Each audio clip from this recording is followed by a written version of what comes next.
The second thing is that you say we committed war crimes, I committed war crimes, whatever. I guess if, look, I would say that no army has done what Israel has done to try to get civilians out of harm's way, and Hamas has done everything in its power to keep civilians in harm's way. We tell them, please get out of a combat zone, and they shoot. Hamas shoots civilians who try to leave in order to get casualties, in order to get the propaganda effect that you're talking about, which is obviously very bad. It's debilitating and it's bad. It's the Homeless Left with Matt Weinglass and co-host Jay Scott. Episode 152. There's no money in peace and health. With special guests, Dissidence Keaton Weiss, JOSE VEGA, and an all-new top censored news of the week. And here's your host, Matt Weinglass.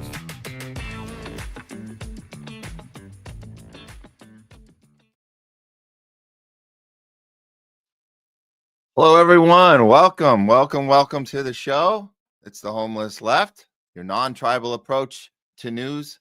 And we'll be here with you guys all afternoon today, this Thursday. We have a great show planned for you today.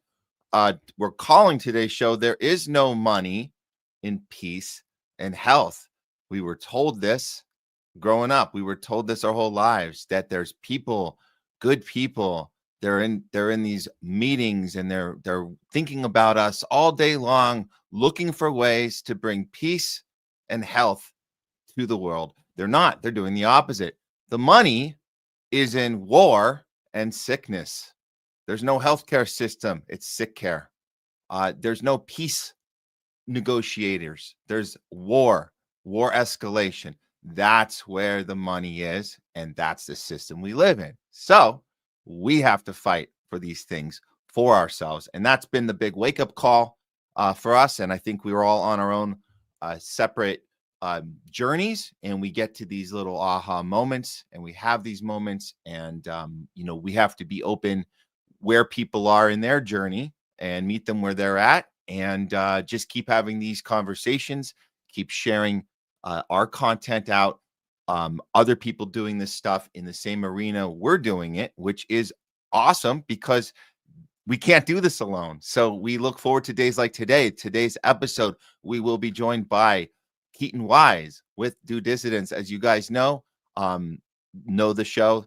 These guys, Keaton and Russell, they do excellent work, and we need more people like them.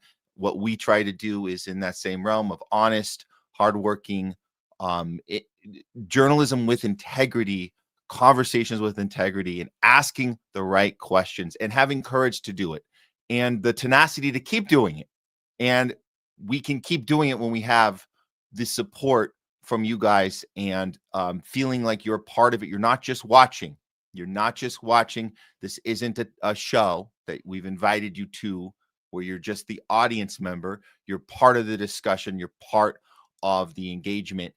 Which you guys know that watch our show, we do engage with you as much as we can throughout the show. We do a talking back with you as well. We were hoping to have Leslie with us today. Unfortunately, we still have some major health problems going on. Imagine that. A lot of people are dealing with that right now in their families. So we still have this major problem that we're still working hard to make sure that Leslie's dad gets through this next phase. It's been incredibly challenging 5 years. I know it's been an incredibly challenging 5 years for a lot of you out there too. And why do I say the number 5? Because it seems like the world didn't get crazy 5 years ago. I think a lot of us started to see it kind of around that time when COVID started, and you just started to understand that the world is designed for tribal thinking. That's how it's designed. And we've been guilty, or however you want to say it, victims of that approach to the world, that approach to thinking, where you're not using critical thinking skills. You're part of a tribe, and you're told how to respond to things. You wait to check in with your team leader to tell you how to feel about a certain news happening, and who to blame it on, which is the other team, and who to be mad at, which is your neighbor, and your family members and your friends and your families. And that's where I think a lot of people had enough of this when they were being uninvited to Thanksgivings and Christmases. And that was 5 years ago. Guess what? Oh, and 4 years ago and 3 years ago. It kept going for a long time. Now people are acting like that didn't happen. Well, we remember what happened because guess what?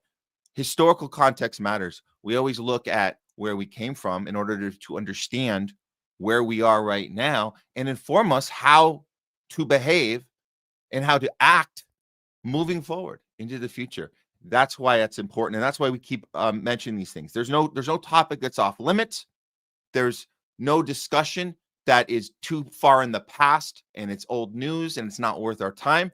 And more importantly, there's no discussion that's too soon to have. So that's another lesson we've learned over these last few years. It's never too soon to ask questions. So we're going to get to asking some questions right now. Let's make sure everything is set up here, and I'm going to make sure you guys know where to find this. If you haven't stumbled, if you're stumbling on us for the first time, welcome to the Homeless Left. We are in this space. It's not the middle. It's not a tribe of, upset lefties. That's not what this is. It's the opposite of that, actually. We are on the, I guess if you're going to put us anywhere, it's on the bottom. We're not part of any middle or right, comfortable in the left and the right in the middle. No, we're outside of that system altogether, and we are a real populist movement that's not about tribal think. So everybody's welcome here. Anybody who is sick and tired of the two-party tribal theater that's been going on. Anybody that's sick and tired of people claiming to be journalists in media who are talking down to you, scaring you with fear-mongering, and keeping you divided. Anyone that's sick and tired of not being able to ask questions to the people that you support and that you vote for. You can't ask questions to them because you're helping the other team. If you're sick and tired of being told to shut up, get in line, keep your mouth shut, we got to win this next thing at all costs. We're all in it together.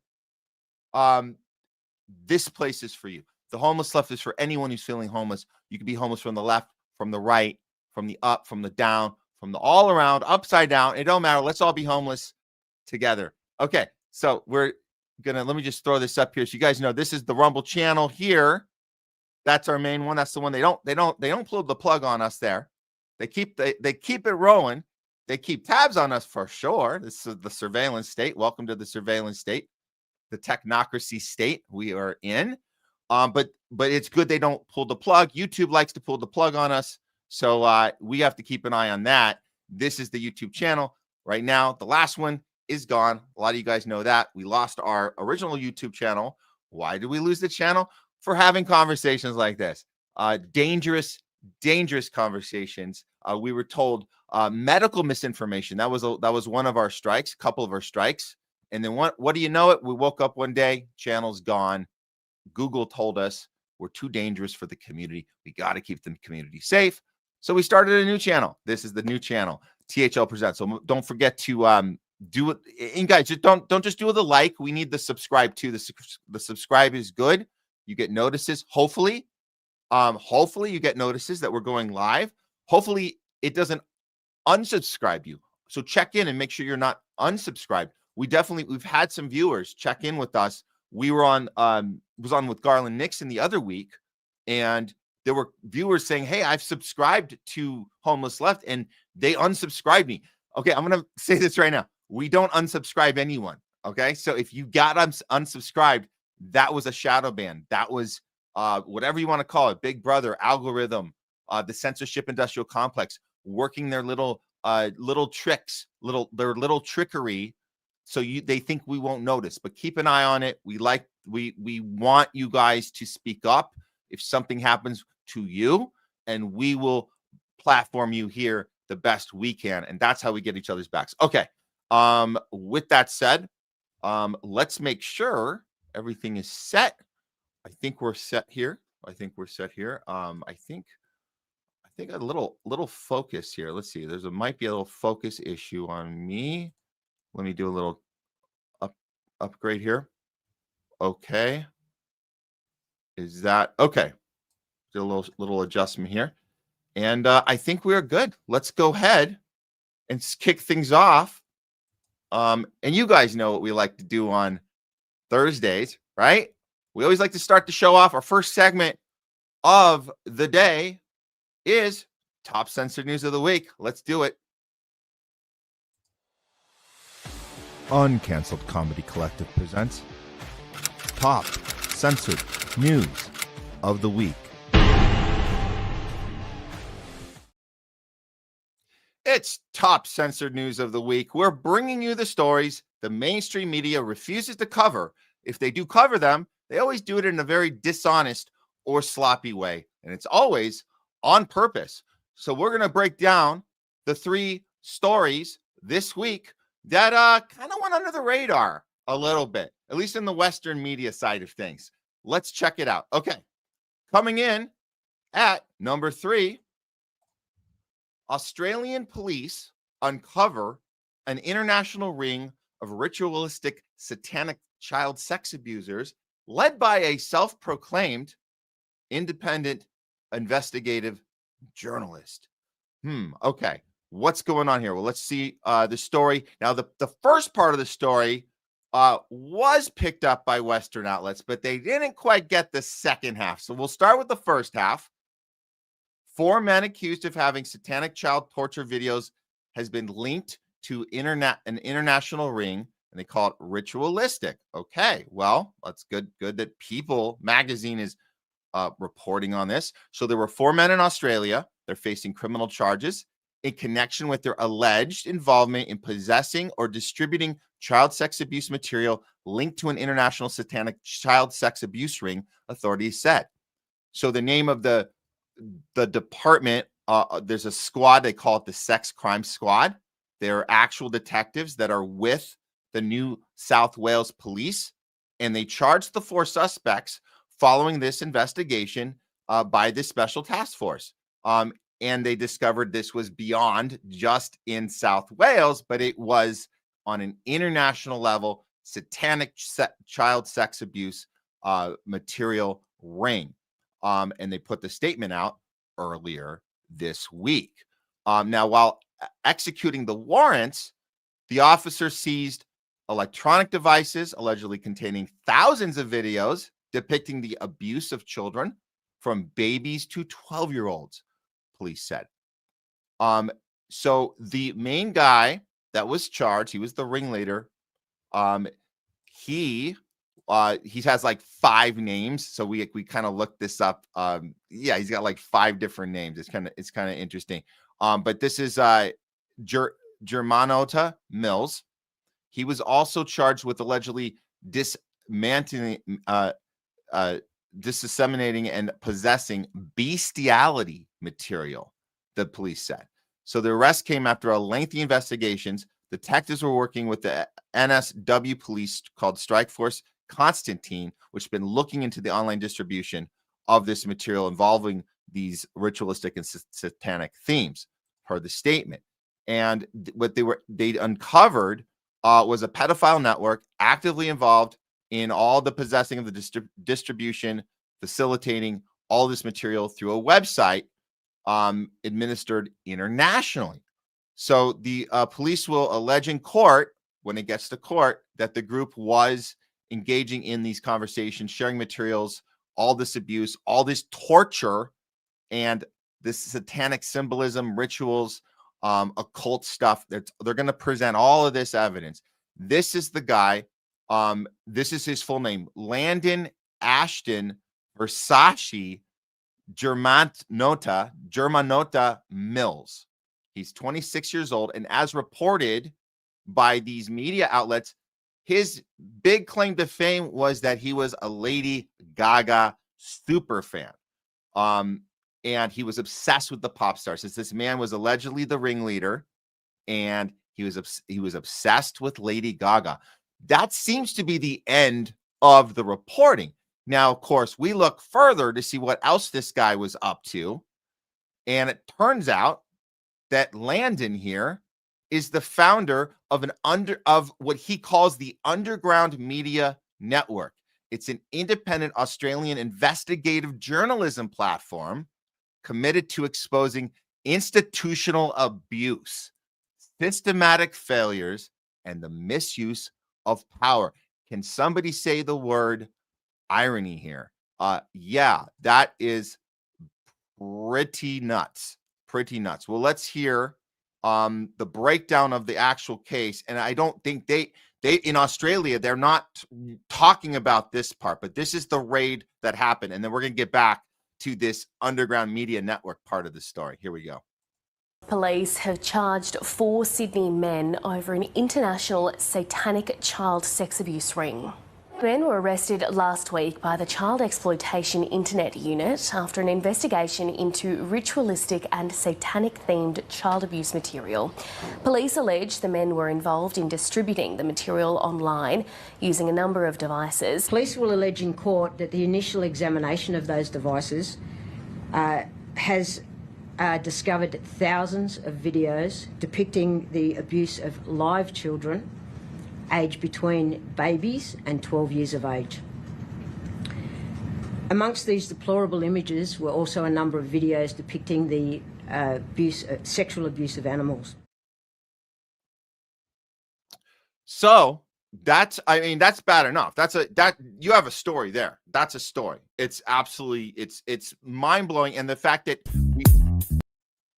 sorry, wrong button there. Okay. So we absolutely know that when you talk about, this is not just 4 dudes in a garage that are sick and twisted doing this. This is a massive ring. So they're getting that part right. But I think what's more interesting about this is this guy, Landon Ashton Versace Germanota Mills. Here's his Facebook page. It is still active right now. So let's look at this dude right here. So he's got these quotes: push harder for what you believe in. You're stronger. Now that's where they're getting the Lady Gaga stuff. Never stop fighting, blah, blah, blah. If any of you Lady Gaga fans out there, I happen to not be fans of Zionists like Lady Gaga, but that's, that's my, preference. You might not care about that part, but anyways, this is the Underground Media Network. Also has a Facebook page. Let's go to that. Let's go to this. Okay. So what do we got here? What is this tagline? Ooh, this is a good one. We should have used this for Homeless Left. Uncovering the truth they want buried. Independent, raw, relentless journalism with backbone for the people we don't chase headlines. We chase justice. Really? This is media with teeth for the people, not the... I'm just like, this is just, it's absolutely shocking. Now, look, you go to this Substack. Holy crap, they have a Substack. What's going on here? Look at this. Look at what Underground Media Network does. This twisted fuck runs a journalist company network, which exposes stories of mainstream media won't touch. Man, did he take these right from our channel? It's very disturbing to me personally. Did they leave this out? Does it matter? Is the international part of this, the international ring part of this, more important than this? Is it good that they're covering that at least, and they're showing us that this is not just a bad apple deal? And I'll give them credit for that. They're talking about the international connection here. And there's obviously more to this than 4 dudes in a garage. But I just think, yeah, let's, I got to cross this one over here. This is the one. This is the one. I didn't bring it up on the screen. This is the Substack. Look at this. Look at this. Media Network, Underground Media Network. This is a guy who tortures and abuses and does what you could even imagine in these satanic ritualistic shit, and then sells this stuff to an international market that demands it. There's a supply and demand chain for this type of content that the dude claims that he goes out and stops this from happening. So this type of stuff, it seems like the people that are the most outspoken, we got to stop we got to stop the pedophilia. They're the ones doing it behind closed doors, or so they thought. Okay. Well, I mean, we got to definitely keep an eye on this story when the trial gets going, see what other connections there are. I'm not going to say it, but you guys know we've covered stories like this before. You guys remember the one in New York last year, year before that, where they raided all those. It's so weird. All those rabbis that came out of the sewer and all those weird mattresses with red blood stains. It was bizarre. Wonder if that has anything to do with this. We'll have to see. But the international level of this, that is probably the big part of this, that I have to at least give credit to some of these outlets that are mentioning that part. And we'll see how much of that comes out in court. But we know we're not going to get our hopes up, because we know what they love to do in these court hearings is they like to make these bad apples look like that they're uniquely evil, punish those ones, and then we get back to normal, not fully sharing the truth of the situation, which is that you have these massive rings of people that are doing this regularly, and it's not a bad apple, it's a bad system. And the system needs to be taken down, not just the bad apple, like this dude with the 6 names. But yeah, we'll see how that one goes. Okay, moving on. Number 2 story, top censored news of the week. Coming in at number 2, children's COVID shots contain 2 times more cancer-linked SV40 promoter than adults' doses. And I'll put that back up. And Pfizer hid the data on top of it. So this is not okay. This one is you guys know that Pfizer's been trying to hide data for the last 5 years on the COVID vaccine. This part we know, but let's do this right now.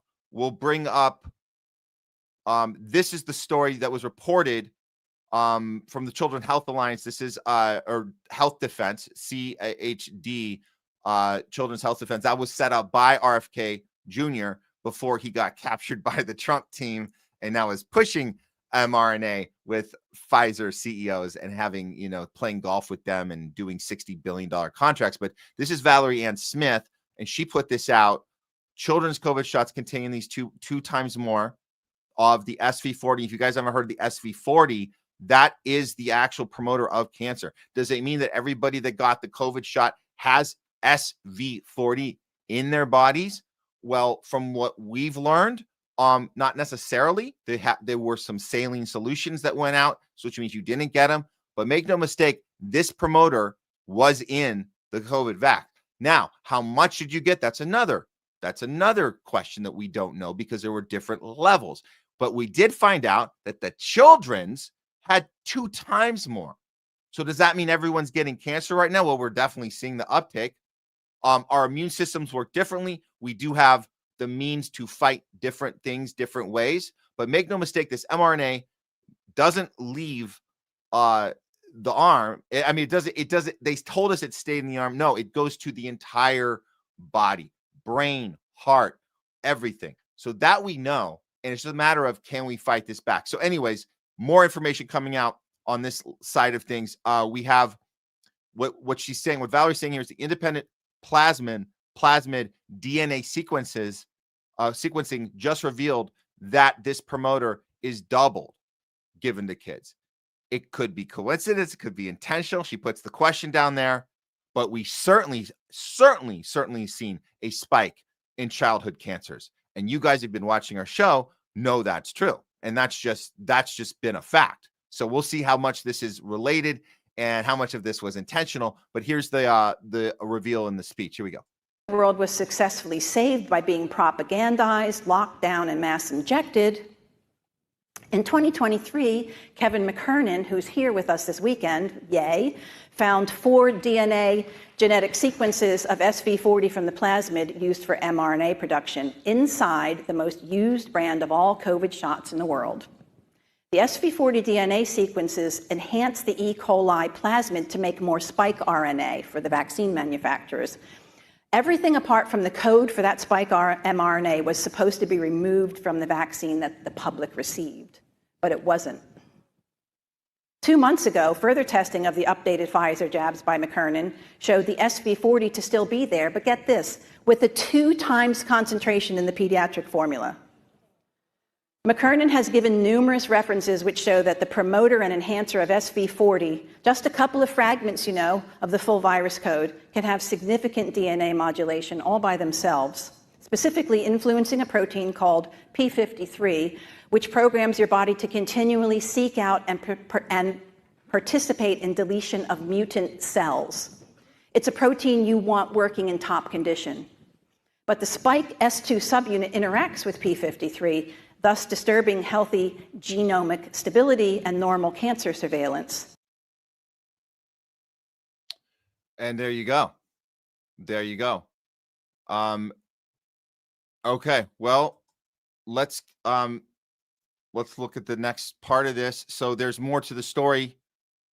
Oh, we saw that one already. Okay, hold on. Let me grab. This one's important. We have. Okay, so. Okay, just gotta get the right file here. Why did the story? Here we go.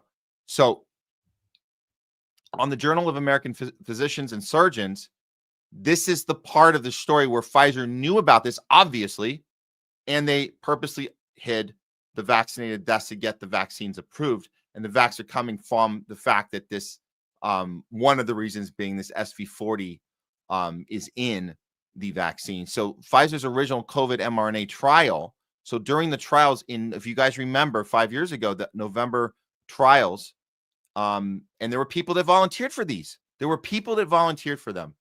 And because they thought they were doing something for the good of their country, the good of the world. This whole idea, you're a hero, like a frontline worker. So you're going to I'm going to be a guinea pig for this. Turns out everybody was a guinea pig, but they were the worst of the guinea pigs. Anyway, so the data cut off. So what they did, this is how they manipulated it. They cut off the date the FDA used to decide if the vaccine was safe. Was after 8 people from the trial already died. There were 5 in the vaccinated group and then 3 in the placebo group already dead. And then they started from scratch. So 2 of those vaccinated deaths were women in their late 50s, early 60s who dropped dead from sudden cardiac arrest about a month after their second shot. So all of this happened before November 14th, but they didn't tell us any of this, obviously, because they wanted to keep, but yeah, we're doing the tests and Trump's whole thing, the vax, we're going to do this in super duper time. But when Pfizer sent its big report to the FDA a few days later, they only listed 6 deaths and said it was perfectly even. So 3 and 3, which means they were trying to prove that it was not related to the vaccine. So they eliminated some of the earlier deaths to make it look more okay. They left out the 2 heart attacks, even though the trial rule said that any serious problems has to be reported within 24 hours. So they waited 33 and 37 days to tell anyone to get the vaccines approved. And now the questions are being asked, will there be accountability? And looks like there actually will be, because there actually is a trial going on right now from the people that were injured or killed, family members and people injured in the trials. And we know one of them personally. Her name is Brooke Jackson. And Brooke Jackson was featured, if you guys remember, Mickey Willis's film called The Silenced, Trust the Silenced. And the silenced are the people like Brooke who were speaking out at the time. It says, who am I? I'm Brooke Jackson. I'm a whistleblower suing Pfizer and my former employee in federal court under the False Claims Act for fraud I witnessed during the Pfizer COVID-19 mRNA clinical trials in September of 2020. So that trial is happening right now. And Mary Talley Bowden, Dr. Mary Talley Bowden, friend of the show, tweeted this out. She got to talk with the lawyer. Here's a little clip of this, because all this happened yesterday, the initial day of trial. The second day is today. It's happening right now. But the case being made against Pfizer was heard yesterday. Here is a clip of the lawyer. His name, Mendenhall firm lawyer, who's going to discuss about how Pfizer is going to finally be held accountable for this. Would be fantastic in so many ways and for so many people, because, if there's fraud at the core of this project, then all of the immunities go away. Pfizer would be opened up for liability, and the liability at this point is tremendous. I mean, I think the liability, and I've said this before, is in the trillions of dollars, which obviously means Pfizer would no longer exist as a company, would have to go bankrupt, sell off its assets to hopefully more honest pharmaceutical companies, and we would go from there. And that's what should happen. I was a little bit disturbed at the $70 billion that Pfizer is pledging to invest. It does seem to me like they're trying to buy kind of a safe harbor with this administration. Whether it's actually worse than that. Trump is, by taking the investment from Albert Bourda, what he's doing is he's saying, we're not going to come after you legally. We're not. Federal government, we're not. We're good. We're cool. All the MAHA stuff we ran on, we campaigned on, RFK, blah, blah, blah. We're cool. We're going to do business with you. And we're not going to even deal with the fact that you've murdered all these people. And it's worse than he's saying. But yeah, we get it. There's a ton of frustration about the administration itself not doing anything to help with this, and the people have to do it themselves. Pfizer invests $70 billion or not, they don't deserve a safe harbor on this. They deserve absolute scrutiny, and they deserve to be held accountable for what they've done in this process. Okay, so we will keep an eye on that one. It looks like that they gave their opening statements yesterday. You guys should go check out Mary Talley Bowden's Substack and Brooke's website, Brooke Jackson's website. And we saw the premiere of the movie Follow the Silenced. I'm sorry, I had the name wrong earlier. It's called Follow the Silenced. There's the right one. Follow the Silenced. And we were at the premiere at the DGA, which was phenomenal, because just 5 years earlier, everybody was kicked out of these. If you were a filmmaker and you were on the side of the medical freedom movement, you weren't allowed to walk into these rooms without, you have to have a vax card. You guys remember all that. They were really hard on us here in Hollywood. So it was quite serendipitous for somebody like a filmmaker, courageous filmmaker like Mickey Willis, to show up 4 years later with people, vax injured people advocates and champions and courageous people like Brooke Jackson, showing up to the premiere and being able to win an award at the DGA at the same theater that you weren't allowed to even walk into. So it was pretty phenomenal. And that's where we met Brooke Jackson. And now she's doing this court case. This is incredible. And we're going to keep an eye on this one as well. So this is good. We're having some sort of consequence for Pfizer, but it's not coming from this administration. Make no mistake. They aren't doing anything. And we're going to talk about more of this later in the show with Jay Scott, but that's the number 2 story. Let's quickly get to the one you guys have been waiting for. Top censored news of the week, coming in at number 1. Trump signs executive order, Genesis mission, the largest federal AI power grab in history. Let's see what's going on with this. Okay, so we have the U.S. Department of Energy tweeted this out last week. And this is bad, guys. I know a lot of people saying, oh, this is awesome, innovative. Today, the Department of Energy is introducing the Genesis mission. President Trump is launching this historical national effort to harness the AI computing revolution and double the productivity of American science within a decade. America's golden age of discovery begins now. Here is the people on Fox Business salivating over this incredible moment of executive order. It's incredible. This guy's a genius. I can't wait to move into Minority Report and Terminator 2 world, which we're kind of already in. But here they are gloating about it. Trump just making an announcement on AI. White House correspondent Edward Lawrence live at the White House this afternoon with all the details. Edward.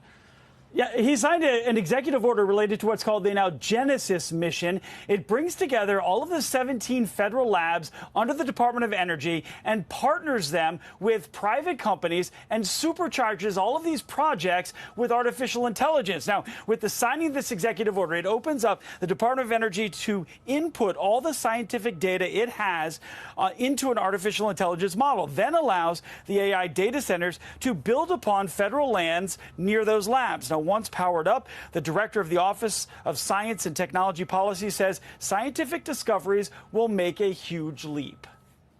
This is the one place in the world where you can bring together biological data, national security data, data for material science, for chemistry, all in one place under one roof where you can train models to accelerate scientific discovery.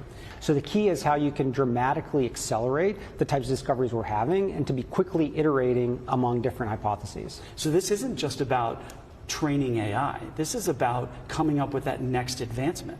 Absolutely, and it covers so many fields. It covers from the way that we're thinking about plasma physics relating to fusion, about biotechnology, and about the works that we can do with healthcare and drug discovery. It touches material science and chemistry. And the key is that the data that you need to train these models in order to accelerate this discovery is very much housed at the Department of Energy.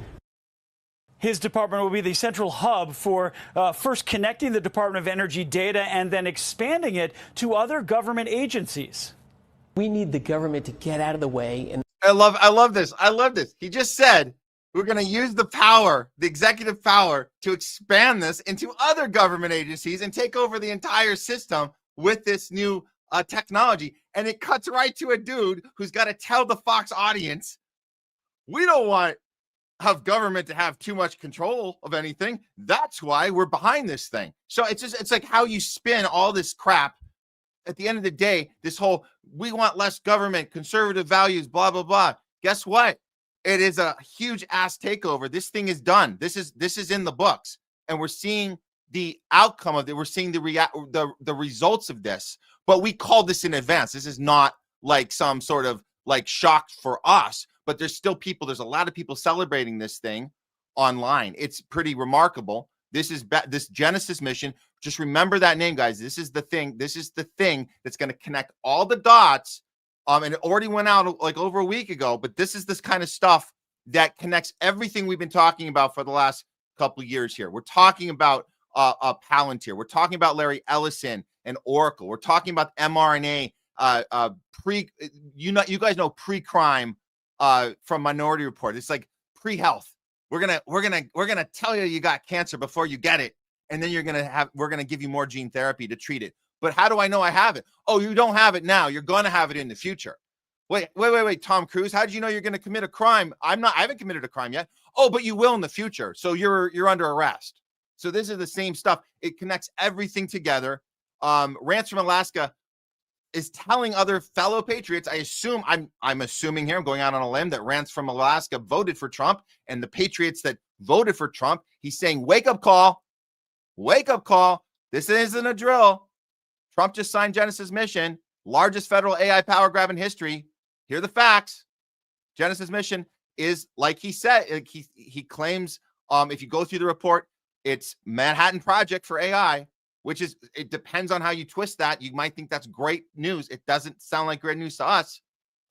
So all of these things on one giant AI platform, DOE, supercomputers. The supercomputers we're talking about, the ICE stuff. We talk about all people's data, not just people that aren't American citizens, US citizens, everybody, one supercomputer. Putting all these partners together, Oracle, OpenAI, NVIDIA, Microsoft, SoftBank, all of them. And then you got the double federal R&D speed for 10 years, total AI dominance. The same week he does this, he orders to kill state AI laws, right? And he creates this AI litigation task force. Then he orders the lawsuit against any state that regulates AI. Then he threatens to pull broadband funds from non-compliant states. And then gives the Commerce Department 90 days to publish a backlist of bad state laws. So the list goes on. And the violations, and I like this part because this shows us right now this is illegal. If you look at the 10th Amendment, states that have introduced over 1,000 AI bills. California and Colorado laws on bias and risk disclosure are the first targets. And he put it, this is his own words on his Truth Social post: we must have one federal standard instead of 50 state regulatory regimes. This sounds like the opposite of what conservative values are, right? I thought that was the whole point. Let states decide for themselves. Unless it's this.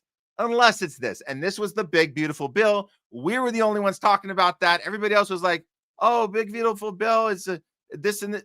No mention of this part of the $380 billion for Palantir in the big, beautiful bill, which includes the shutdown of states' rights to make their own decisions about AI. It's not a state decision anymore. So this is just all the bad stuff about this.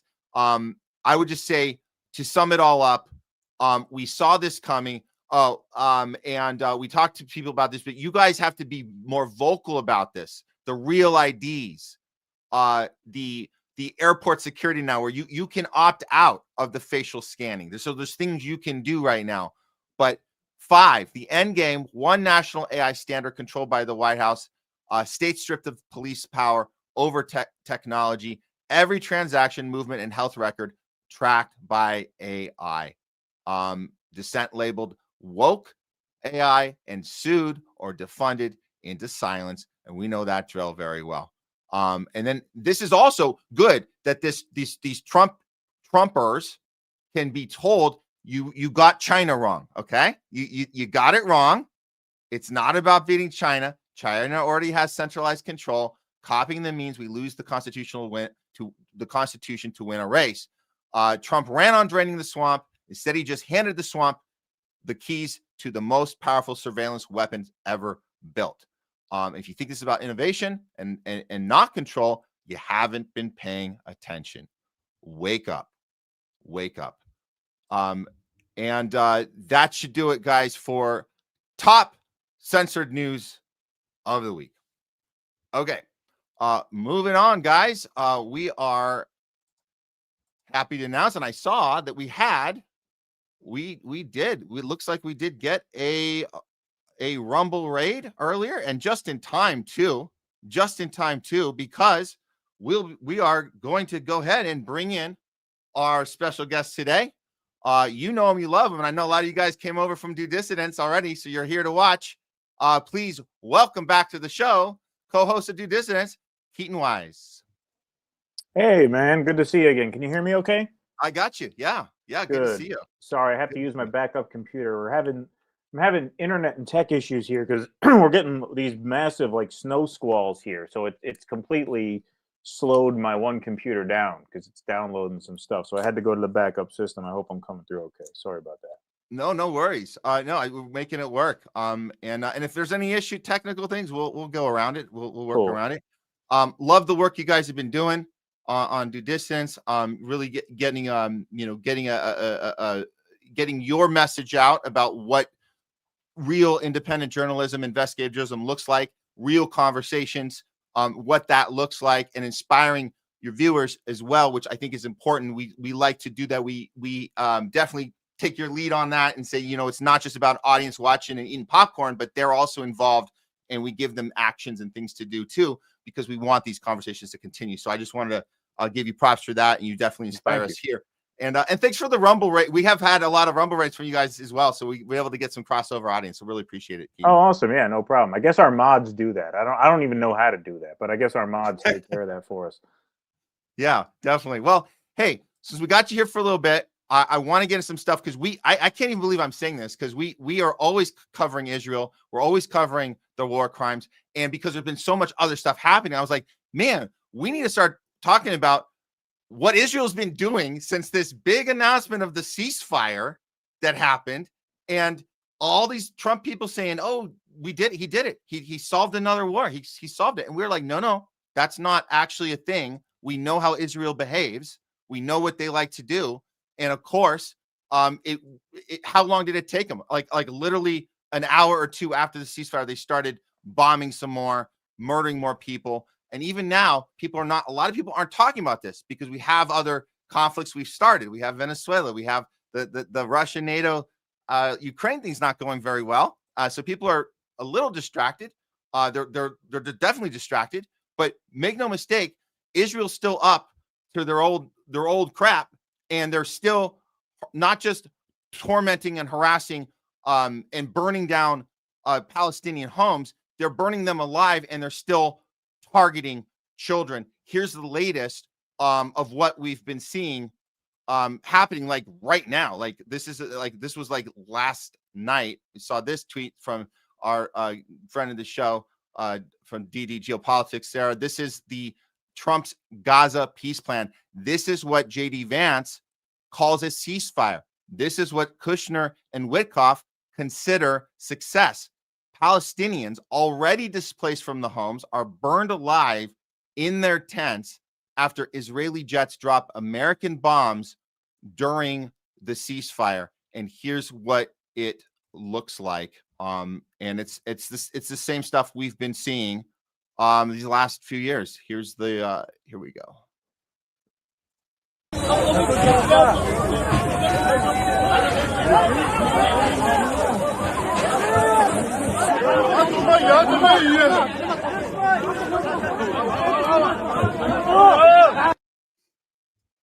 And it's not just there, Keaton. It's not just there. We have Israel attacking Lebanon again too. This is happening in real time as well. We have Israel violently bombing South Lebanon. One day after direct talks with Beirut, Israeli army struck several homes in the south, claiming it hit weapons facilities. Of course, they love to say that. We were going for a weapons facility belonging to Hezbollah. We know that's not true.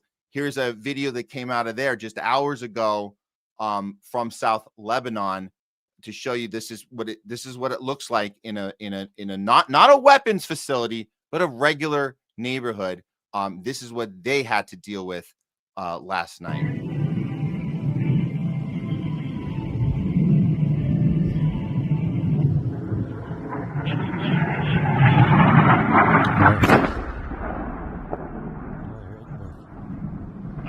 الو يلا خليك ما يحرك على الهواء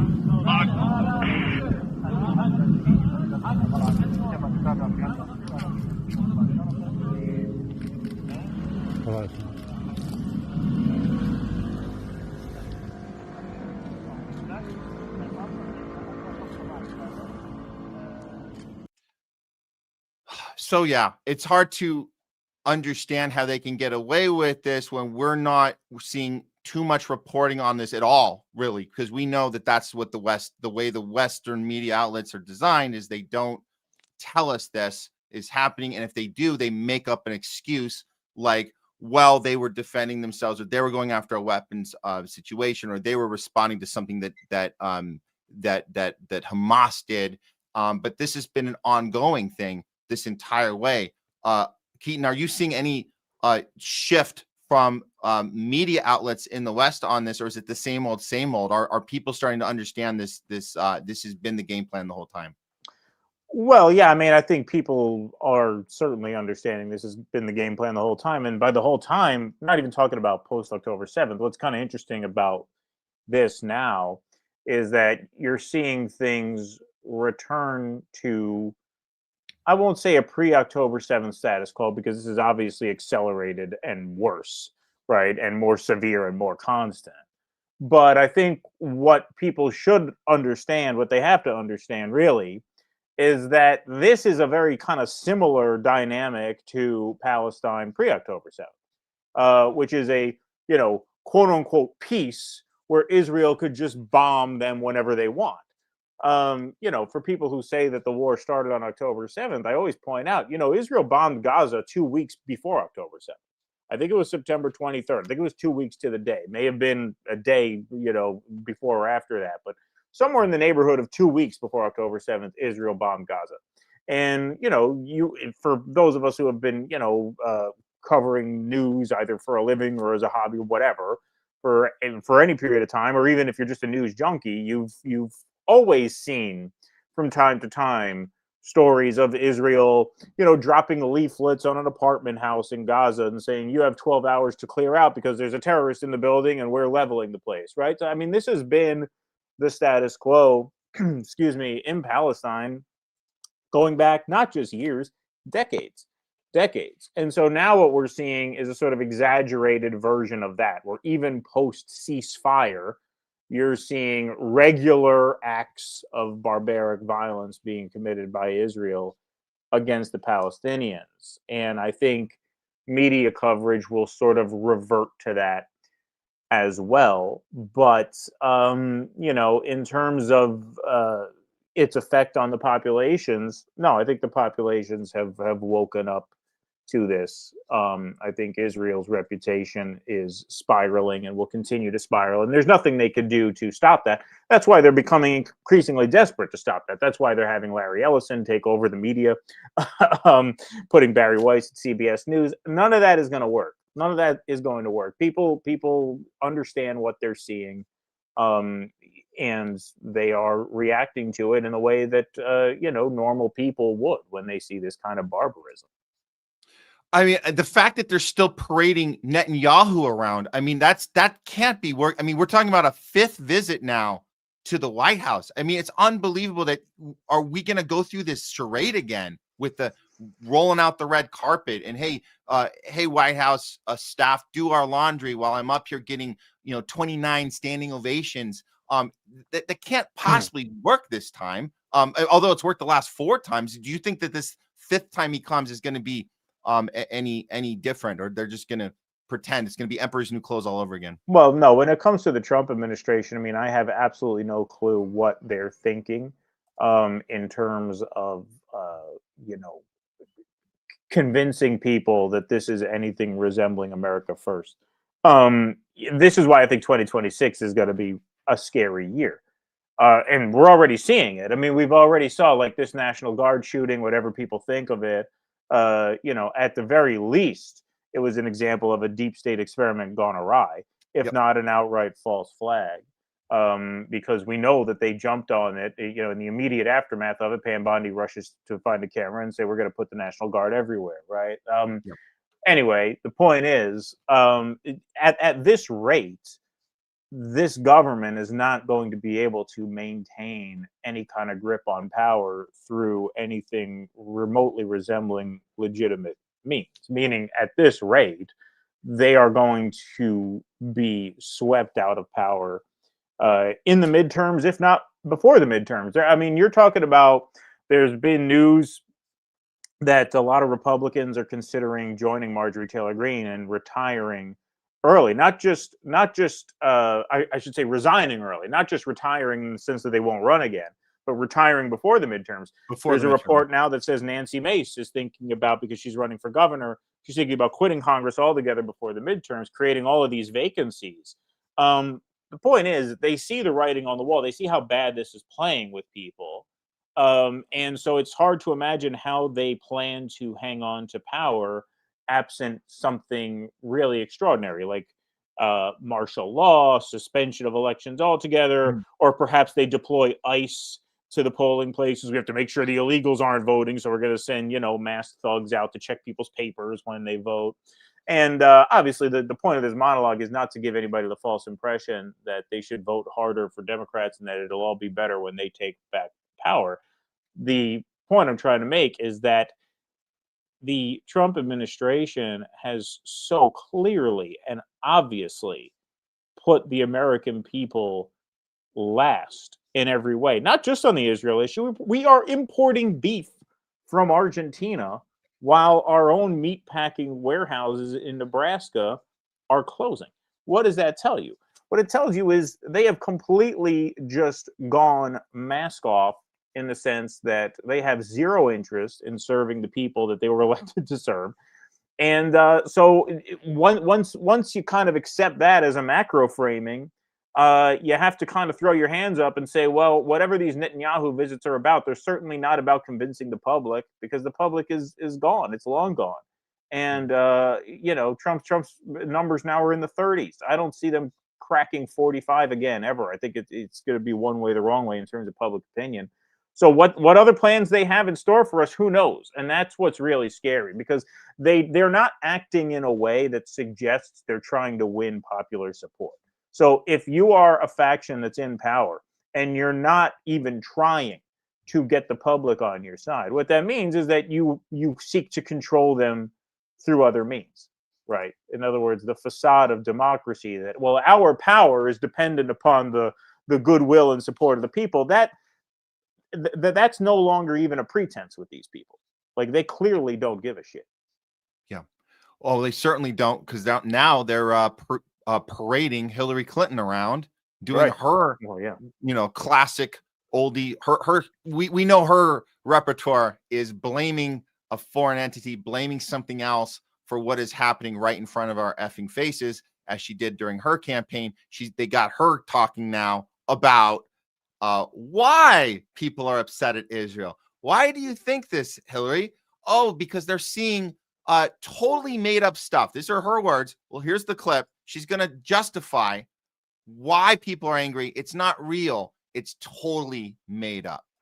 Students, smart, well-educated young people from our own country, from around the world, where were they getting their information? They were getting their information from social media, particularly TikTok. That is where they were learning about what happened on October 7th, what happened in the days, weeks, and months to follow. That's a serious problem. It's a serious problem for democracy, whether it's Israel or the United States, and it's a serious problem for our young people.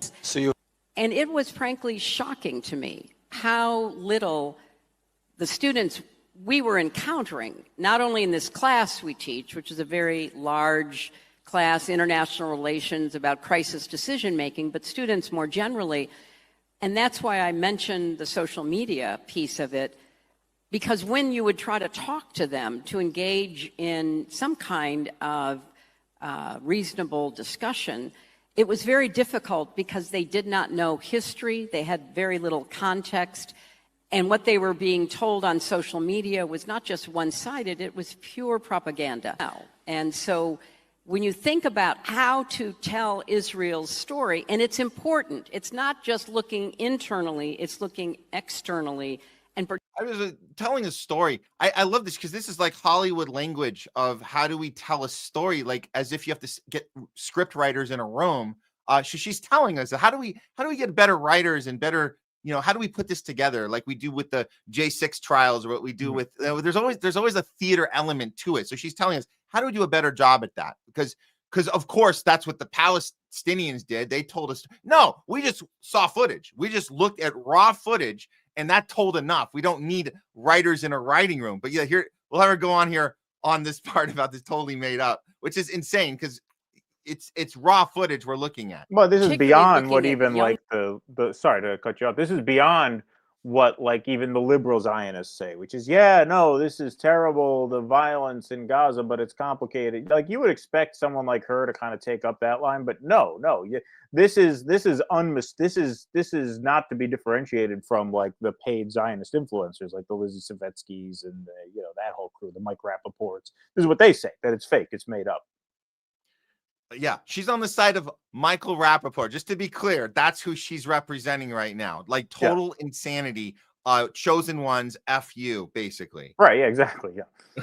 Which she fits very well in. This is that attitude. We saw that back at her whole campaign in 2016. It's this I'm better than you attitude. Oh, yeah. And F you, I don't need your vote. It definitely aligns with Michael Rappaport. Now, the more I think about it, the two of them should be besties right now, I think.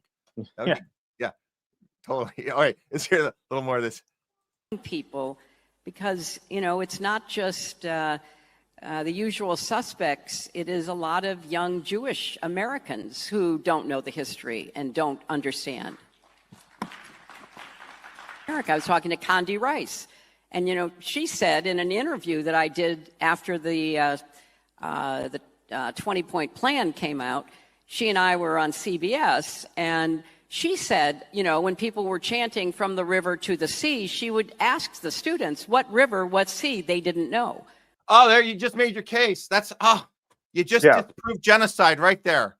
Good job. I cannot believe that's like the worst talking point of all. And I remember hearing that one like right away, like when the protesters first started, like right after October 7th, and you heard that, oh, you can't name this, you can't name that, like everybody's on Jeopardy. versus Right. there's a like what is actually happening here. So she's circling back to another classic, a oldie but a goodie there. Well, that's yeah. exactly the point. Is that like who cares whether Yeah. or not they can name the river and the sea? First of all, between Hillary Clinton and Condoleezza Rice, I think these women combined tell 50 lies for every truth. So I don't exactly believe them that they couldn't name the river or the sea. But that is besides the point. This whole thing is besides the point. The whole thing, well, you're only seeing videos on TikTok. You don't know the history. You don't have to know the history. You don't have to know the history. Like the viscera of the imagery and the just shock value that the violence, the shock, I should say, not shock value, but the shock that the violence, provokes in people watching it, is enough for them to be horrified and then take an interest in the subject matter. So basically, you don't have to. You're not going to learn the history of Israel-Palestine by watching a video of a baby with its legs blown off. But you're going to be so horrified by that you're going to be curious to learn the history, and then you learn the history somewhere else. Even if you don't learn the history, what's the point? Even if the history is what Hillary says it is. Let's just say in an alternate universe that Israel were this great noble nation that constantly seeks peace with its neighbors, and that it was, horribly assaulted, unprovoked, on October 7th, and they have the right to defend themselves and eliminate the enemy. Let's just say all that's true. Let's say we buy all that. That still doesn't give Israel the right to kill tens of thousands of children. Like, even if Israel were in the right geopolitically and historically, right? And just so I'm saying, if, obviously I don't believe that, for anyone who's new to me. But if that were true, it would still not give them the right to kill tens of thousands of children. So, like, the history doesn't even matter. It doesn't even matter. And that's the problem that these people are having, is people are seeing, as you mentioned, the raw footage. They're seeing the primary sources that journalists then base their reporting on. And what they're upset about is, hey, we are not able to intercept people between the primary source and their eyeballs to spin it. In other words, we don't want them to actually see the primary source. We want our media to see the primary source so that they can package it in a way that gets the people to sympathize with Israel. That's what she's really lamenting here. Hey, does that sign behind her? I thought that said shit lib for a second. It does kind of say shit lib. Yeah, shtalim. Yeah. I had to do a double take. They should have put shit lib with an arrow pointing at her. Right at her. Yeah, exactly. But this is beyond shit lib. I mean, this is even worse than a lib. Like, she doesn't even sound. Yeah. She doesn't sound like a lib here. She sounds like a deranged, psychotic Zionist influencer. Yeah, but you said, Keaton, that it's not going to work now this time. Fifth time Netanyahu comes to the White House, people are done with it. They're done with Trump. His 30% is going to stay. It's not going up to 40. I agree with all that. But the part I see that some of this does work. Having Hillary Clinton doing this works because there are shit libs that follow Hillary Clinton, and they still think she needs to get revenge on what happened to her, and she's the good guy. And they still think that whatever comes out of her mouth, it's better than Orange Man Nazi in the White House. And these are the people that went to No Kings and said, stop this king, because he's the unique person doing this. And then she can get away with this as the face that reels you right back into the Democratic side. And I think that is still a tactic that has a little bit of success rate to it. I think you're right. I think you're right, but I think you're right that it's a little bit. I don't think this is working nearly to the extent that it used to. It's just, it's too much for people. If you look at the numbers within the Democratic Party, even among older Democrats, Russ quarterbacked the segment because we covered this a few hours ago. Even the older Democrats, even her cohort, the older, libbier Democrats are turning against Israel, and she just seems as out of touch as ever. First of all, what do you even hear? This Israel Hayom magazine is like an extremely right-wing Israeli magazine. They're fairly new. I think they started in 2007. This is like the One America News or the Newsmax of Israel. This is like for the people who are like, hey, if Jerusalem Post, if that's Fox News, the geniuses who started this outlet were like, hey, you know what? I bet there's a niche market even further to the right of Fox News. So let's have One America. That's like what this is. So like, what are you even doing speaking at this conference? And what we were talking about earlier is that just her being here, just her being there alone, really undermines what the Democrats' argument against Donald Trump was for so long. I mean, the Democrats have been treating Donald Trump as this existential evil for 10 years, while at the same time doing shit like this. So then why are you at this ultra hard right-wing Israeli outlet, right? I mean, this is like the like, I'm sure Hillary Clinton would not show her face at a Newsmax conference or at a One America News conference, right? Because they're right wing. That's scary. That's Trump. Scary. Well, that's what this is. This is a far right Israeli outlet. So what are you doing there? Being there alone undermines your core argument against Trump. And this is why Trump was able to beat the Democrats twice. Because as horrible as he is, nobody took their case against him seriously, because you undermine every ounce of credibility you may have had when you appear on stage at an event like this. Yeah. Let's see if there's anything. I had the same experience. A lot of the challenge is with younger people. More than 50% of young people in America get their news from social media. So just pause on that for a second. They are seeing short form videos, some of them totally made up, some of them not at all representing what they claim to be showing, and that's where they get their information. And there it is, totally made up. Totally made up. There you go. That's it. And you want to talk about how they keep this narrative just a little tighter. And what does she mean by we have to tell a better story? Well, this could help. This could certainly help. When we're seeing this from the gray zone, former Israeli spies are now overseeing U.S. government cybersecurity. This is what we're talking about, the 8200. We've been reporting on that the Pentagon, Treasury Department, DHS, variety of other U.S. government agencies have begun relying on a firm launched by former Israeli military intelligence operatives to consolidate and protect their data. This is it, man. This is the thing that I'm not as skeptical on that they can be successful. They can be successful with this. The technology changes everything, right? Once you implement that type of oversight and, policing, and we've seen this, we've seen people getting punished and arrested and expelled and, shadow banned and all sorts of things that can happen to you if you're targeted by this operation. So I just think this is what they're going to really go out swinging with, and that will affect a lot of people. Well, yeah. I mean, this is really the realization of the post 9/11 surveillance state.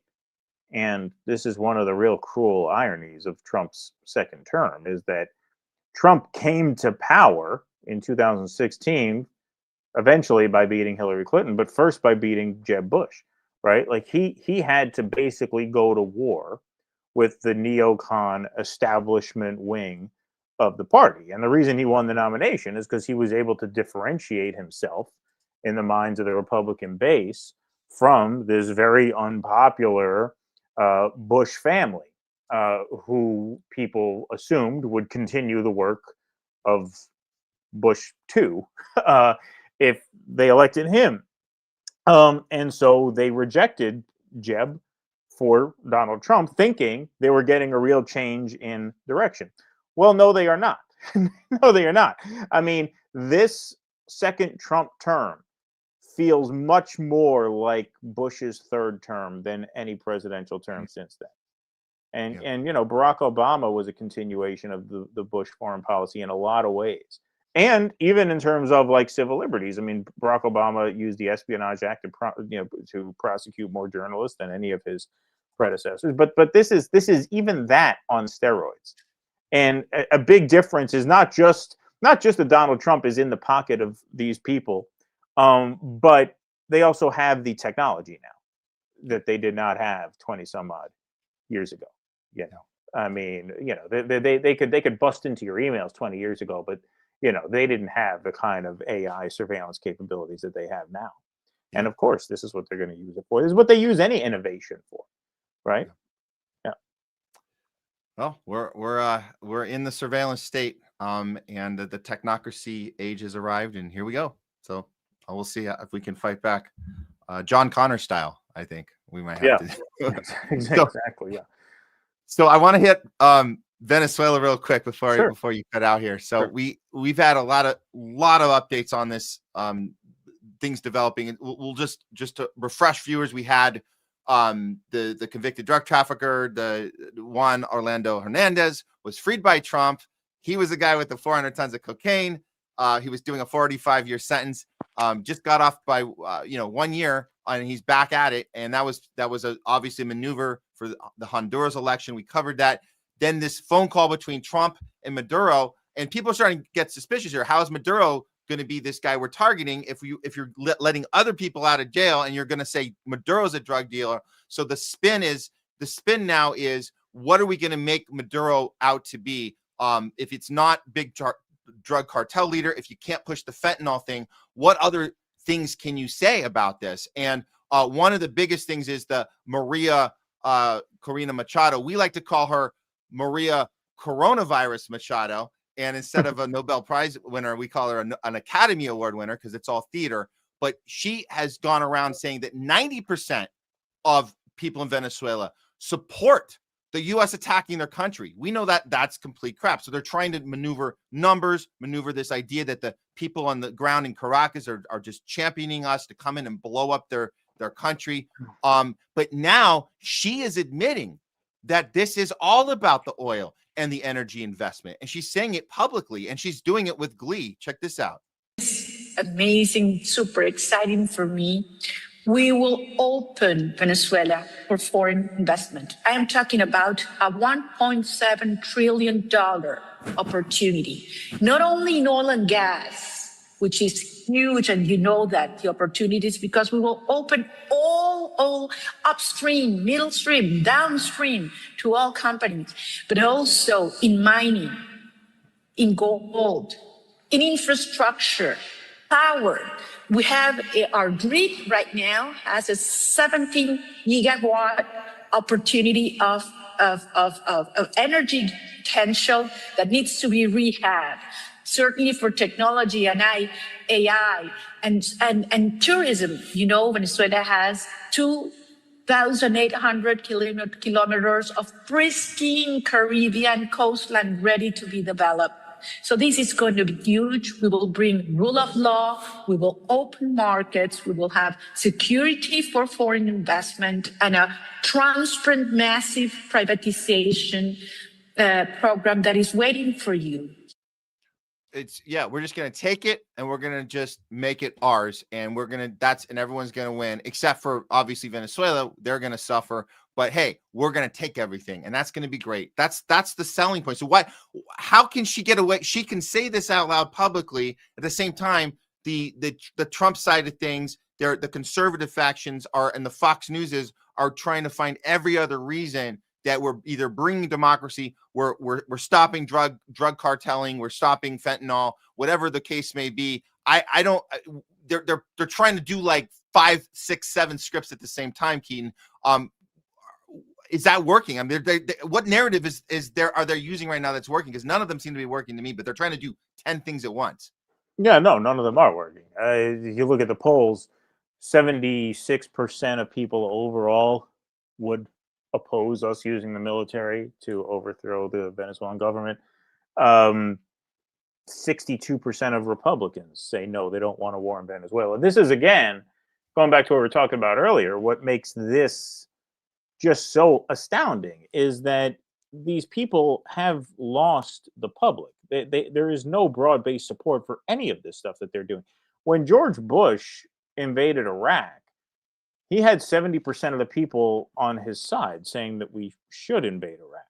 When you look at what they did there, 9/11 happened. Bush's approval rating shot up to, 90 some odd percent. And they didn't even do Iraq right away, because they knew that even then it would be too tough a sell to be like, hey, by the way, we're going to Iraq, not, not wherever, Afghanistan was the first country, but they knew that even that would be a tough sell then. So they waited a while before they made the case that now we have to expand the war on terror because Saddam is harboring Al-Qaeda, blah, blah, blah. And they were able to get 70% of the people on board. You don't even have you don't even have half of that now. You have a quarter of people support this war. So how are you going to fight? You're going to lead this country into war right now when we've had 1 million job cuts this year. 7 out of 10 people think their economic situation is worse than it was a year ago under Joe Biden, and it was so bad under Joe Biden that they put Donald Trump back in power. Like you're going to fight a war no one wants with a country that's just been completely immiserated and demoralized. How are they even planning on doing this? It's insanity. It's total insanity. Like these people, we were talking on our show last week, when it comes to Hegseth now, being under fire for this double tap war crime. Just look at the difference in competence, not in morality, but in competence between a crew like this and previous administrations. Like Donald Rumsfeld could make $2 trillion from the Pentagon disappear. No one even asked him a question about it. Imagine trusting Hegseth with a job like that. Like these people are just clowns on top of everything else. They don't have the political skill or the foresight to actually execute what they are looking to try and execute. How do you lead a country into a war in this state? It's impossible. It's impossible. Well, something they're accomplishing, I think that is certainly different than a Bush and Cheney regime, and Rumsfeld doing everything kind of under wraps. What they are accomplishing is they're getting people to be so furious at Pete Hegseth for murdering 2 people in the water and making that the case as they are deflecting and distracting from the fact that we all agree that 9 people should have been killed. And that was fine. So that I think that argument, it is public. It is, people are seeing it where they wouldn't see it with the Bush regime. But you're having this debate about whether we should charge Pete Hegseth with a crime. We know he's not going to jail. So the argument about that, we looked at that on our last show, and I was like, there's something a little off about this because we're putting so much effort into let's get Pete Hegseth for these 2 people he murdered, but we're not talking about the 9 before that or the boats before that one after the next that we just keep being judged during execution on. So in a weird way, it's getting people to be okay with the policy just as long as it's not this double tap policy. And then of course, no one's going to go to jail for it. So what do you think? That might be a little waste of time there. That might be something that they are accomplishing. Yeah, well, I mean, the media is always going to cover for the overall legitimacy of the Imperial Project. So they're always going to be, broadly speaking, pro-war. And then they'll try and crack down around the edges where they feel that they can. But yeah, no, that's certainly true. That's certainly true that you're not seeing called into question the legitimacy of the strike in the first place, which, the government has provided no evidence that these were actual narco traffickers. Have just been fishermen for all we know. And B, even if they were narco traffickers, that's why you have a Coast Guard. You have a Coast Guard to intercept narco traffickers when they get into your waters, and you take them to court and you put them on trial and you prove your case against them. You don't just blow them out of the water and kill them because you say they're bringing drugs. Yeah, exactly. So yeah, in one hand, overall they're not doing as competent of a job at this this war on terror that Bush and Cheney certainly got away with, and then of course Obama turned the other way, and that nobody went to jail for that either. And I think that's something at least we've learned through all of these different regimes, is that nobody ever goes to jail for these things. But we have to be more consistent on how we report on these. Every administration committing war crimes, one after the next. They're all the same. Just want to throw this one up real quick here because this is funny, because we talk about all the different ways they're making excuse for Venezuela. Marco Rubio is trying another way besides all these other reasons we're going in, democracy, blah, blah, blah. He's talking about Hezbollah. This one's funny. The Venezuelan regime is a source of instability in the entire region. Over 8 million Venezuelans have flooded into neighboring countries as a result of the regime's activities within their own country, including into the United States. They also happen to be the foothold of Iran. That's not spoken about enough. Iran, its IRGC, and even Hezbollah has a presence in South America, and one of their anchor presence, especially for the Iranians, is inside of Venezuela. So yeah, they're not going to run out of new reasons to do it. So, but you're right. The American people don't want this to happen. So we'll see. But I think I don't know if right now where we're at, but that phone call doesn't look like much was accomplished.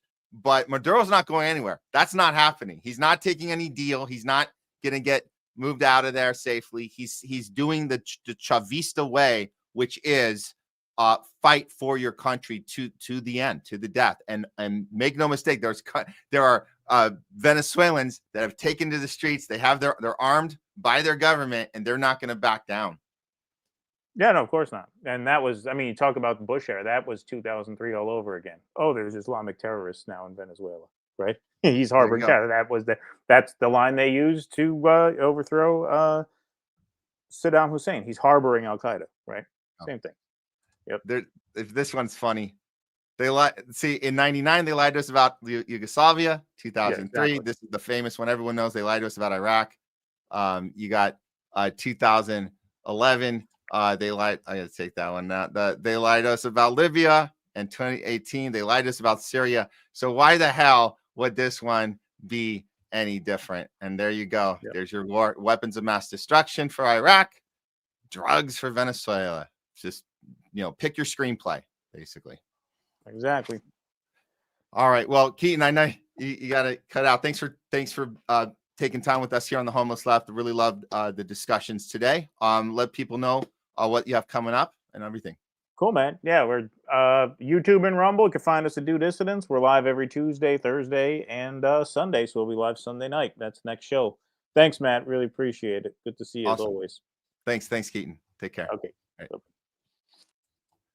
Keaton Weiss, everyone. Do Dissidence. Love those guys.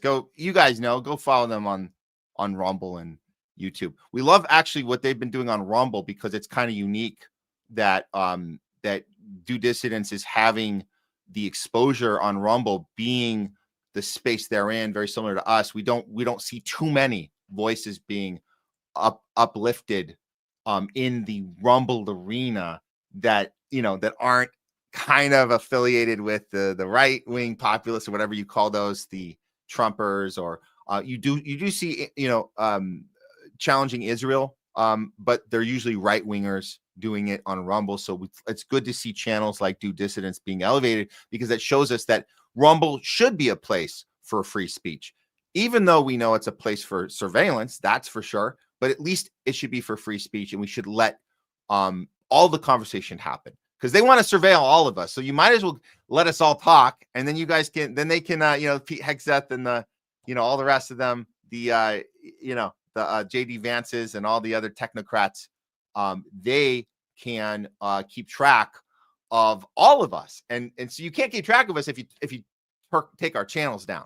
You can't, because then we're done and we're not doing our show. So you want to keep track of us, keep our channels up, and so good thing.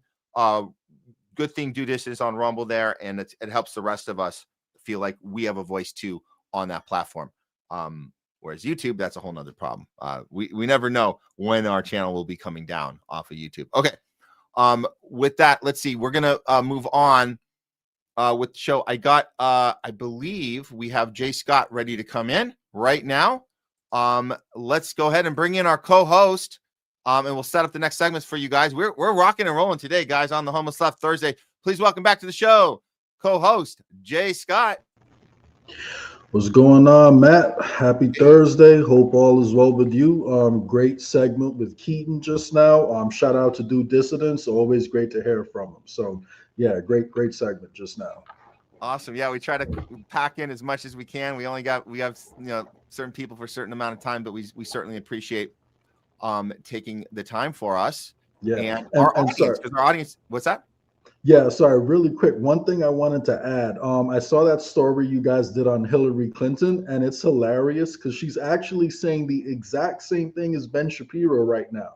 I don't know if you caught that, but Ben Shapiro is now making the rounds, going on podcasts, making appearances, saying people are spending too much time on social media and Twitter, and they're all getting their news from Twitter, and it's making them dumber. So you're actually seeing Hillary Clinton and Ben Shapiro align perfectly. So, you know, and they're supposed to be on two separate sides from what I understand, right? So that shows you there's unity among the establishment. So we need to get that same unity among the people over here. Oh, yeah. So one reason why I'm really looking forward to this next segment we got coming up too. I know Jose has that exact same mission. Yes, yes. This is going to be a great discussion because obviously we're talking about third party, talking about detaching from both parties and creating a real populist movement from the bottom up, and that's what obviously you've been doing, Jay, with We the People's Party, and Jose is no exception to that. So we're excited to have him come in here in a second. Maybe if you gotten a word from him when he's coming in, I know we should be at the exact time right now, but we if we want to do or just whatever, if you want to give an intro, or I could play. I was going to say this, but I have his new ad. But I was going to save it for maybe the second part. But we could roll the ad before he comes in too as well. But okay, yeah, he confirmed with me, so he should be popping in shortly, so we can give him a nice little intro with the ad while we wait on him. So that works. Okay. Let me put that one queued up. Because I saw it on his Twitter. I was like, oh, he just put this up a few weeks ago. And it's pretty badass, man. It's cool. It gets people kind of excited.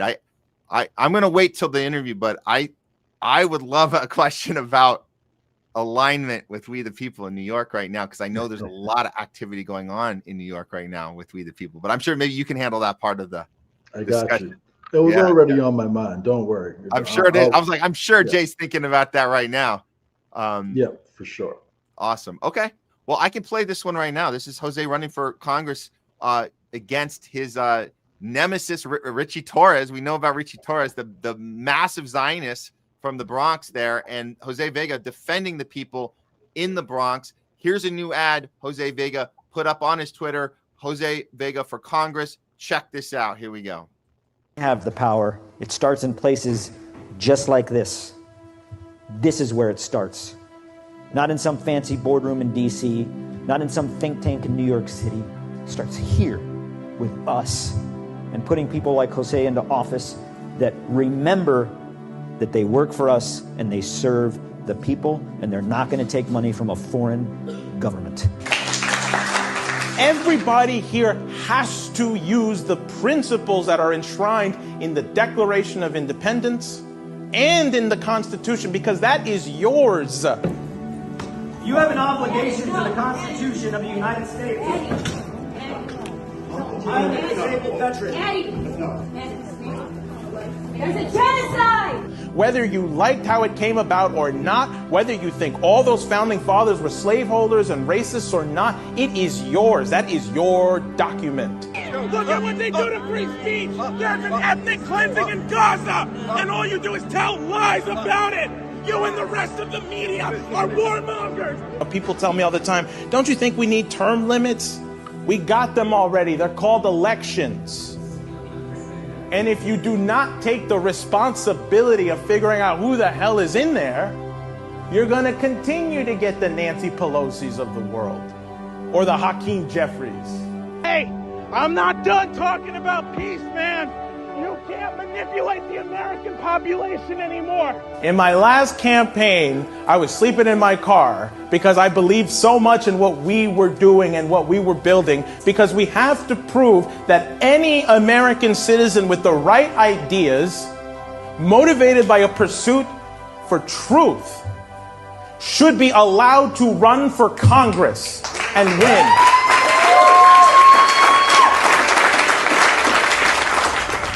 Nice. Wow, very cool. All right. Well, please welcome back to the show, Jose Vega. Jose, how's it going? Oh, we don't have volume. Let's see. Now you do. There we go. Great. I'm Great. sorry the camera is so tight. We've upgraded our recording equipment, which is great, but I mixed up my streaming camera with my film camera. This was the only thing I had, and I left my streaming camera at home, and I only have my film camera. So you're going to get a very dramatic shot of me today. I like it. It's very cinematic. And speaking of cinematic, we love that the ad you put together. It definitely gets the emotions going, and it was well put together and it gets people excited. It got me excited, so I'm glad you got that going. We want to talk about some stuff going on with you personally right now. Obviously, the campaign is kicking into another gear here. Let's start with. I would like to start with your Thanksgiving weekend, because Jay brought this to my attention. We had this situation with your stepdad, and we're talking about ICE. Yeah. Right. So let's go ahead, and I'll put up this tweet that you tweeted out, and I just thought this is such a sad news to see something like this happen to you, Jose. But you say, my stepdad was illegally abducted by ICE, then moved to Arizona, all in a matter of a few days, completely disrupting my family just days before Thanksgiving. I know I'm not alone. I know this is happening to thousands of Americans right now, but let me make something clear. While this is the State Department clearly targeting me, the surveillance state apparatus has grown out of control. They are now spying on people like Steve Witkoff by leaking details of his conversations with Russians trying to end the war in Ukraine. And so, and then let me get to the next. Okay. The deep state has gone completely rogue and is already being used against you too. I urge everyone to watch Glenn Greenwald's latest coverage of the Witkoff leak and to realize they are coming for you next. Jose, you want to tell us what this situation, what was this like for you? And you mentioned it in the tweet that you were probably targeted specifically because of what you're doing, but this should be a wake-up call to everybody that is paying attention right now. Yeah. First of all, Matt, Jay, just thanks again for having me on your show. I'm really happy to be here and following Keaton. He's also a great friend. So I just wanted to thank you guys for having me on here. Yeah. In terms of what I put out, the day I got that news, I think it was a Saturday when it first happened. I was actually on my way to film a video on a cross Bronx train project, which I actually did end up finally putting up on my X account and Instagram and stuff. And that was really fun, but I was on my way to do that. And like, I had planned out where I was going to go location wise. It was like 1:30. I was like, we don't have a lot of sunlight. So me and my friend, we get into our car. And then like, as I just take off from the office, I get a call from my mom, who's a little frantic. She's crying. And she says, they just took her husband, my stepdad. And I was like, what the hell are you talking about? And it was ICE. My understanding of what happened that day was he was on his way to wire. He had just come out of a place where you can wire money. He was in Plainfield, New Jersey. He actually wasn't in the Bronx. But he'd just come out of a place where you wire money back home. It's like a Western Union, but a knockoff Western Union, right? And when he finished the deposit, he got back into his car. He drove for about 30 seconds, and then he saw lights start flashing behind him. He thought it was the police. It was not the police. It was ICE agents. They were vested up. They had border patrol on them and stuff. And, they knock on his window and they ask, can you tell us your name? He says his name. He says, well, you're on a list. Can you come with us? And, my stepdad's not trying to be an asshole or anything. And he just says, okay, sure. He doesn't know what this is. But then he puts up a little resistance because his car is still running. And he's like, wait a minute. I'm just going to leave my car here with the keys in it and everything. And it's for about 3 to 5 minutes that he's refusing to go with them until at least he can take his keys with him, that an actual police officer, not these rent-a-cops, show up, and the cop pulls the key out of the ignition. He puts it in the window side of the driver's seat, and then he locks the doors and he says, don't worry, we'll make sure your car gets back into whoever needs to, And so the police officer did, in fact, get the car back to my mom somehow. But that was the last we saw of my stepdad since then, because then they took him to, I forget the name of the hall in Newark. I think it's Delaney Hall. And and then I went there to go visit him. They give you very little information. They say, oh, yeah, visiting hours are from 7 a.m. to 7 p.m. in Newark. So I go all the way to Newark. And before I go inside, I'm across the street from the place and I'm filming a video. And then the fucking I need to work. And then the security guard, I forgot his name. I don't remember his name. McTubster over there. It's like, what was that? Yeah, it was like, what was that about? I was like, what do you mean? So what were you filming video? I was like, yeah, I'm a congressional candidate and ICE illegally abducted my stepfather, and I'm here to talk about that, and I want to see him. He's like, you got to erase that. We don't do that. And obviously, I'm not going to fucking erase it. Yeah. So I start putting up an attitude with him. I start getting hot with him, as they say, and my mom's like, please calm down. I want to see my husband. And so it's like, all right, fair enough. So whatever. So this is how fucking inhumane this is, right? So not only am I getting crap from the security guard who's already not being helpful, but we look up my stepdad on the website and there's other people there who are being very nice to me, like, here's how you do it, yada yada yada. Then we get his certain number, and then it's like, I could go check the schedule. Turns out visiting hours are not from 7 a.m. to 7 p.m. because they have it divvied up. So yes, 7 to 7 is general visitation, but if it's an ICE detainee, they're sectioned off. So my stepdad, when he was in Newark, was 5B. 5B, you could only visit the prisoners in 5B from 9 a.m. to 10 a.m. on Sundays, and then 5 to 7 p.m. Thursday evenings. Wow. Yeah. So like, oh, go ahead. You were going to say something? I was going to say, so they're intentionally giving you these tiny little blocks of time just to make sure that you're not even able to contact them without, shifting stuff around in your own schedule. So they make it as inconvenient as possible. Wow. So think about it, right? My mom lives in the Bronx, and she's supposed to Thursday evening, which was that Thursday was Thanksgiving, and if I had not gone back and asked, wait a minute, Thursday's also Thanksgiving. Is it a holiday or is it a Thursday? I had to ask two different people who finally told me, no, Thursday, because it's Thanksgiving, will count as a Saturday because it's a holiday. So, we were going to go see him that Thursday back in Newark on a Saturday time. But then I think just 2 days later, and it was after I put up my videos and my statements on X, that they decide to move him first to Arizona. Oh my God. In the middle of the night, But he spent Thanksgiving in like a kind of a Saturday lockup, no visitors, no nothing. Just that's what happened there. No. So so he gets caught on Saturday. Then we go to Newark the next day on Sunday. And then that's when we can't even see him because we got there at 11 a.m. and his block was only from 9 to 10. So we said, okay, the next time we can see him is Thursday. So we'll come back Thursday, but Thursday's also a Thanksgiving holiday. So it's like, okay, so we have to come back Thursday, but at 9 a.m. because that's the time. So whatever. But then we got news Tuesday. So 2 days after the Sunday, 2 days before Thanksgiving, he's flown out to Arizona. And it's like, what the fuck, And then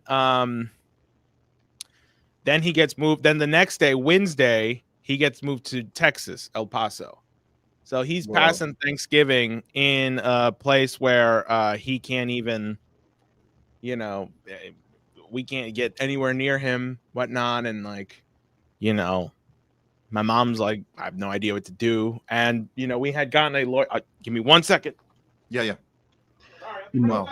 While he's doing that, I really hope that they're keeping him in humane conditions over there because, and obviously it's an inhumane situation overall, but I've heard some crazy, horror stories about some things that have gone on in some of those ICE facilities. So, if we think that the jail system and the prison system we have over here is bad, I'm hearing some really bad things about some of the ICE facilities. So hopefully, we start to recognize that we can't, if we're supposed to be the country projecting, civil rights and democracy and all these values abroad, but we treat people this horribly when they're here. I mean, the hypocrisy is off the charts, but I guess that's like almost anything else happening in the country right now. Absolutely. Yeah. Sorry for stepping aside. No. But so my stepdad is still in El Paso, Texas, and has been there since Thanksgiving. And he have you spoken to him since he's over there or no? It's been difficult to try to contact him because of the fact that the guards treat them like crap, the facilities suck, and the access to phones is very limited. And just trying to put money into his commissary so that he could actually have money to talk to us was a nightmare in itself, and it's been hard because, well, the first thing is we have no idea if he's going to have a court date. So my mom had already gotten a lawyer for my stepdad before he was deported. You know, they've been married for 2 years. They were going through the legal processes of getting him, you know, a green card, and he was making good headway. You know, even the lawyer was like, you're just a few appointments away from it. And then they got him before that could be finished. And as a result, ever since he's been detained, the lawyer dropped out, and we don't have any legal representation. I'm sure he might have some public defender, you know, that's already swamped with 1,000 other cases. And yeah, you know, Well, did the lawyer drop out because they know ICE kind of just does, you know, like what they want after they arrest people, or do you have any idea why that happened? The lawyer was like, I can't help you anymore at this point because it's a different matter altogether now that he's in their ICE custody. And the lawyer thought that they couldn't provide us the adequate help that they had in it, because initially this was just filing forms here and there. Now it's like he's being taken across state lines. I don't know how common it is to take someone that they deport or that ICE takes and then take them, you know, far away to the south. I know they did it to Mahmoud Khalil. Yeah, that's right. They transported him around all over the place. Yeah. And I, you know, that was obviously because they were trying to get him to a more sympathetic judge that would, you know, be more. Yeah, that's right. I remember that. So there was an intention behind that one. Yeah. Right. Which is why I keep highlighting, like, they only moved him from Newark all the way to Arizona, then Texas, after I started making a big deal about this. So it's like, you know, if it was the case that I would rally people together to make it difficult for me to do that and to make it expensive and costly if I wanted to fight it, and with the judge that may already be sympathetic to ICE, you know. So it goes to show you that, like, there is no such thing as law and order here. If the law only matters by who's applying it and who's holding it up. And so that's basically where we've been. We've been in limbo since then. You know, I have no idea what's going on with my stepdad. It's hard to get a touch and hold of him. You know, my mom's really kind of affected by it. She doesn't know much about what to do. But that's also why I had included that thing about Glenn Greenwald. Yeah, that's important. Yeah. You know, as much as, like, I said it, like, I know they're targeting me. It would be stupid for them not to take some kind of retaliatory measures against me because of how outspoken I am, and also because they know what we're doing with this campaign far outstretches the campaign. No matter what happens in June and November, it's not going to be the end of me, and they know that. And they know that 2026 will be explosive. But the fact that you had Steve Witkoff's private conversations leaked with the Russian diplomats goes to show you that the surveillance state apparatus is very much still alive. And not only is it still alive, it's being used to target people that go against the interests of the deep state, including people in Trump's immediate cabinet. So if they can do that to Witkoff, and they're doing this to me, what do you think they're going to do to anybody who's deciding to stand up against power right now? So, you know, I put that out there because I have to contextualize anything that happens, whether it's to me, even if it happened to any of the other candidates running in this race. You know, I would make a big deal about it, because it's completely insane that they can just kidnap somebody in broad daylight and then just, like, you know, say goodbye, sayonara. And you know, I have no doubt that they were surveilling him. I mean, these people are disgusting. They went to a known place where people go to, you know, send money back home, like a Western Union. So they clearly had people just following them. They know. They're disgusting. They're absolutely gross. Yeah, and just to add a little more context to the situation, your family is from El Salvador, from what I remember, correct, Jose? Yeah. Is that right? Yeah. My mom and my biological dad are Salvadorian. My stepdad is Guatemalan, but yeah. Guatemalan. Okay. Well, yes, both of those countries, we've actually overthrown governments over there, several times, throughout history. So, I know sometimes people focus on the end result instead of looking at how this situation got created in the first place. And, as we talk about it, I want people to remember we are constantly destabilizing countries in Central and South America and in the Caribbean, all over the world. That makes it really difficult for the people who are living there. So the situations in these countries today, we played a direct role in. So I hope people remember that. But yeah, and we're doing it because, the reason that we tell the public is, we have to protect the people there because their rights are being abused. But then look at what's happening right here in this situation. And just so everyone knows, overstaying a visa or, it's the equivalent of not paying a parking ticket. It's not something that you go to jail for. It's not a criminal offense. It's a civil offense. So what ICE is doing is illegal. So, how can we go around preaching law and order across the world if we don't even follow our own right here in America? Yeah. I completely agree with you. And I think, I really don't want to overlook that aspect of like, how did we get to here to begin with? You can't be deporting millions of people and then also try to destabilize Venezuela and then wonder what are we going to do with all the people that we're displacing. It's completely insane. And in just putting this out there for the record, like Marco Rubio and Pete Hegseth are children, are literal man children, and the only and what's that guy Miller? What's Stephen Miller? Yeah, Stephen Miller, the total guy. child. He was racist toddlers who are running our college frat boys at best. Yeah. So, I just kind of want that known out there because, like, I'm not afraid to criticize these people and say, great. There was another story of a guy named Jesus, Staten Island, 22 years old, National Guardsman. His stepdad got deported. He was much closer to his stepdad than I was to my stepdad. And his stepdad was there when he, finished boot camp. Was there when he became a National Guardsman, and they deported him anyway.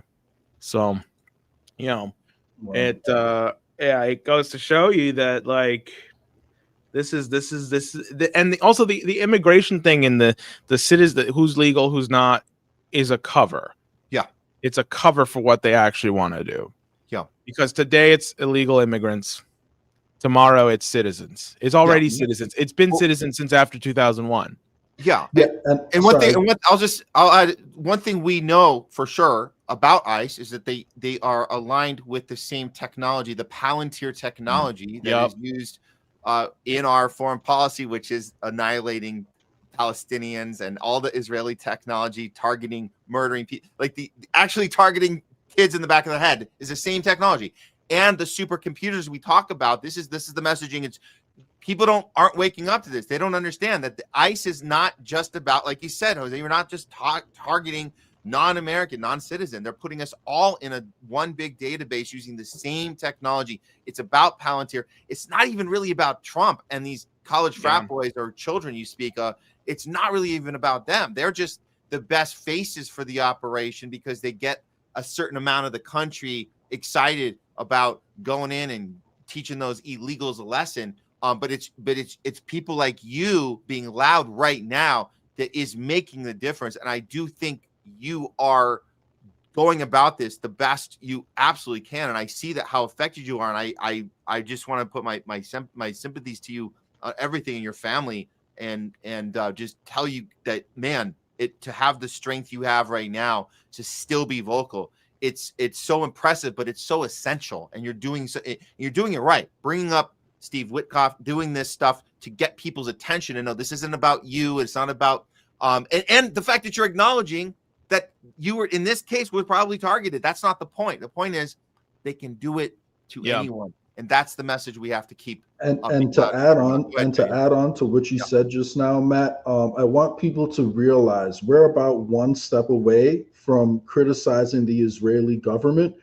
being considered inciting violence against Israel. So if you are someone who cares about what's going on, the Zionist influence in our government and what we're doing overseas, if you care about any of that, and you want the ability to criticize what Israel does, then you should care about this situation, because it's the same surveillance technology and the same laws, that could be called upon to abuse your own rights too. So, we have to be loud about this, and we have to realize if we just allow the rule of law, to go out the window, even if it's a case where, we agree with the actual situation, which in my opinion is inhumane, but there are people out there who all they care about is getting rid of illegal immigrants. If that's how you feel, just remember the same technology can be used against you, and it's a very thin line, and we're already across that line. So I want everyone to really think about how the same technology will be weaponized against you, especially once we have a change of government. Because if it doesn't happen today, it can happen tomorrow. And even Trump, we see how, enthusiastic Trump is about supporting Israel. It's it wouldn't surprise me if it happened during Trump's administration. Yeah, it's something that existed. I mean, I think it's J.D. Vance who actually coined this term, so I'll be borrowing it, the permanent bureaucracy, right?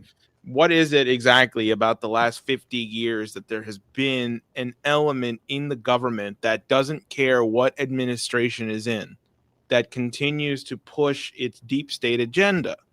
Like, I mean, as far as I know, I was born in 1998, so I'm 27 years old now, and the earliest thing I remember was my dad taking me out of preschool because, the Twin Towers were just attacked, right?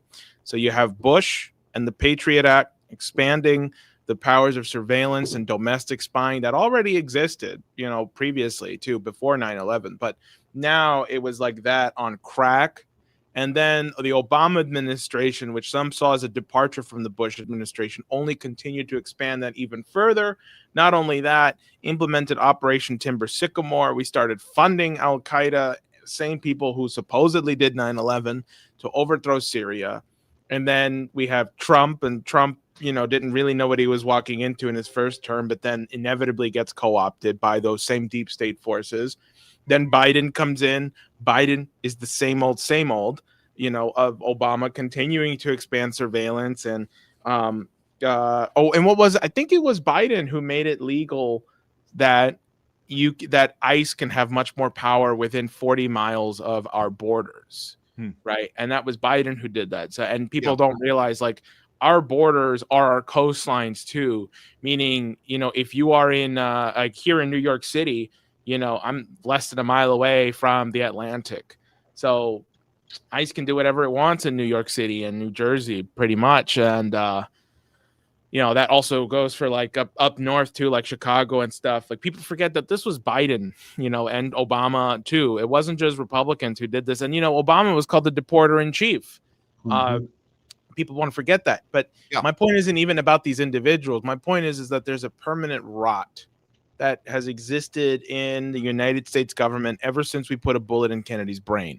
I genuinely believe it goes that far back. The oligarchy has been pulling strings behind the scenes, getting their policies done, no matter who's in charge, because they don't seem to care, and they will do whatever it is. But that's why I always am emphasizing, like, stop making this a Democrat Republican issue, because it's not that. That's for you. If you get caught up in that red blue hemisphere, you've already lost, because then you're already not looking at, like, who is actually influencing this policy. Who are the Adelsons, for example? What role do the Bilderbergs play? Why do people talk about George Soros, this, that, and the other? Like the actual people that are pulling the real policies, that are actually making like the Peter Thiels and the Alex Karps and the these are the people that don't make it into the conversation about who you're going to vote for. But what we've come to realize is that no matter who you vote for, red or blue, you're going to get John McCain. You're going to get John McCain. That's funny. That's right. So I want to bring up this. Did you guys hear about the detention centers that there was this $30 million contract that ICE is trying to put, like, using these Amazon, like vacant Amazon facilities and trying to build detention centers now across the country? I heard this one that Jay, I think you sent this to me. This that kind of went a little viral. She was kind of this girl breaking this down. Let me play a little piece of this and see if there's any validity on this one. But it seems to have got a lot of traction. Here we go. Today, Immigration and Customs Enforcement signed a $30 million contract asking a vendor to provide concept design for processing centers and mega centers across the United States. This seems to be the latest evidence that ICE is moving forward with a plan, which was first reported in November by NBC News, to acquire vacant warehouse space that were designed for e-commerce giants like Amazon and retrofit them and turn them into detention centers. This is part of ICE's spending blitz in an attempt to ramp up deportations. When the Trump administration took power at the beginning of the year, ICE set a goal of doubling its detention capacity, and ever since it's embarked on a rapid expansion, trying to open as many new prisons, tent camps, and jails as it possibly can. This is proving to be extremely profitable for the whole host of private vendors that work closely with immigration enforcers. In this case, the vendor that is trying to profit is called KPD Services, LLC, is going to be getting $30 million to come up with concept design for ICE's apparent plans to launch mega centers across the United States. I think this will raise serious concerns, as have ICE's other sort of unconventional plans to open detention facilities, such as Alligator Alcatraz in Florida, facilities that are not intended to house people and lead to inhumane conditions for people under ICE's charge. I would imagine that similar concerns would be raised if ICE ultimately goes through with these plans of opening up vacant warehouse space in order to serve as detention centers. And I want people to, just think about the fact that that's only for designing it. Like, the people who actually will own these detention centers a lot of the time happen to be the same people who own private prisons in America. So we're setting up a system that incentivizes people to break the law through detaining them illegally, through ICE, and then holding them for as long as possible to funnel money to the campaign donors, to mostly the Republican Party and some to Democrats too, and then deport them back to countries that we've directly destabilized many times in the past. So this is the situation that is being set up right now. And, we have to talk about why this is happening. And Jose just said it perfectly. It's the permanent deep state that uses both parties, to get this done. And, it's disgusting. Yeah, absolutely. It is. And, I think what you just showed me too is like, it just goes to show, this is why I am proposing things like a cross Bronx train, because, and this is kind of I'm going to be on my soapbox here for my fellow organizers, is that it's not enough to denounce anymore. You do have to have an alternative vision. But for example, $30 million, they're fucking opening up torture centers. Yep. How about $30 million to fund a school, maybe? Mm-hmm. $30 million could have saved All Hallows Catholic High School, which just shut down here in the Bronx because they couldn't raise $3 million. And it was the only school in the Bronx that had a 100% graduation rate in the South Bronx.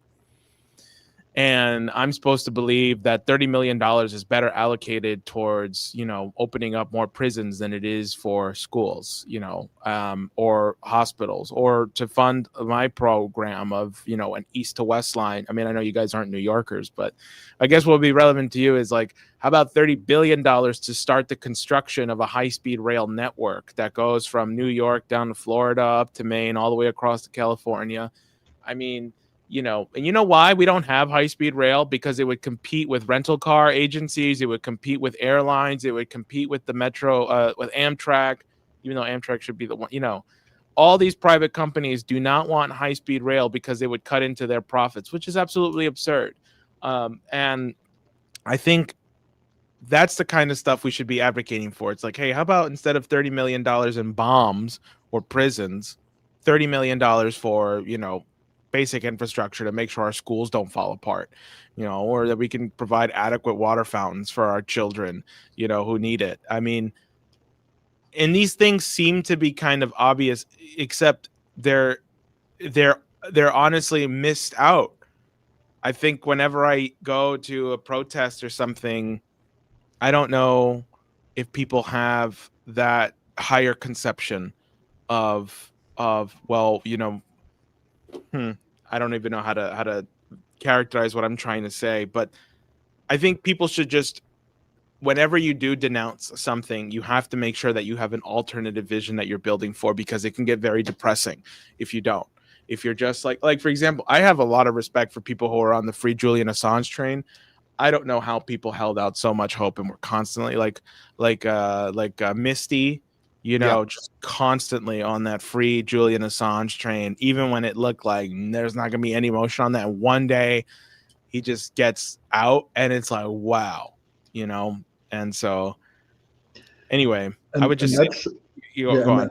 And that shows you, the power of hope and the power of sticking to it, because it was the pressure that came from all of his supporters, I believe, that did ultimately, get him out. But, I agree with you. I think, part of the reason why we have so many problems in the country is because of the salience of the conversation and the redirection from the actual people causing the problems to causing us down at the bottom to blame each other. So they always need a distraction and a fall victim, and a fall guy for the problems in the country. So Americans are rightly frustrated right now because the truth is the cost of living is going up. Life is getting harder and everyone is looking for someone to blame. And there's a chunk of people in the country who think, oh, illegal immigrants are the cause of all these problems in the country. So that's why there's so much attention being focused, towards that. When the truth is your cost of living is going up and rent is going up because the value of our dollar is continually going down, and because we have hedge funds coming in, buying up houses and buying up properties and jacking up the price on it. So it's not the fault of an immigrant, why you think your kids may not be able to afford a house.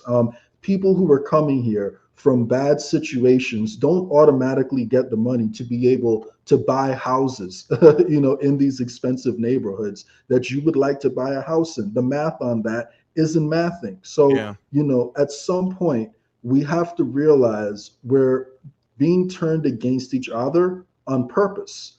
And, you're seeing the conversation devolve in so many different ways. I don't know if any of you guys have seen this now, but now there's a bill being proposed in Congress to make it illegal to hold dual citizenship. And I don't think it has any chance of going through because, so many of the donors to both Republican and Democratic parties have dual Israeli citizenship. They have citizenship in the UK, but that just shows you where it's going. And they're not talking about the people, who have citizenship with the UK. They're not talking about the donors. They're talking about people, who are coming from, let's be honest, Black and brown countries. That's the people they care about. And even the Department of Homeland Security put out a tweet the other day saying remigration now. Now, when you look up, I'm actually was gonna piggyback off that. Let's put that up right now. This is important because this is new vocabulary for our lexicon, guys. Get used to this new word, because Homeland Security is telling us the stakes have never been higher and the goal has never been more clear. Remigration now. What the hell is that? Well, here's a definition. Jay, just want to put this out. This is a definition we found. Remigration is a far-right concept originally from Europe of ethnic cleansing via the mass deportation of non-white immigrants and their descendants, sometimes including those born in Europe with local citizenship, to their place of racial ancestry. So this is what we're seeing Homeland Security tweeting out. So they're not mincing words. They're educating us on what the actual plan is and saying the quiet part out loud. The other thing to piggyback on that they've said the quiet part out loud was when Elon let us see the actual location of DHS and their Twitter account. Just to remind everyone, this is where it's based, right in Tel Aviv. It was started in July of 2008, right during the end of Obama's administration. So he had a hand in setting that up, and that Now it does not say that. Obviously, they switched it out and it says it's the U.S., but we know where it's based. So that's the language. Jay, I'll pass it back to you, but that's just so the viewers know, get used to that word because it seems like it's going to be around a little bit here. Yeah, and I just want people to think about it, like, not that I agree with that, but if you want to implement that in America, then, why wouldn't you implement that in Israel too? I don't hear them saying the people who recently immigrated to a land that wasn't theirs and genocided people in order to steal that land. I don't hear those people calling for them to go back. So, but any way you put it, the truth is, if your whole policy is based on what people look like, instead of what's best for the country, and like you're being emotional, you're not being rational, and you're allowing yourself to be manipulated by forces that want us to be turned against each other. And if you look at how America got the position it got into today, it's largely because of immigration. It's largely because we brought in people from all over the world to come build up this country. And the truth is, most Europeans don't want to come over here anyway, because we're not destabilizing their countries over there, and they're allowed to have social safety nets over there. Anytime a Caribbean, a Central American, or a South American country tries to implement social safety nets and improve the quality of life for people on the ground, we go in and overthrow their government.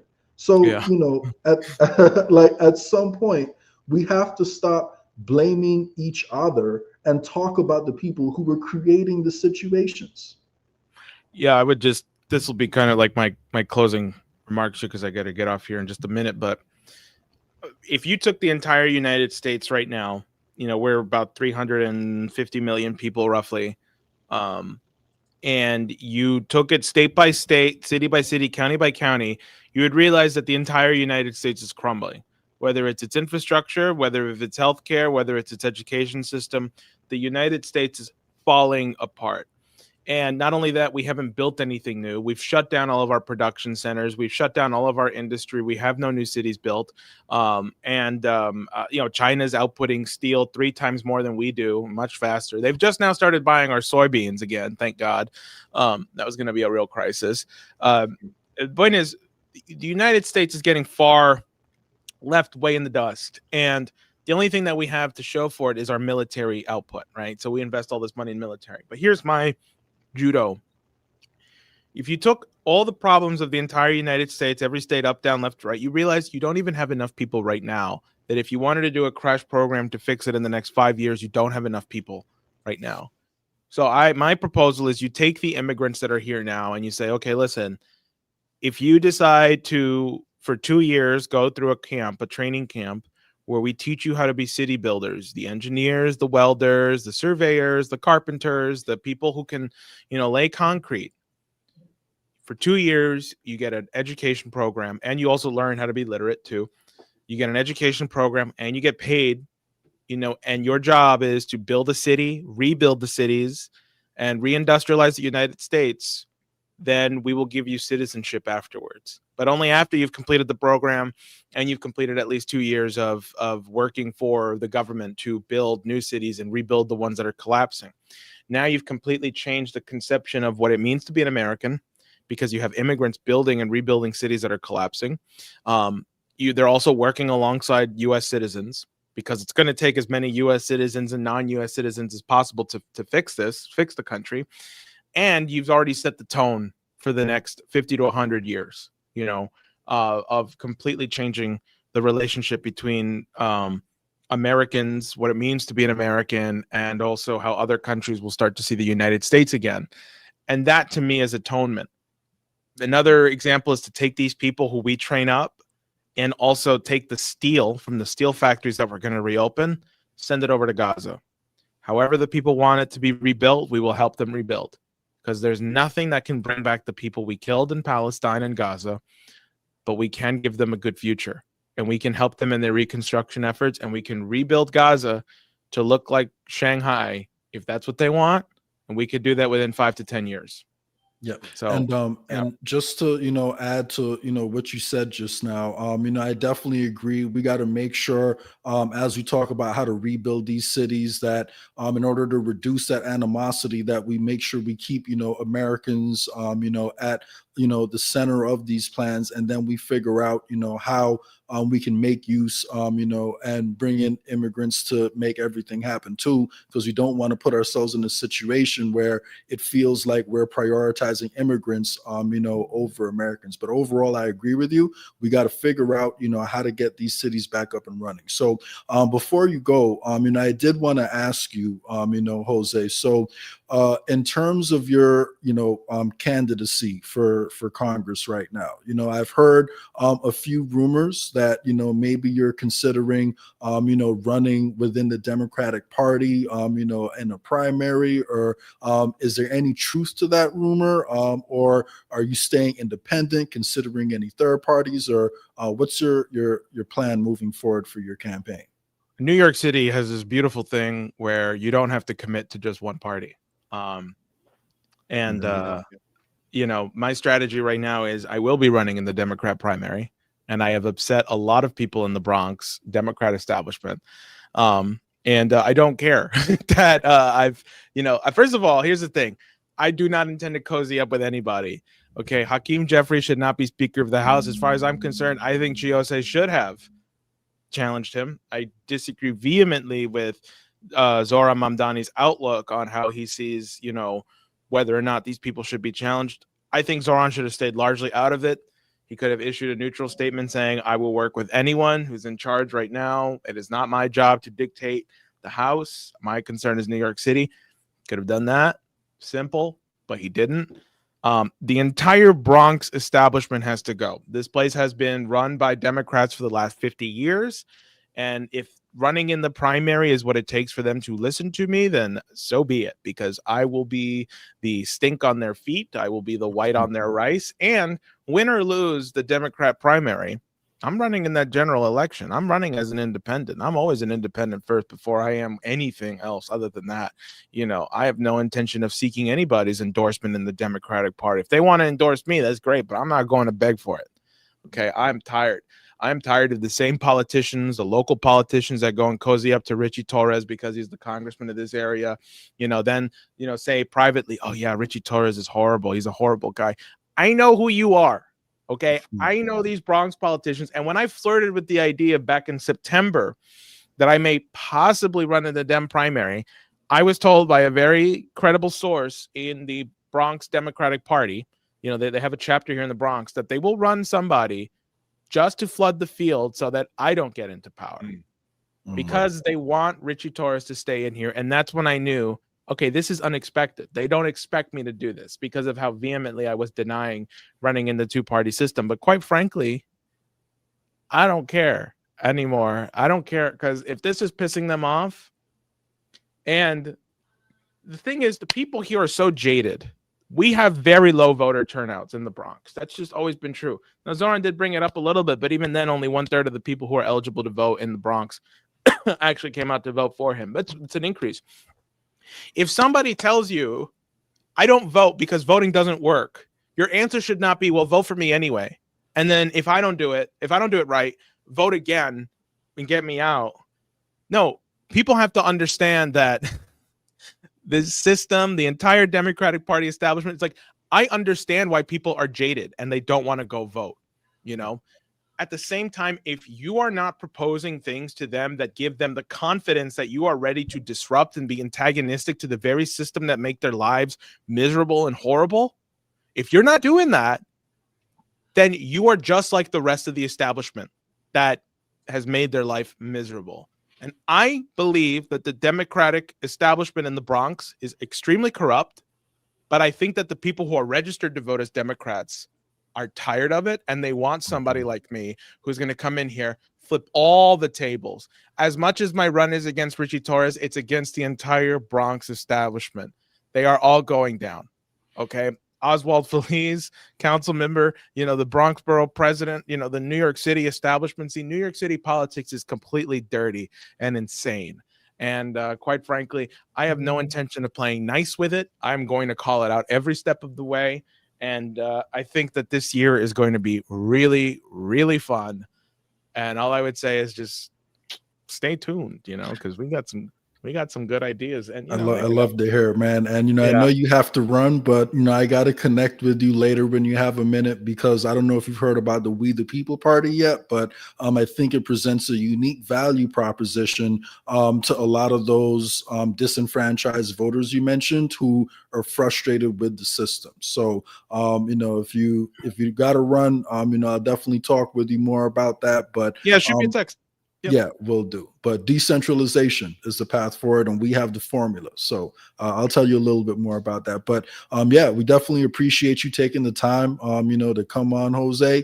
I look forward to connecting with you, and we got to make sure we keep a spotlight on what's going on with you and your family, because ICE doesn't abide by the rule of law. So we need to make sure they know that eyes are on them, at this point in time. Absolutely. Well.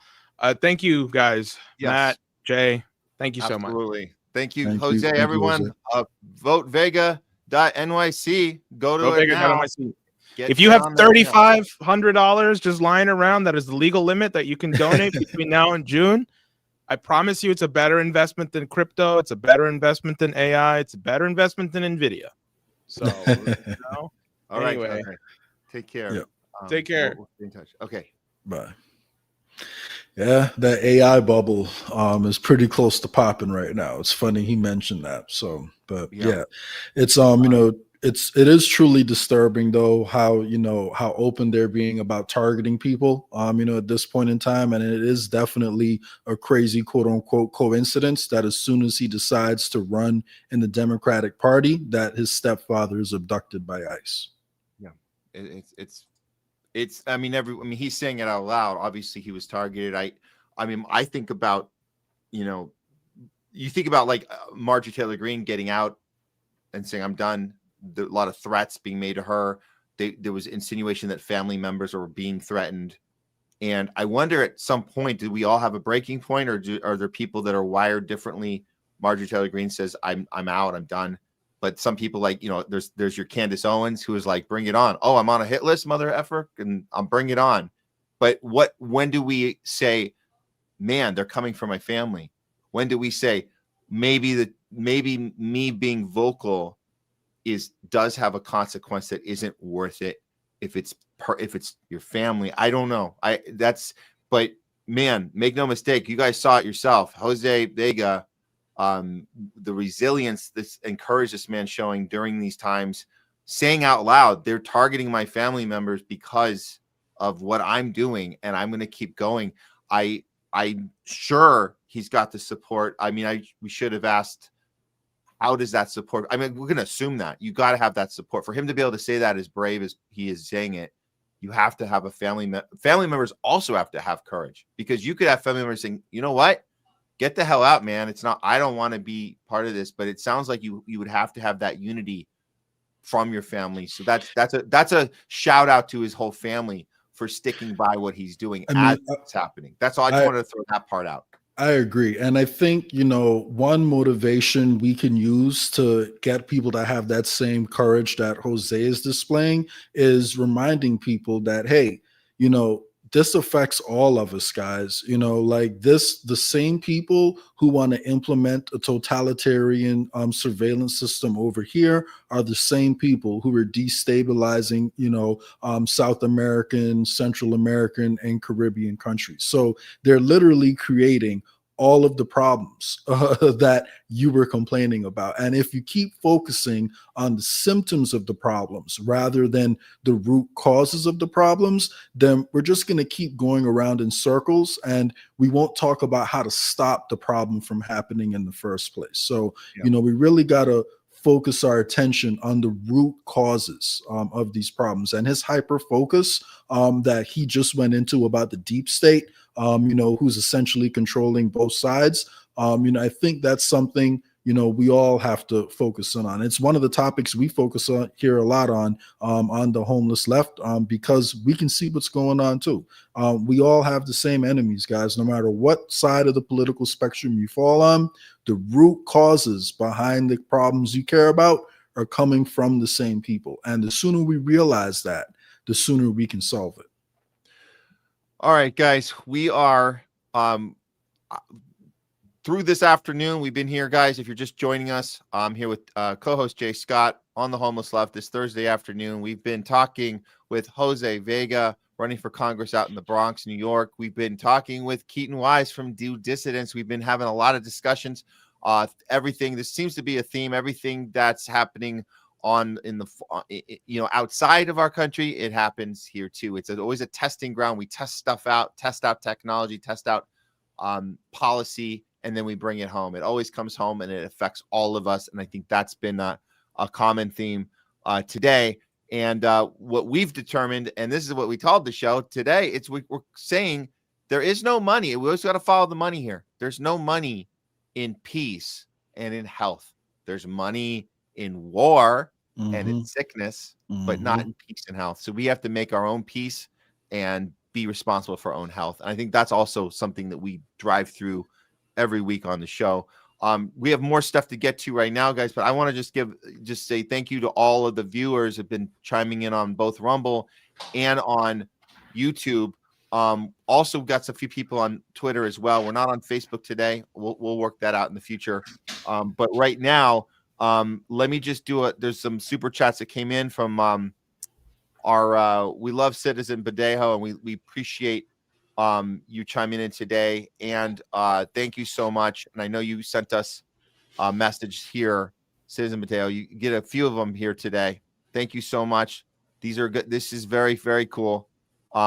And I know you asked Citizen Badejo, I know you asked us about talking about Colonel Aguilar. And, you asked us I think the other day about it as well. And what I did, I'm starting a conversation with Keaton off, on DMs. So what we're doing is we're talking about getting Colonel Aguilar on the show. And so as far as using today's time, I want to apologize because I know the idea was you wanted us to ask this question. It'd be a good idea to ask Keaton to make the case for Colonel Anthony Aguilar to run as a third-party presidential candidate. It's a great discussion. We could certainly try and have that. It didn't certainly fit the flow today, and I do apologize. I wasn't able to get that in there. And to let you guys know what we're doing here, it's a magic act. What we do here, me and Jay, and when Craig's here, and what we're doing is we're funneling guests in. We're getting the most of the time with them. They all have deadlines. They all have to get out to their next thing, and we have an agenda. We try to highlight the important talking points, and time goes fast, and you guys know that. So we try to do our best, and I do apologize we can't get to everything, especially when you're giving us super chats. And we do tell you guys that super chats, Rumble Rants, they go to the front of the line, and they certainly do. And I just wanted to give a shout out to that to you, Citizen Badejo. And yes, you asked us if we could ask Jose about it as well. And if you guys are watching the interview, we only had him for so long, and we had a lot of stuff to get to. And even Jay, you heard that, guys. Jay just brings up We the People, and we've already run out of our time. And he says, you know what? DM me. Let's talk about it. We're going to talk about it. And these conversations continue. So everything's a work in progress. The conversations are works in progress. They go on, and we evolve and we grow. And that's it. We can't solve the world's problem in one day. But thank you guys again for all your support. Yep, agreed.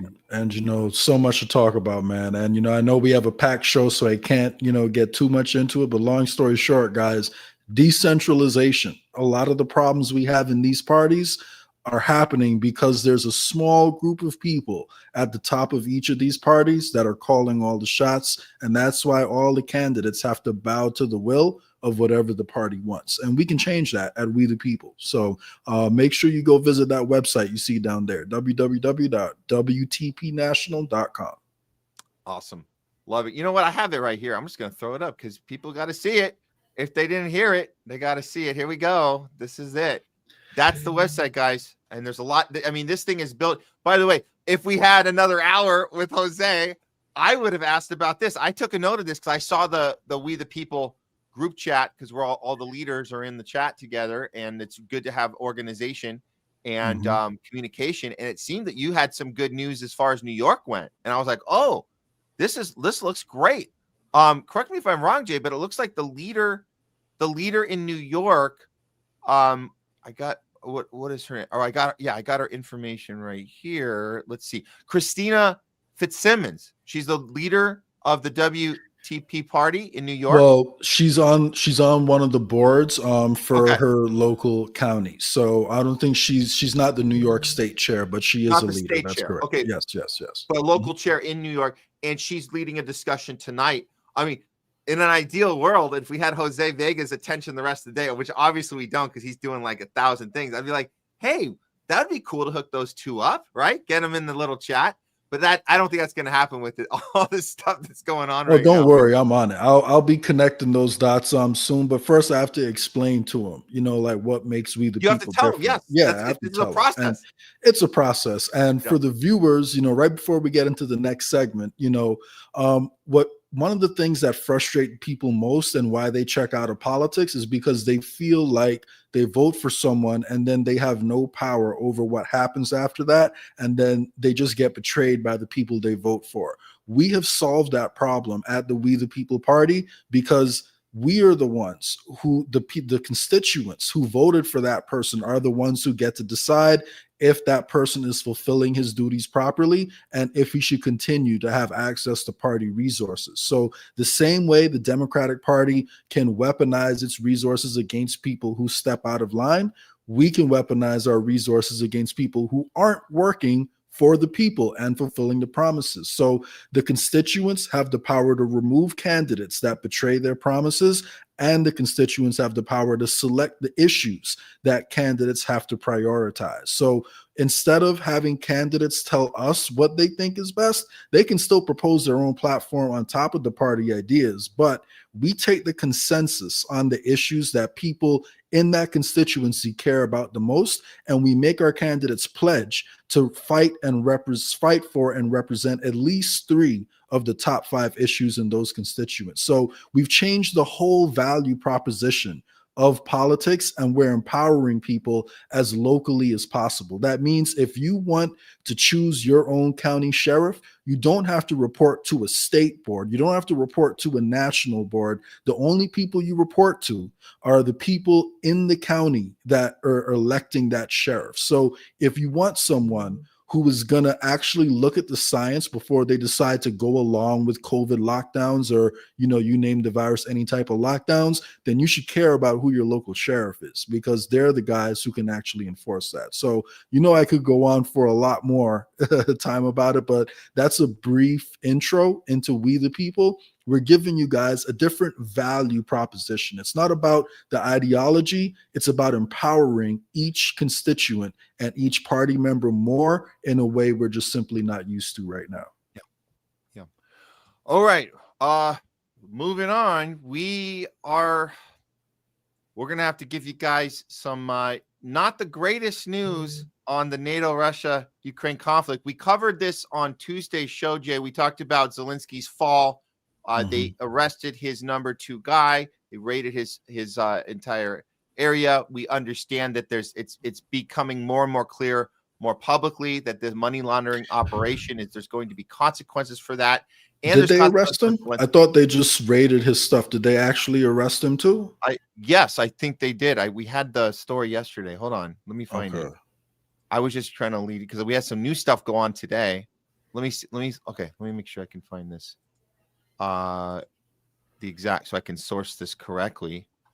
And then as I'm finding it, the next thing we discovered, and this is from Colonel Douglas McGregor pointed out that it looks like that Zelensky will be ditching out. Let's just say he's going to be running away and hiding in Israel. That seems to be the place where he's going to be hiding for his life, because we know that he will be a wanted man. He will have a target on his back. And what a perfect place to go.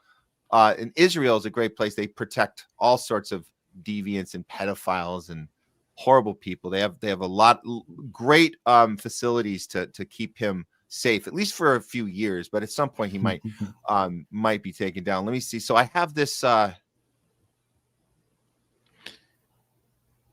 the top aide. So the raid took place.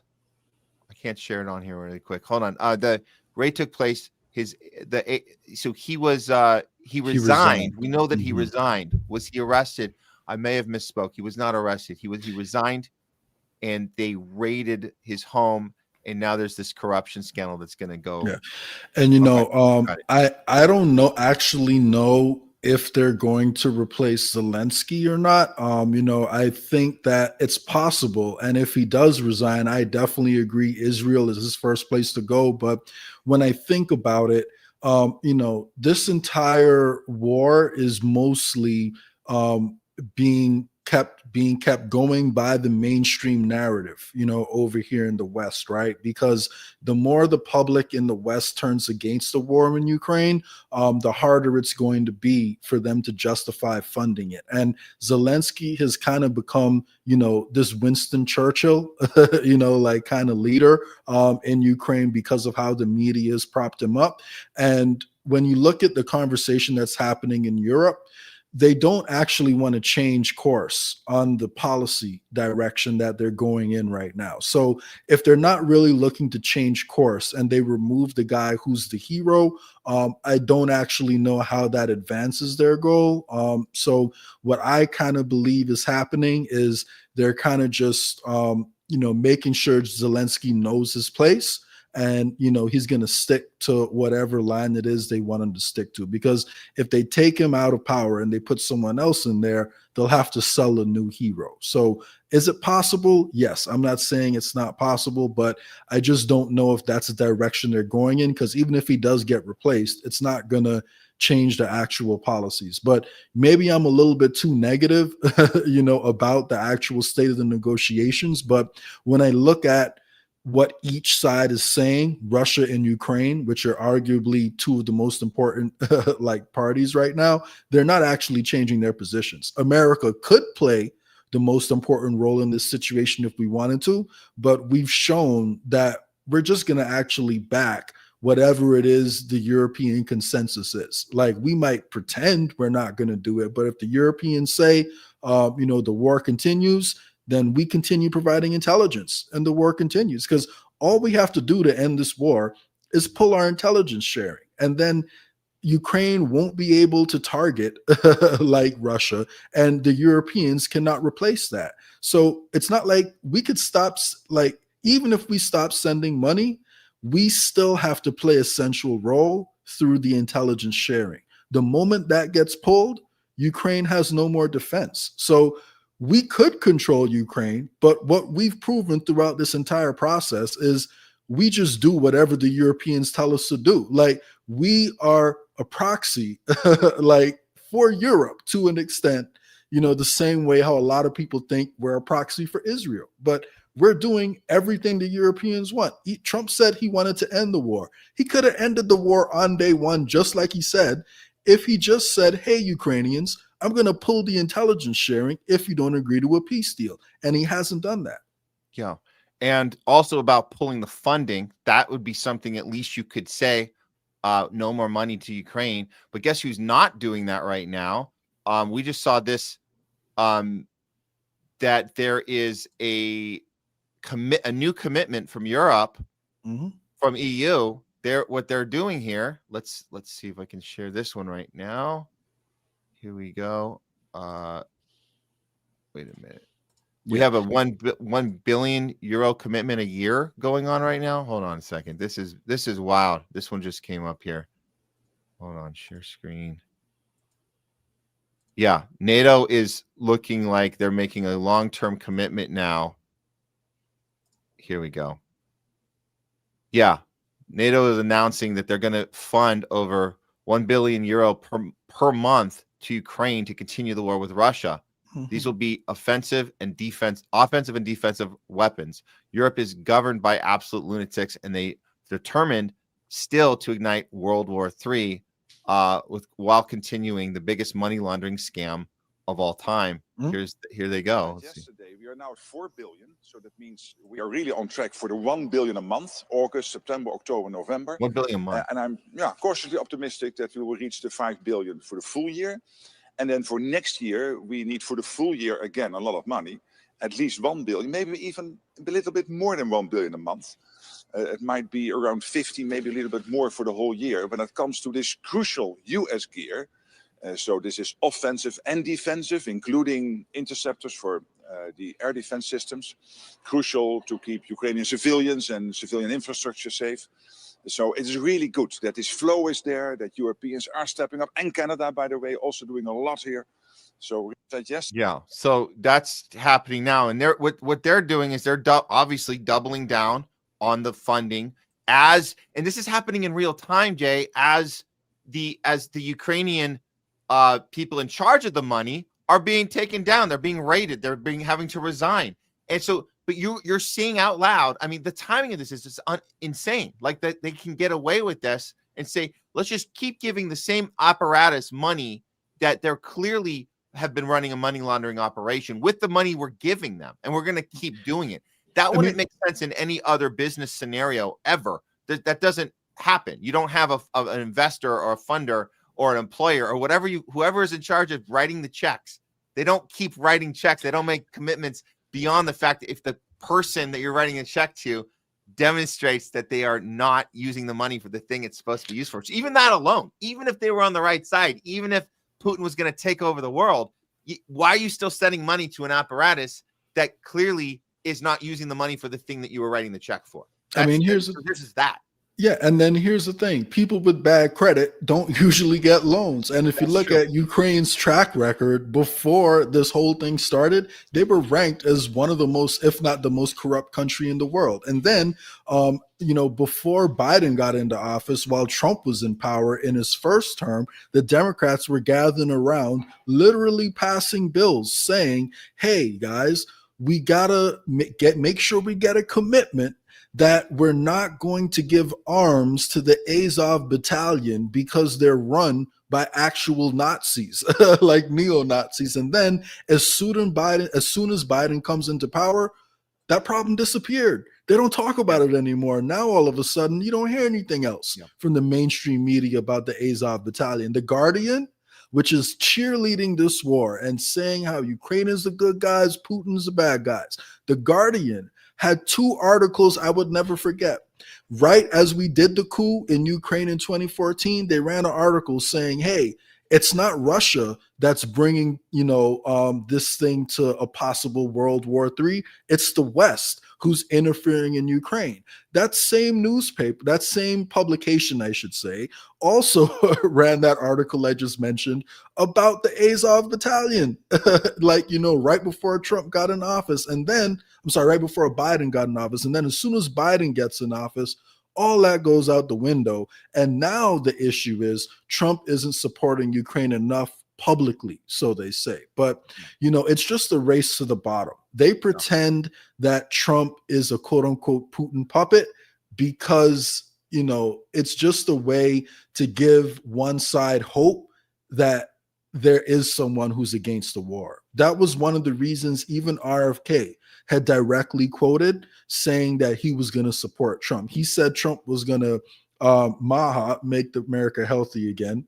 Funny. And he said Trump was going to bring an end to the war in Ukraine. Those were 2 of his, and supporting free speech. Trump has clearly betrayed every single one of those principles. And I just want everyone to remember, the Europeans do not have the capability. They don't have the infrastructure, the satellites, and the capability to provide the intelligence sharing that we do.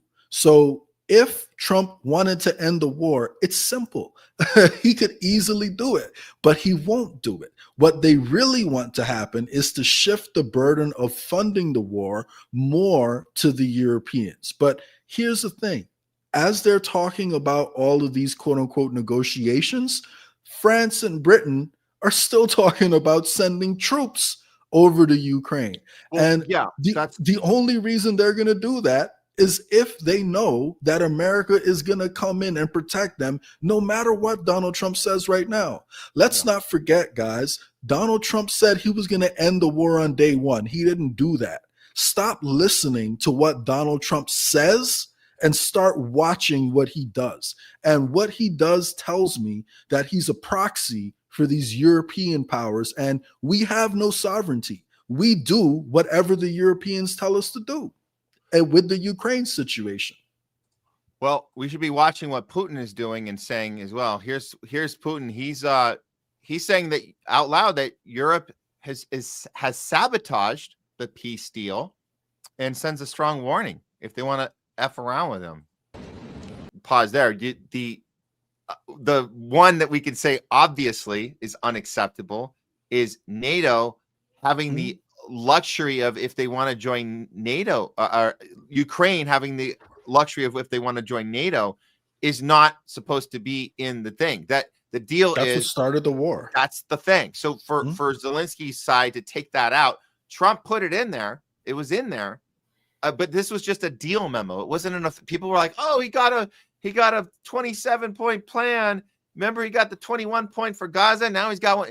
It's just like you said, Jay. It's words, and it's not real. And lawyers aren't really looking at this. It's in Ukraine's constitution. After we overthrew their government in 2014, they rewrote their constitution. And one of the things Ukraine put into its constitution is that it's on an irreversible path to working towards joining NATO. So any peace deal that doesn't include taking that out of the Ukrainian constitution, as well as, verifiable, solid promises from NATO that it won't happen, Russia simply is not going to accept. And just to show you how ridiculous it is, like the deal that they put in front of Russia argued that Ukraine should be able to have an army of over 800,000 people. That is like 5 times as big as the army Ukraine has right now. Ukraine does not have the ability to fund that type of army on their own, point blank, period. And if they were to have an army of that size, that would be bigger than the armies of England, France, Germany, and the current Ukraine army all put together. Like, they're literally arguing for Ukraine to have an army that's bigger than most of Europe, like the most powerful countries in Europe put together. So it's a plan that's not serious. It's not intended like to pass as it is. And to be honest with you, the Russians have kind of made clear, if you read between the lines, that they don't expect this conflict to be resolved through peace. They expect it to be resolved on the battlefield because they can see what the Europeans are doing. They know they can end it on the battlefield. But the question is, what do the Europeans do as the Russians are winning this war? And they're kind of telling us that they want to send troops. And if they send troops and one European troop dies, Donald Trump is going to reverse everything he's been saying up to this point. And he's going to say, oh, well, we can't let our NATO allies fight over there alone. We got to go back up our NATO allies. Yeah. Well, let's see what else he's. Yeah. Wow. Europe can't shoot down their missiles, man. The Oreshnik missile, to the best of my knowledge, cannot be shot down, by anyone in Europe. Now, I did read a story. They want this to happen. Look at this. So this is the next part of the story. So as he's telling you very clearly, if you intentionally antagonize this, it's going to be what we've had times whatever, times 10, times 100. This is what NATO is doing right now. NATO is considering preemptive strikes on Russia, calling it defensive. Where have we seen that playbook before? Israel. Where do we see that? Defense move. Alliance officials argue that launching first could still count as self. No, it can't, but okay. Okay, officials. Insisting the idea needs deep analysis. These people should be in a mental hospital. That's very well said. Listen, this is a little tiny video. I'm just going to blow this up for a second. You guys can see.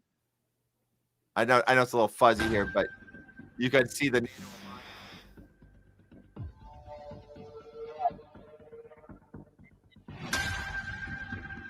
And what happened to not 1 inch to the east, Jay? What? Guess they forgot about that. Yeah. What the hell happened to not 1 inch to the east? Yeah. Okay. So no, of course that'll count as aggressiveness. Of course that's not a defensive move to do that. That's what's happening here. So oh, there's a follow-up here. Now we have from Zero Hedge. Let me throw this one up here real quick. This one's important because it looks like the considering of the preemptive strike has actually happened. Now a Moscow paper. Here we go. So we're seeing that this is from Zero Hedge.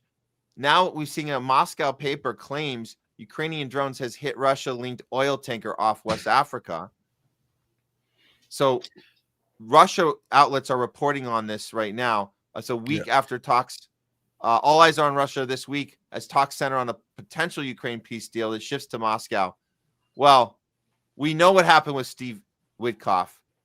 So this is this is a day old. So this was a couple days here. Yeah. So just so everyone's aware, there was a ship that was actually a Turkish ship that was leaving a Russian port that was carrying, Russian goods, and that was going for somewhere in the Black Sea. I forget what the destination was, but long story short, it was leaving a Russian port carrying Russian goods, right? Or a Russian section of a port. And if you look at where the attack happened, the dominant Western power in West Africa happens to be France.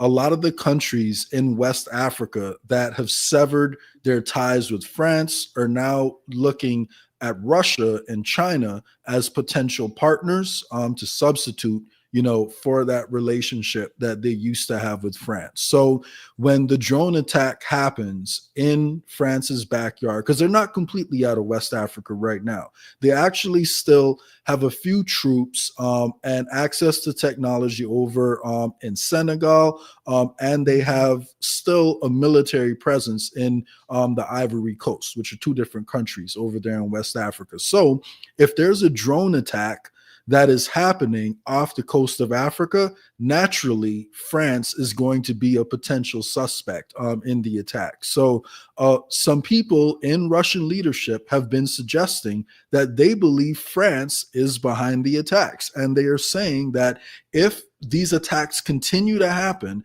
and if they believe that it is France behind them, then they may start to take retaliatory actions against France and start shooting at French ships themselves. And we even saw France stop a ship, I believe it was earlier this year or late last year, that it suspected of carrying Russian oil. So they've already done it, openly. Now, they didn't attack that ship, but they did illegally stop it, board the ship, and try to see if it was carrying Russian goods.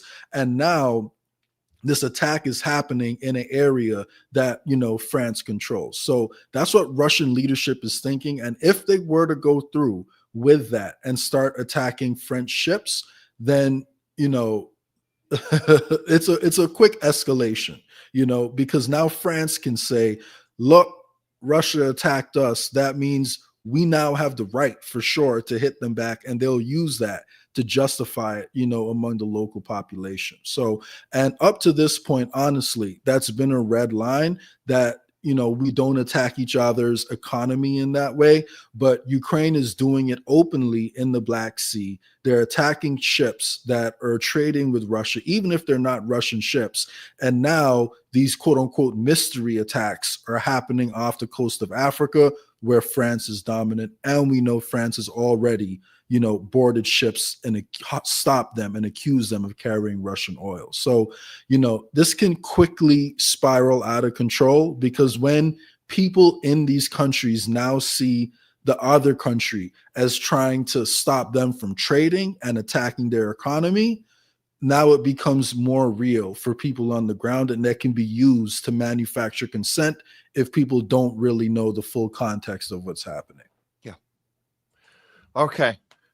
Well, we'll just have to keep an eye on this one as we have the entire last 2.5, 3 years we've been following this, and we said from the beginning that the only way this can end is Zelensky out, not one more inch to the east of NATO, and that's it. I mean, the Minsk agreement was the best you were going to get, and they didn't want that, so it's not going to get any better for NATO or the West, or this narrative that Ukraine was we're saving democracy. So that's all done, and Zelensky's done. And I don't think I think they can oust him and say he was a bad apple. And I think that they might be able to get away with it if they count on American people to kind of have a faded memory, if they kind of do it kind of gradually, and then hopefully we'll forget that Sean Penn, one time long ago, Sean Penn handed Zelensky his Oscar and says, "Go kill some Russians for me."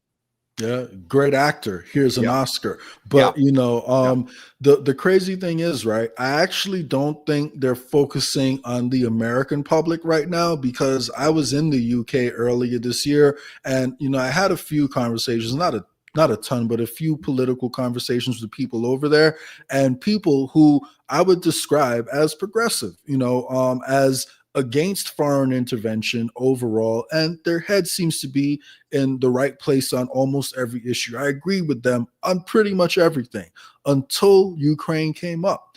And if you were to talk to the average person in Europe, well over 70-80% of them believe that Putin is the bad guy and that Putin is attacking them, because their media is actually even worse over there than our media is over here, believe it or not. They have less free speech than we have over here. I can make the case that here in Southern California, they certainly are on that same wavelength. That's true.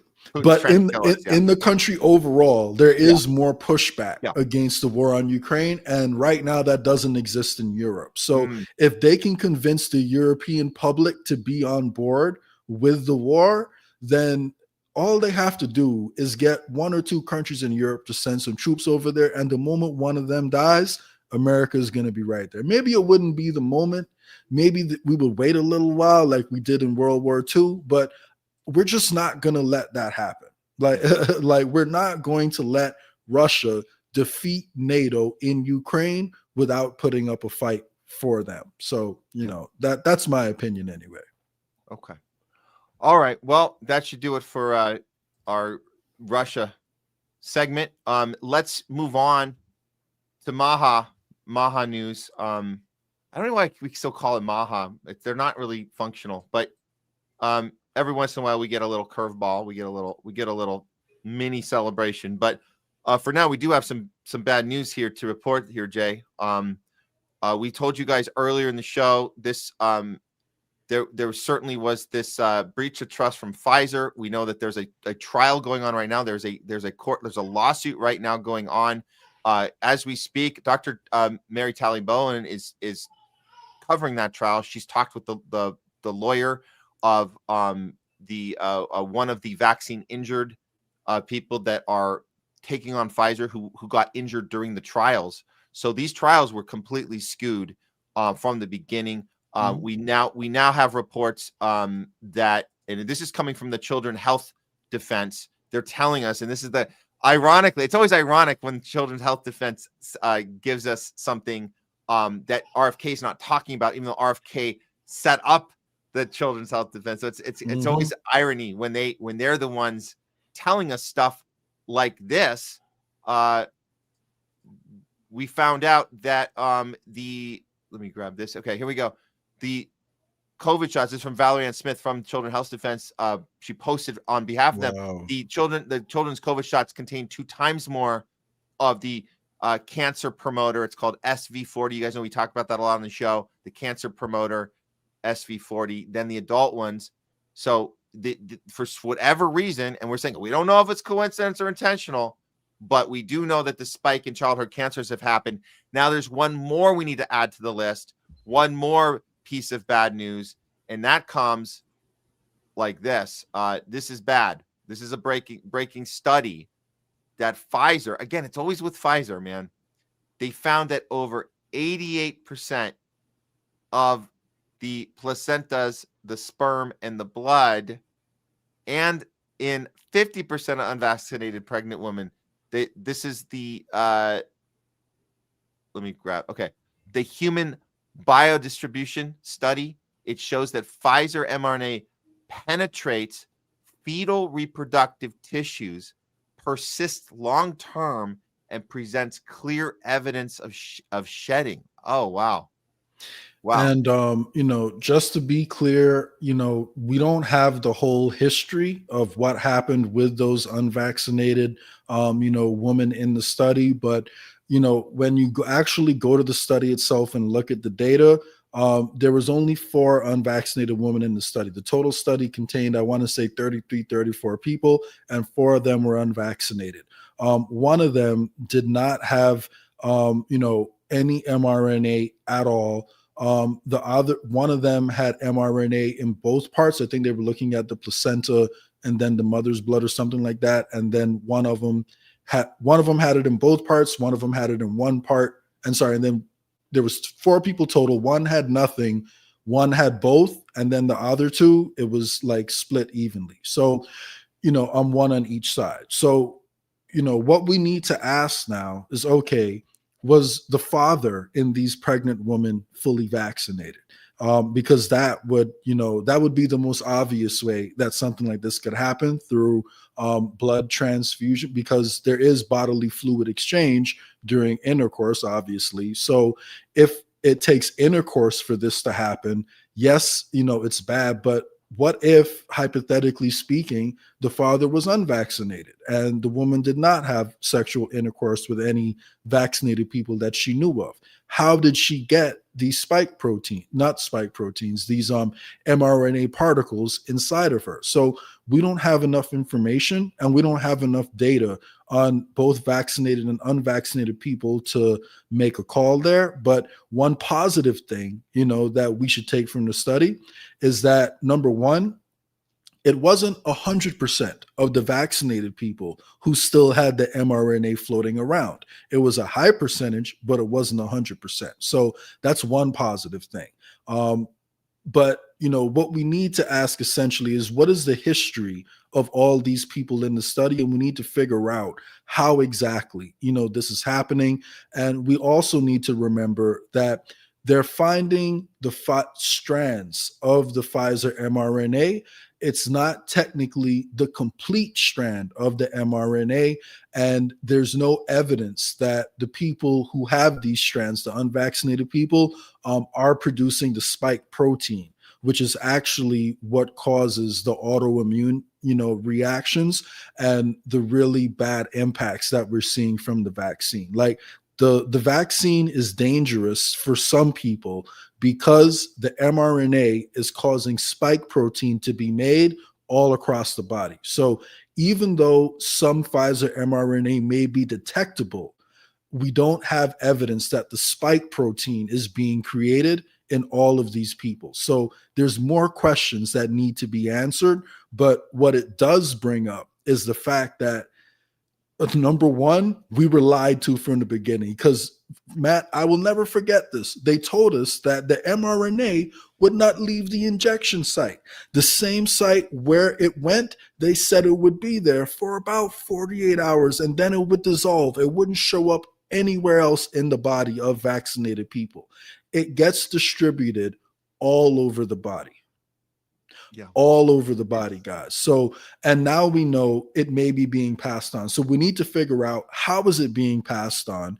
How much of it is being passed on? And are the people it's being passed on to creating spike proteins indefinitely, or are they creating spike proteins at all? So this isn't necessarily all terrible, like apocalyptic news, but it does raise a lot of questions, and it does prove that vaccine shedding, which is something we got labeled conspiracy theorists for talking about, is possible.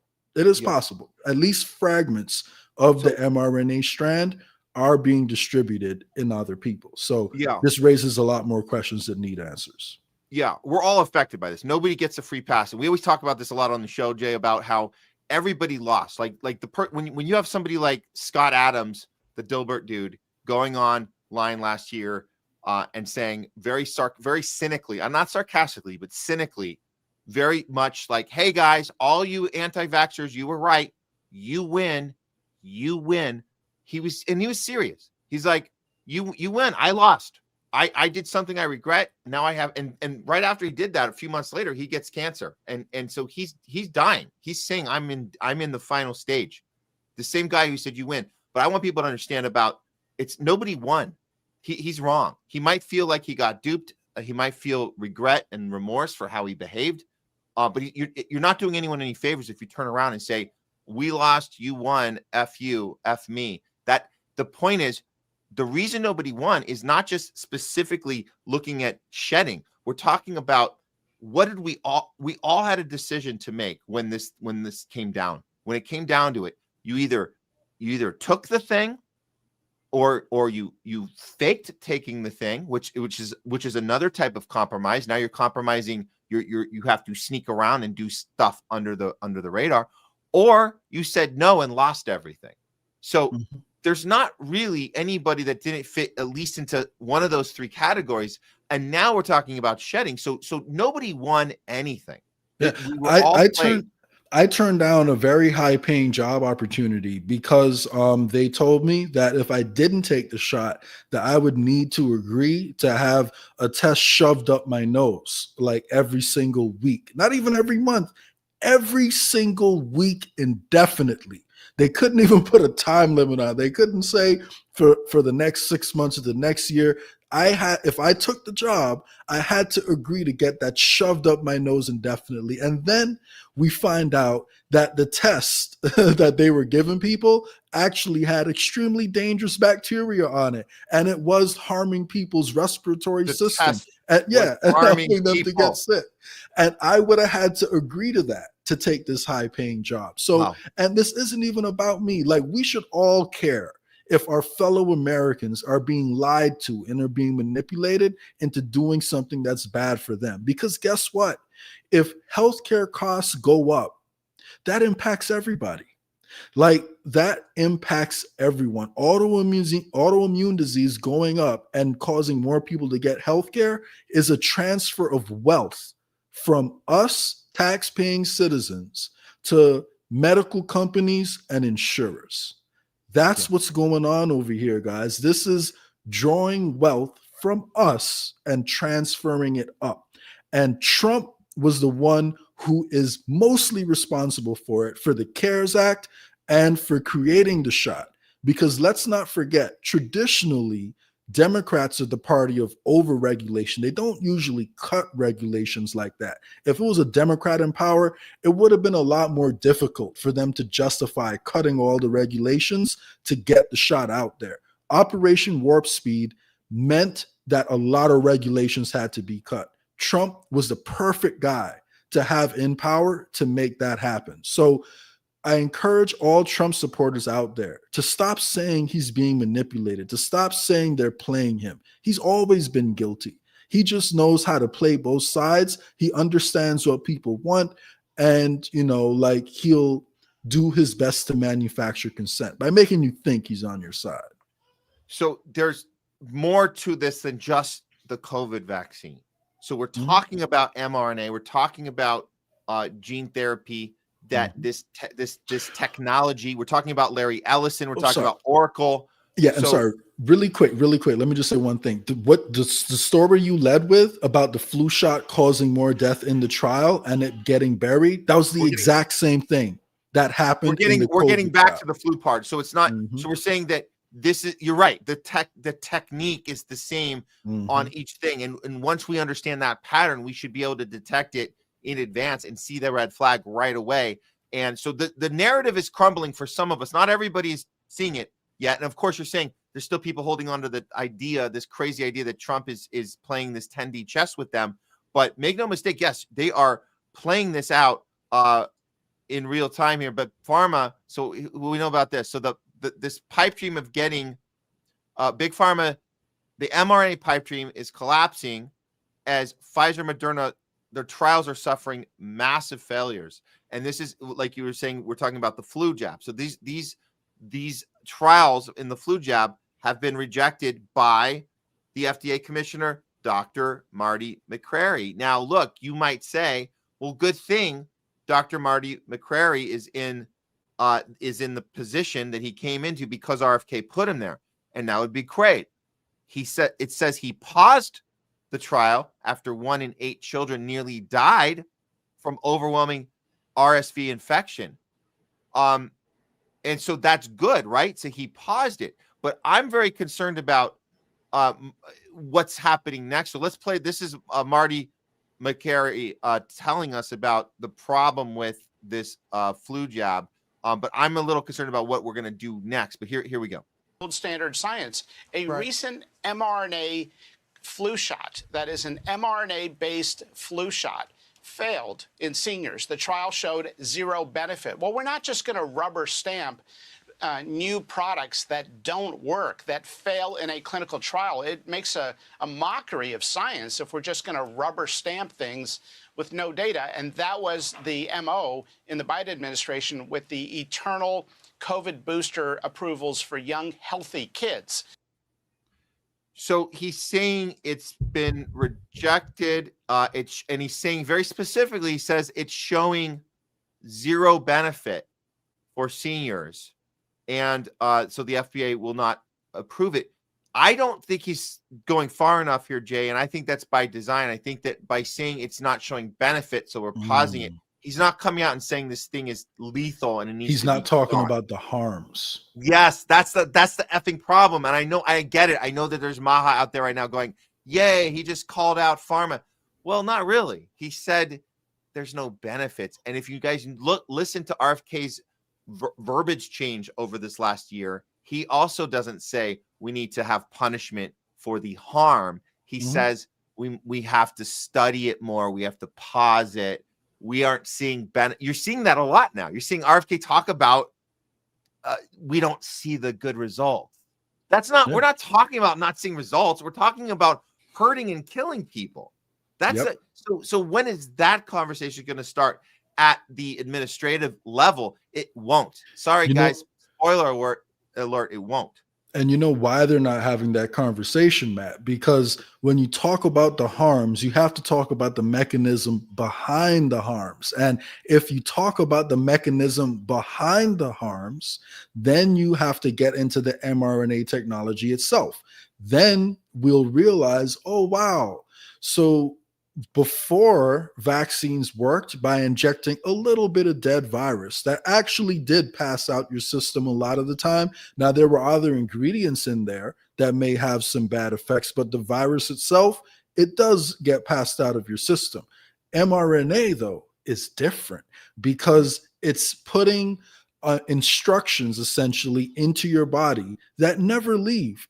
In a lot of people, not all people, but in a lot of people, it doesn't leave, and it causes your body to continually create this dangerous virus. The spike protein is what made COVID-19 dangerous, and we're injecting a script into people's body that is telling people's body to continue to create this. So even if you take the COVID-19 part out of it, if viruses are bad and we continue giving these instructions to our bodies to tell our bodies to create this toxic stuff, then it's going to be bad no matter which virus it is you're trying to attack. So, I forgot who it is. I think it was Dr. Jay Bhattacharya saying that we're at least 2 or 3 Nobel Prizes away from mRNA technology being safe. That truly is like where we're at. It's not safe. And the fact that people are still taking it, not just for COVID, but for now they're, thankfully the new ones did get paused, but we'll see. They're clearly not done with it because they're not talking about the potential dangers in the technology. So that's a really good point, Matt, and I'm glad you brought that up. Cool. Well, look, this isn't an official, we know what it's not segment. So I didn't want to overload you guys with a bunch of unrelated incidences, but one came up. I'm just going to tag this on. It has nothing to do with what we've been talking about. I just want to be absolutely clear. This one has nothing to do with the conversation we just had. I just thought if you guys were basketball fans, you happen to be like me in Southern California, happen to be a Laker fan, this one just kind of hit pretty hard, actually. Former LA Laker NBA champion Eldon Campbell dead at 57. Wow. A longtime LA Laker big man and key figure on the team during the 90s has died at 57. TMZ can confirm this. Family sources tell TMZ he died suddenly Monday, but they declined to reveal his cause of death. We were told he was not sick. Yeah. Man, 15, just real quick, just for this, just because this part's kind of for basketball fans. 15 years in the NBA. Half of that was wearing the purple and gold Lakers outfit. He was in the first round in the 90s, and he shared the floor with Shaq and Kobe when they came in 96. And unfortunately, he got traded right before Phil Jackson came in and won them the triple, the back-to-back-to-back. But he did play with Shaq and Kobe. And then he randomly ended up, there was a part where he randomly ended up on the Detroit Pistons in 2004 and defeated the Lakers in the NBA Finals. And that's his claim to fame there. But his, that's his legacy. And I don't know, man. I'm saying this is not related, but these type of things are happening. And I just want to be clear on the age, just so we're not, obviously he's not a kid. He's not a young athlete. He's well past retirement. But 57, I just want to be very clear. 57 is the new age where a healthy retired athlete who is not sick dies suddenly, unexpectedly. Wow. That's where we're living right now. Yeah, and athletes are some of the healthiest people, you're going to find, because they've literally been working out, their entire lives. A lot of times they have to have, somewhat healthy diets. So the fact that all these athletes are dying early, it truly is, scary. And, one of the ways this is happening, this isn't the only way, but one of the ways this is happening suddenly in people is because of blood clots. And I just like to, highlight that there are people out there, working on how to reduce the potential negative impacts of what we've seen. Dr. Peter McCullough in particular, and he's not actually promoting like some fancy formula that he developed himself. What Peter McCullough is doing research on drugs and supplements that already exist to see if there are ways we can use these to, help, remedy the impacts. And one of the drugs that he's brought to the forefront happens to be something called nattokinase. So nattokinase, that's Nattokinase. I don't know if I'm pronouncing that correctly, but long story short, it's like a fermented soy product or something like that, that essentially helps dissolve blood clots. Like in people's blood. It was used before COVID, and, his trials and his studies have shown in vitro that, it's one of the things that seem to be helping destroy these clots that are, being created by these shots. So this is not medical advice. I'm not telling anyone out there to do anything, and don't start taking anything without consulting your doctor first, and researching it yourself. However, don't be overly negative by these segments. Do some research on potential solutions that are out there, and, look at ways you can protect yourself. And, just realize anyone who caught COVID, could be affected, in some way or another, whether or not you took the shot. Now, the truth is we're seeing a lot more impacts from people who took the shot, but, these are all solutions and supplements that we should be aware about and talking about as time goes on. Yeah. And there is hope legally too, because we are, as I said earlier, and just to be clear on this, that Pfizer is being sued right now. They're in litigation right now with the from the original tests, the volunteers of the COVID jab. This is the part I just wanted to remind people, because we covered this earlier in the show, Jay, but if you're watching now, Brooke Jackson, who's one of the survivors of the initial testing, who is featured in Mickey Willis's film, Trust the Silence, or I'm sorry, Follow the Silenced, which premiered here in LA and at the DGA. We were able to meet Brooke when we went to see the film. She's been actively going after Pfizer, and she's in litigation right now.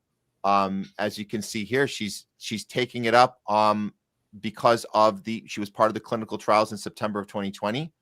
and she's got her day in court, and it's happening right now. So she's got the support of Dr. Mary Talley Bowden and a friend of the show and others supporting her right now. So we'll keep an eye on that. But there is good news. There is good news. We can see justice starting to be done, and it's the people that are making this happen. I wouldn't say so much the people in power, but the people have to create their own justice, it seems sometimes, as we are seeing in this case. So, and one positive note again I wanted to end with is, with the COVID shot, what they did was essentially hide all the deaths that happened in the trial and tried to pretend that the deaths that happened were unrelated. And they tried the exact same thing with this flu shot. And this time they were caught red-handed, trying to eliminate, the deaths out of the trial and not count them. So on the slightly positive side, that does show that we're catching on to some of the games. A lot of that is probably due to the public pressure. But one thing we cannot do is take our foot off the gas. And to be honest with you, I think we still need to try to figure out how we can get justice, because as long as there's people like Bill Gates on the loose out there, funding this gain of function research and creating problems that he magically has the solution for, as long as these people are free, we're going to keep having these issues, pop up from time to time. So we do need justice to prevent it from happening again, because the same people are still up to the same tricks. Yeah. Okay, Jay. Do you have time for a quickie, or do you have to catch up? I got to bounce right now, man. So yeah, I'm out, but great show as always, and yeah, keep the conversation going, Matt. I'm excited about, a lot of things you've been doing even behind the scenes, man. That breaking story, we spoke about yesterday. I'm looking forward to, seeing more of that when it comes out after you've vetted everything to make sure it all looks good. So, awesome. Yep, doing great work over here, Matt. Awesome. Thanks so much, Jay Scott, everyone. And go check out We the People, guys. We the People Party. You see it right there. Website under Jay's name. And doing some good work there, Jay. And looking forward to next time back on the show. Later, Matt. Right. Thank you. Take care. Okay, guys. Man, been a packed show today. It's time. I'm gonna make this time about you now. It's time, because I've seen so much amazing engagement from you over these last few hours. We've had Jay Scott on. Obviously, we just got off with him, but we've had JOSE VEGA, Keaton Weiss, and I'm seeing there have definitely been some super chats and a Rumble rant. I want to get to all that, so we're gonna make sure we do that right at the top of Talking Back. We will start this right away. Let's just get to it, because I got two more stories for you guys when we're done. So don't go anywhere. We're not going to take a break. We're just going to go right to it. Taking a sip, and we're going to start right now. I'm just going to throw the thing up real quick before I start the opening. Just so you know, this is where you can get seen and engagement from us right now. We're going to be talking back to you. This is the channel, The Homeless Left on Rumble. We've seen some new people subscribe today. Very cool. Saw that in the notifications. There's our YouTube channel. You can even respond to us on both of our X channels as well, and we will get to you hopefully on the show. Of course, Rumble rants and super chats go to the front of the line. That's how we do it here on The Homeless Left. Okay, let's get to it now. It's time for some talking back. Here we go.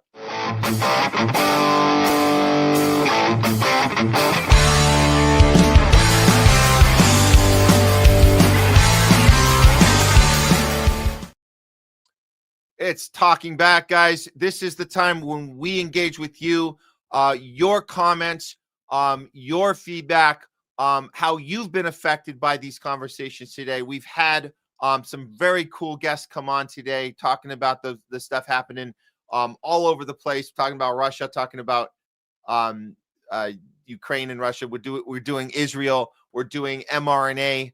Pfizer lawsuits. We got AI discussions happening as well on Top Censored News earlier. Keaton Weiss, do Dissidence, was on with us. We also had JOSE VEGA talking about fighting third party against the two-party duopoly, against Zionism, against AIPAC. And then we're talking about ICE. ICE has been the technology of choice that's been utilized on the American people. A lot of people think it's just on people outside of a U.S. citizenry. No, it's everyone. Everybody's getting into that supercomputer. So that's also been a big discussion, as well as, I forgot Venezuela as well. Venezuela is also been on the table. So we're going to go to you guys right now and see what you had to say. For talking back. Okay. The right away, let's do this because I had to copy this over from Rumble. Make sure I got the right. Yes. Okay. We do have a Rumble rant. Let's see right here. Hold on. I make sure I got the right deal here. Okay. This is a Rumble rant. Thank you so much from Albu Kid. Albu Kid says, it seems like there's a night and day disconnect between what we, the people, believe the government's job to be and what the deep state government believes its job, goal, purpose to be. They want us. And there's the little emoji. We know what that means. Dead, because guess what? There is no money in health. There's no money in peace. There's money in war and in sickness and in death. So yeah, they always tell us, wait a minute, you conspiracy nuts. Why would they want us dead? Then they couldn't make any money off of us. And by the way, that's a great excuse. And a lot of people fall for that. People that think they know how money works. You think you know how money works. Now, I'm not a money expert myself, but I do have common sense. And I'll tell you, the way money works is you always crunch the numbers, as Michael Scott says. Crunch the numbers. Crunch them again. Crunch them again. Guess what? We are worth more dead. We are worth more sick. If we weren't, they would keep us healthy. If health had a value on it, we would have our cure for cancer distributed. We would have had ivermectin distributed during COVID. We would have had things distributed to people if our health was making them money. It is not. So I want to appreciate this. By the way, if you want to say COVID, that they weren't, why would they try to kill us for COVID? They couldn't they made tons of money. Just so you guys know, Leslie's not doing the talking back right now because she's dealing with her father, who's dealing with more health problems from this era, from the COVID jab, from this stuff that is affecting him for the last 5 years. So you want to put a price tag on how much they can make off of one man? My stepdad, do you want to know my father-in-law, do you want to know how much? Do you want to know how much you can make off of one man? Try $6 million. That's how much. So anybody who tells you that we're worth more healthy than we are sick and dead, they're wrong. They don't know how the numbers work. So I just want to say thank you. That was Abel Kid for the Rumble rant. And that's been basically the theme of the show today. There is no money in health and in peace, only sickness and in war. So, we got another Rumble rant. And I apologize, this guy takes us a second to grab them because StreamYard doesn't like to throw them up on the thing like we do with the other ones, but we give you special attention so we don't miss it. Okay, here we go. One more here. Thank you, Bonzo Beans. I'm just going to read it off the screen here. German Uber biologist Drosten, originator first of COVID PCR tests, is having to appear at German state parliamentary inquiries regularly these days. That's very interesting. He's starting to feel the heat. Thank you so much for that, Bonzo Beans. And I wish I could click that on the screen there for you, but it's there if you guys want to check it out. Thank you for the Rumble rant there. And so we are seeing a little tiny bit of accountability going on, a little bit, at least in court. Sometimes they have to show up to court, right? So we haven't talked about Epstein in a while, but it's nothing we're going to hold our breath with, but just the fact that that certain people are subpoenaed into the courtroom, it's something, right? It's something. And we know that this Pfizer trial is going on right now for the vaccine injured from the COVID jab pre-trial tests. That's happening right now. So it's nice to see sometimes people being held accountable. I love to see what they come up with this the pre or what's it called, the this PCR test, the manufacturer. That's pretty interesting. Okay. Okay, guys, let's see what else you guys are chiming in on here. And we know we did get the raid from Dissidence as well, so appreciate that. And that was right before Keaton Weiss came on with us, so that was good timing, very good timing. I think Bonzo Beans, I think you're doing the mod for them, so I appreciate that. And Keaton even said, I don't know, we don't really deal with that stuff, our mods do. So shout out to you, Bonzo Beans, and again, thank you for the Rumble rant there. Okay, let's get to, I'm going to back up earlier and see what we got here from earlier in the show. Appreciate all you guys. We're seeing a lot of regulars, a lot of new faces. There's some new faces here too. Very cool. Yes. Hey, Donald Duck's mom made it onto Rumble because I know you were following us on YouTube. So that's very cool. And it's cool, guys. You can go back and forth. It's totally fine. You can go back and forth.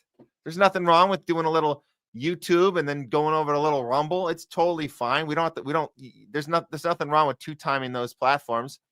Let's see. We have it did show up. The raid showed up this time on our StreamYard. Yes, and that was great timing from Dissidence. Thank you guys for coming over, and we had a great conversation with Keaton. Let's see, Chatter X, Operation Prosperity Guardian is bombing one of the poorest countries in the world, Yemen. The irony is really thick. You know, when we look at Israel's crimes, we can't even cover them all at once. And that was the first topic we covered with Keaton today. Thank you, Chatter X. We covered some of their, in the last 24 hours, bombing Palestine. We saw some, we didn't even have a chance to do what they're doing on the West Bank right now. We saw the South Lebanon bombing happening just hours ago, just a few hours before we started the show. They're bombing South Lebanon. So no, we missed the Yemen one right now, but clearly this is ongoing. It's all over. It's all around them. We get to keep hearing this. It's self-defense. It's out of self-defense. Really, self-defense? Just everybody surrounding you. You're just going to keep bombing the crap out of them constantly. Ceasefires don't matter, by the way. Ceasefires don't matter at all. Remember, they all said, why aren't you guys celebrating? Why aren't you in the streets celebrating for the ceasefire? And we said, what are you talking about? There's nothing to celebrate. They're going to break it immediately. And of course they did. But oh, you Free Palestine people. Oh, you didn't really care about them because you weren't. No, of course we care. We know how the manipulation game works. We know how the propaganda machine works. And we know how the IDF and Israel military policy works. That is the most sinister of all. That policy of the Hannibal directive and the funding the other side so you can then set them up. The policy of the most noble, bravest, sensitive, whatever words they use to describe their military in the world, their tactics aren't tactics. They're total annihilation. Did you know that when your tactic is to annihilate everyone and bulldoze over Gaza so it looks like a parking lot, did you know that doesn't constitute an actual tactic? A tactic requires strategy. There is no strategy in bulldozing over an entire area and turning it into a parking lot. There's no tactic there. It's just annihilation. That's all it is. So thanks for that, Chatter X. And thank you. This is great. Thanks. We got a new Irene. Thanks for being part of the show. And hello to you. And it's your first time led here by Dissidence. Thank you on our YouTube channel. Very cool. Very cool. And a longtime listener says, I need another COVID shot like I need a memory hole in my head. Ha, ha, ha. That's true. Very true. Okay.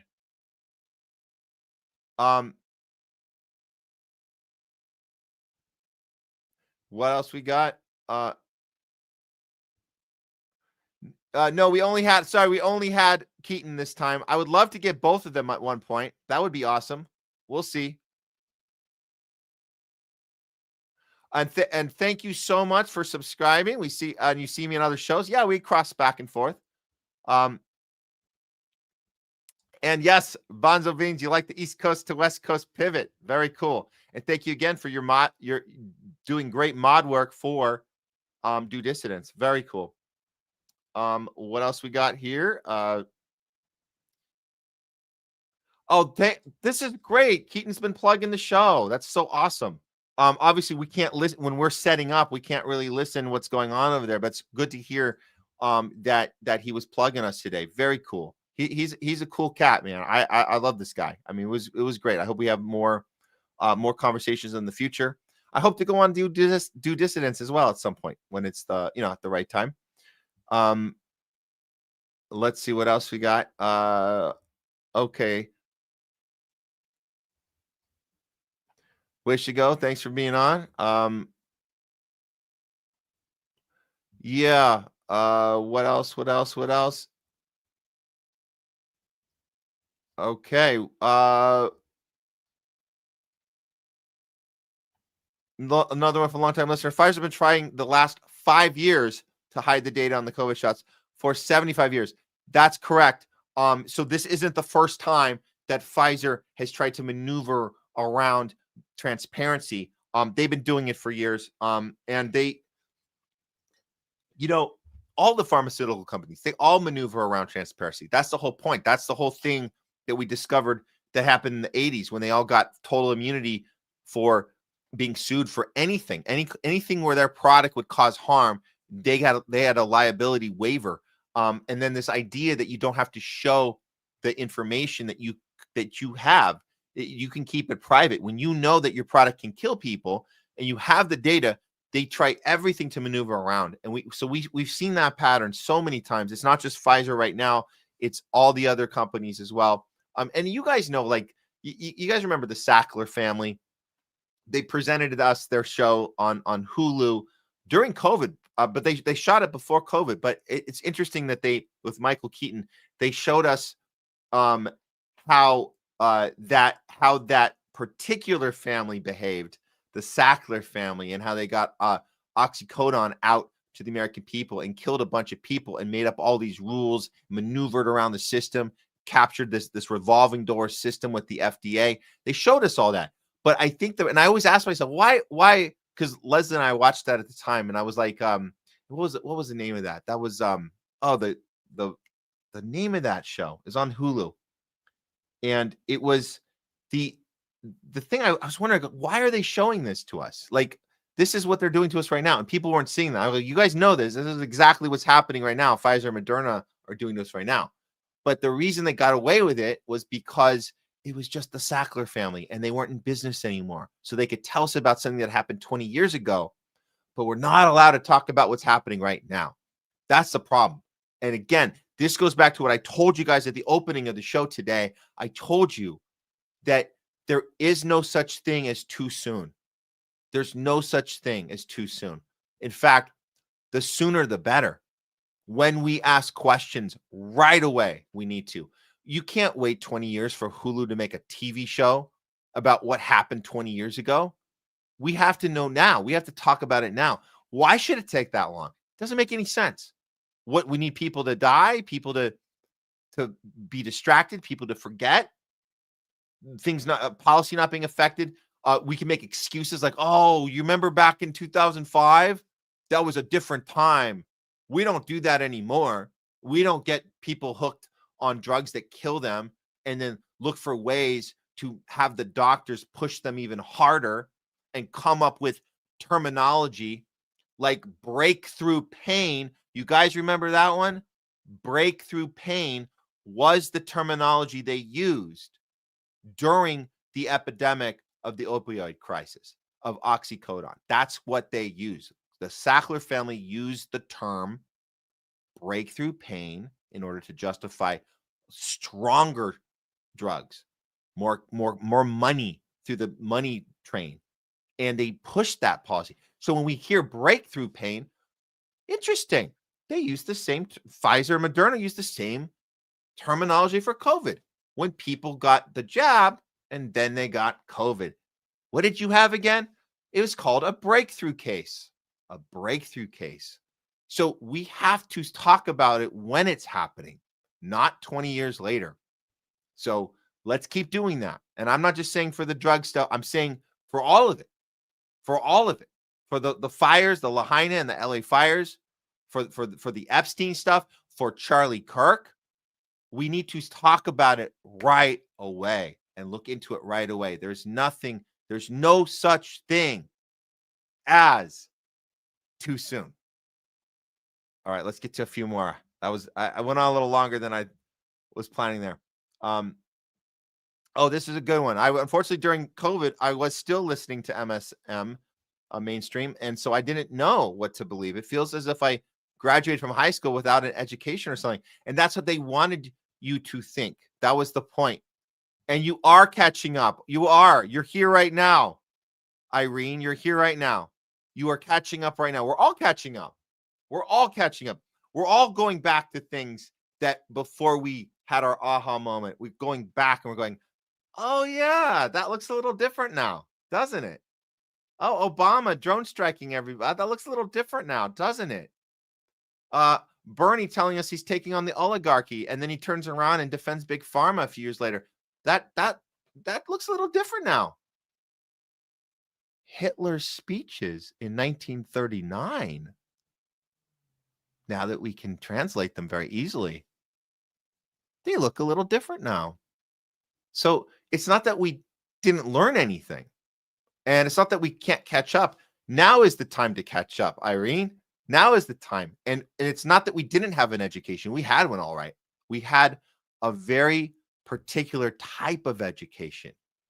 We had an education that was involved, that the purpose of it and the mechanism of it, it was a success. We were successfully manipulated into a state-minded narrative where we didn't use critical thinking skills. That was the education we had. So it actually worked.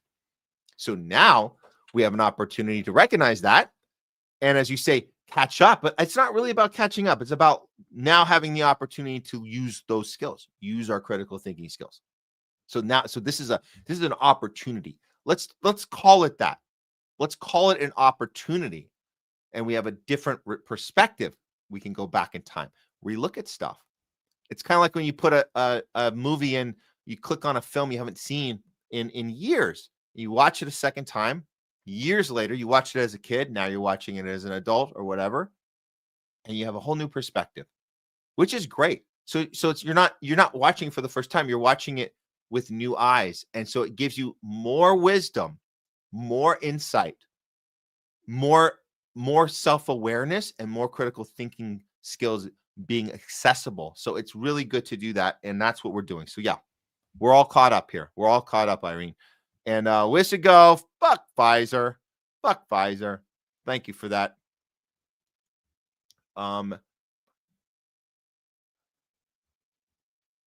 Let's see what else we got here. Man, there's a lot of you guys here. Okay.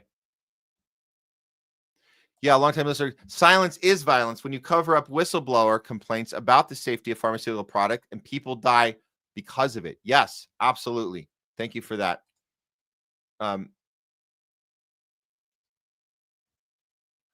What else? Creepy fascism. Thanks for that. Policy R. Thanks for watching the show. Yeah, the people who voted for Trump weren't patriots. They were easy marks for Trump's latest con.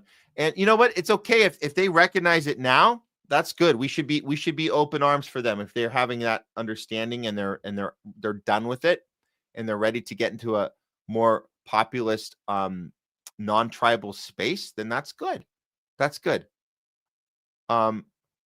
Great question, Bonzo Beans. How, when, where do you opt out of facial scanning? We've seen some of this coverage actually on our feeds on Twitter. I'm gonna look at this a little more and get more specifics about that. But you can, first of all, you can opt out it at the airport. We know that. We know that you can actually, if they say, "Sir, you've been selected to go through this thing," you can say, "No, I decline." They will take you in the back room. They'll do this and this to you. They'll pat you down. They'll do a bunch of stuff, but you can say no. So let's start with that. We know you can say no at the airport. You don't have to go through the facial scanning at the airport. You can go old school. You can say, I have all my stuff here. I even have a real ID. I got everything you need. Some of us have TSA, pre-check, whatever. I have everything you need on paper. You don't need to scan my freaking face. You can do that right now. So that's a start, but we'll see what else we can opt out of, because it's going to get worse. It's going to get worse. Yes, great show, Keaton. Very cool. Top of New York. Welcome to the show. Welcome to Homeless Left. Hey, Keaton from Wish to Go. Yeah. So, oh, good news, Mouse SF. Your SNAP worker called. You think you'll be able to keep your benefits? Awesome. Very cool. Let's see. I'm sorry I can't get to everybody, but we're doing our best. And just again, Citizen Badejo, thank you for all this. All we said earlier, but I just wanted to say one more time. Thanks for all of your support that you're able to give us. Several super chats coming to us from you. Thank you so much. And we did read what you had said earlier regarding aligning with Colonel Aguilar, and we're having this conversation now with Keaton. We're going to talk about it and see if we can have this conversation with Colonel Aguilar hopefully soon, and talk about everything we want to talk about. We want to talk about what he's doing next. I think that's everybody wants to know what's his next move. Colonel Aguilar, who we know famously stood up against the war machine, stood up against stood up against the thing that he was part of, which is really the ultimate type of whistleblower, when you can stand up and fight back against the thing that you were part of, and recognize that and be vocal about that. So I think there might be a role for him politically. We'll see. Let's see. We got a bunch of stuff. Let's see what else.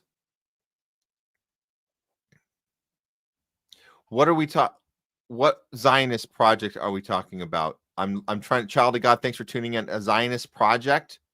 What is the Zionist project? But you said DD Geopolitics and a couple other channels have covered it. They won't let me put in the headline in this chat. Really? Well, maybe you should come over to Rumble. I don't know. I don't know why they won't let you put it in the chat. So that's why I'm not understanding. What is it that we're not? But this is your next one. The Jerusalem Post has written about the expansion into Latin America.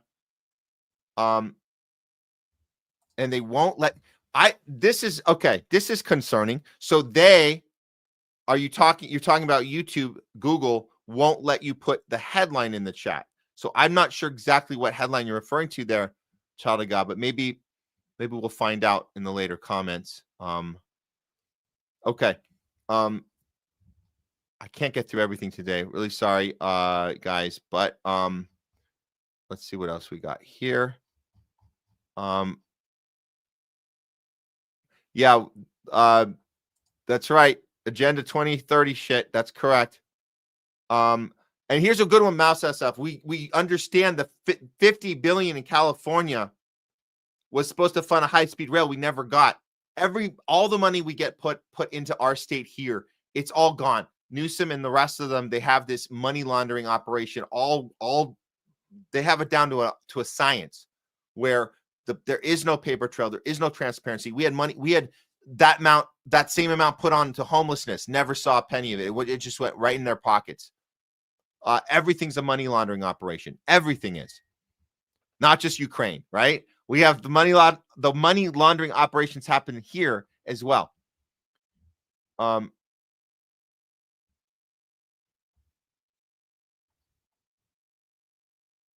And this is when Jose was telling us about his story.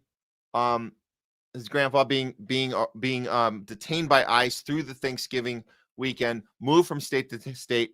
The more people that know about you, Jose, the more they will get behind you, of course. So we're going to keep Jose's story going as somebody running for Congress in the Bronx. He has a massive battle against Richie Torres, who is the Zionist opponent who He's been battling for a long time, not just in this race, but previous races. He's been battling the same Zionist a-hole, Richie Torres. So the more people to hear about Jose, the better. I'm happy that Jay Scott's going to be reaching out and talking specifically to Jose about being that you're in New York and you have this opportunity to run on as multiple parties. You can run independently. You can run. He's going to do a little trick with the Democratic Party, which is kind of, I kind of liked hearing about that. That's pretty cool. In New York, again, this is specifically in New York, you're allowed to do multiple parties alignment, which can work in your favor. So who knows? He might see an opportunity with We the People Party and align with that as well. So that would be awesome. And then more people will certainly discover you for sure. Everyone loves you, Jose. Guess what? They love the DD boys as well. So there you go. There you go. Let's see.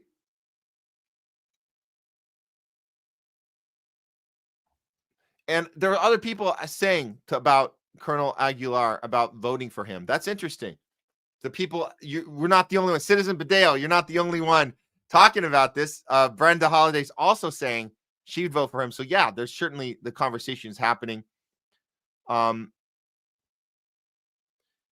Yeah, we cover. So this is the part I was trying to get my notes from the previous show. But yes, Colonel Wilkerson has said Zelensky is out this week. That's from an inside source. So we're again, this is just people. There's just words. So we don't. Nothing's official till it's official. But it looked like he was going to be forced into resignation this week. We're already at the end of the week here, so I don't know if it's going to actually happen this week. Also, we know that Colonel Douglas McGregor, and we did report on that he said that Zelensky might be retreating to Israel for protection in Israel. Again, just an idea, maybe inside information, maybe a theory. We don't know, but these are the conversations happening right now. Of course, America provoked the war. It was avoidable. Thank you, left-wing nationalists. Very, very true. Very, very true.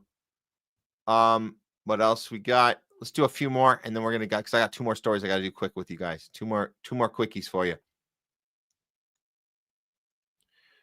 Okay, let's do a couple more.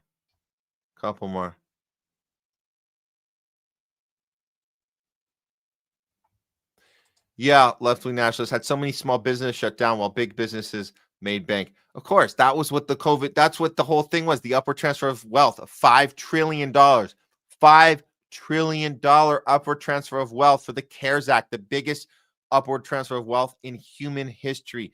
That's what that shutdown was about. That's what it was about. Absolutely. But we knew it at the time. We don't have to wait till now for anything like that. We know at the time. Yep, and this is very true. And Eno Shadow Walker, the real conspiracy nuts believe Big Brother is looking out for us. That does sound like the conspiracy, right? That's and this is it. This is exactly right, Joe Anthony. It's not conspiracy theory that they're accusing us of. It's not conspiracy theory. It's called capitalism. So that's it. So the more you defend that, the more you actually start sounding like the conspiracy theorist. Just like our little joke is when they accuse us of being conspiracy theorists as far as 9/11 goes, I always say, wait a minute. So the thing you sold us, the state narrative sold us, was the 19 hijackers in 4 planes with in 4 planes with box cutters. Really? And a passport that doesn't get singed at all in the wreckage, and a Pentagon hole in the wall with the wings area intact, the windows intact where the wings would have been. Man, the list is so effing long. So you're telling me that doesn't sound like a conspiracy theory, that all of them concocted this story together and were able to sabotage our defense system and get right by us. We didn't see it coming. That sounds like a conspiracy theory. So yeah, let's turn it around on them. I like that. We're no longer the conspiracy theorists. It sounds like the state narrative is really coming up with this conspiracy theory. Oh, here's another one. The Charlie Kirk assassin, right? Oh, right. All right. Like Tyler Robinson texts his entire plot to his boyfriend, furry person, roommate, and did it all right after he committed the crime. He said, I'm just going to tell everything I do, and a whole bunch of exposition as well as I'm trying to get away. And and I'm going to snap my fingers and reappear at a Dairy Queen that's at least a 15-minute drive away. I'm just going to do that. And I'm going to change my outfit 3 or 4 times. And undo the gun, put down all these different parts, and then put it all back together again, change my pants, put my new shirt on. That is a conspiracy theory. So yeah, let's turn it on them. It sounds like you're the one that believes a conspiracy theory. So we'll leave it at that today. Thank you, guys. This has been Talking Back with Matt. Okay. I got 2 more for you guys. And if any new comments come up near the end, all good. We will find you guys. Oh shoot. You know what? I think we might got one more here. Hold on. Let me just grab this. Yeah, okay. I'm just gonna read this one more here from I think it's another one from Abu Kid. Let's see. Again, it's not cool when they don't come up on. Yeah, Abu Kid did a second one for us. Thank you so much. I'll read this one real quick. Thank you for this. Yeah, the second Rumble rant. JCAHO Hospital Accreditation Agency was in cahoots with the Sachirs when they made pain the 5th vital sign. So making pain the 5th vital sign. Accreditation depended on patients getting a traceable prescription for pain if they had it. Okay, so it's another tactic to label a new ailment that would then require more prescription drugs, more money. So that's another scam within the capitalist system of profit over people in the healthcare system, which is not a healthcare system. It's a sick care system, because we know, as we all know, there is no money in health and there's no money in war. So thank you, Abu Kid, for your Rumble rant. Okay, moving on now. Let's do this real quick so I can set up the last two segments for you guys for today. We're going to do a quickie. This is a quickie, 2 minutes and change. Go grab a drink, go to the bathroom, 2 minutes and change. I got 2 more stories for you guys coming up today on all afternoon here on the Homeless Left, non-tribal approach to news. We'll be right back.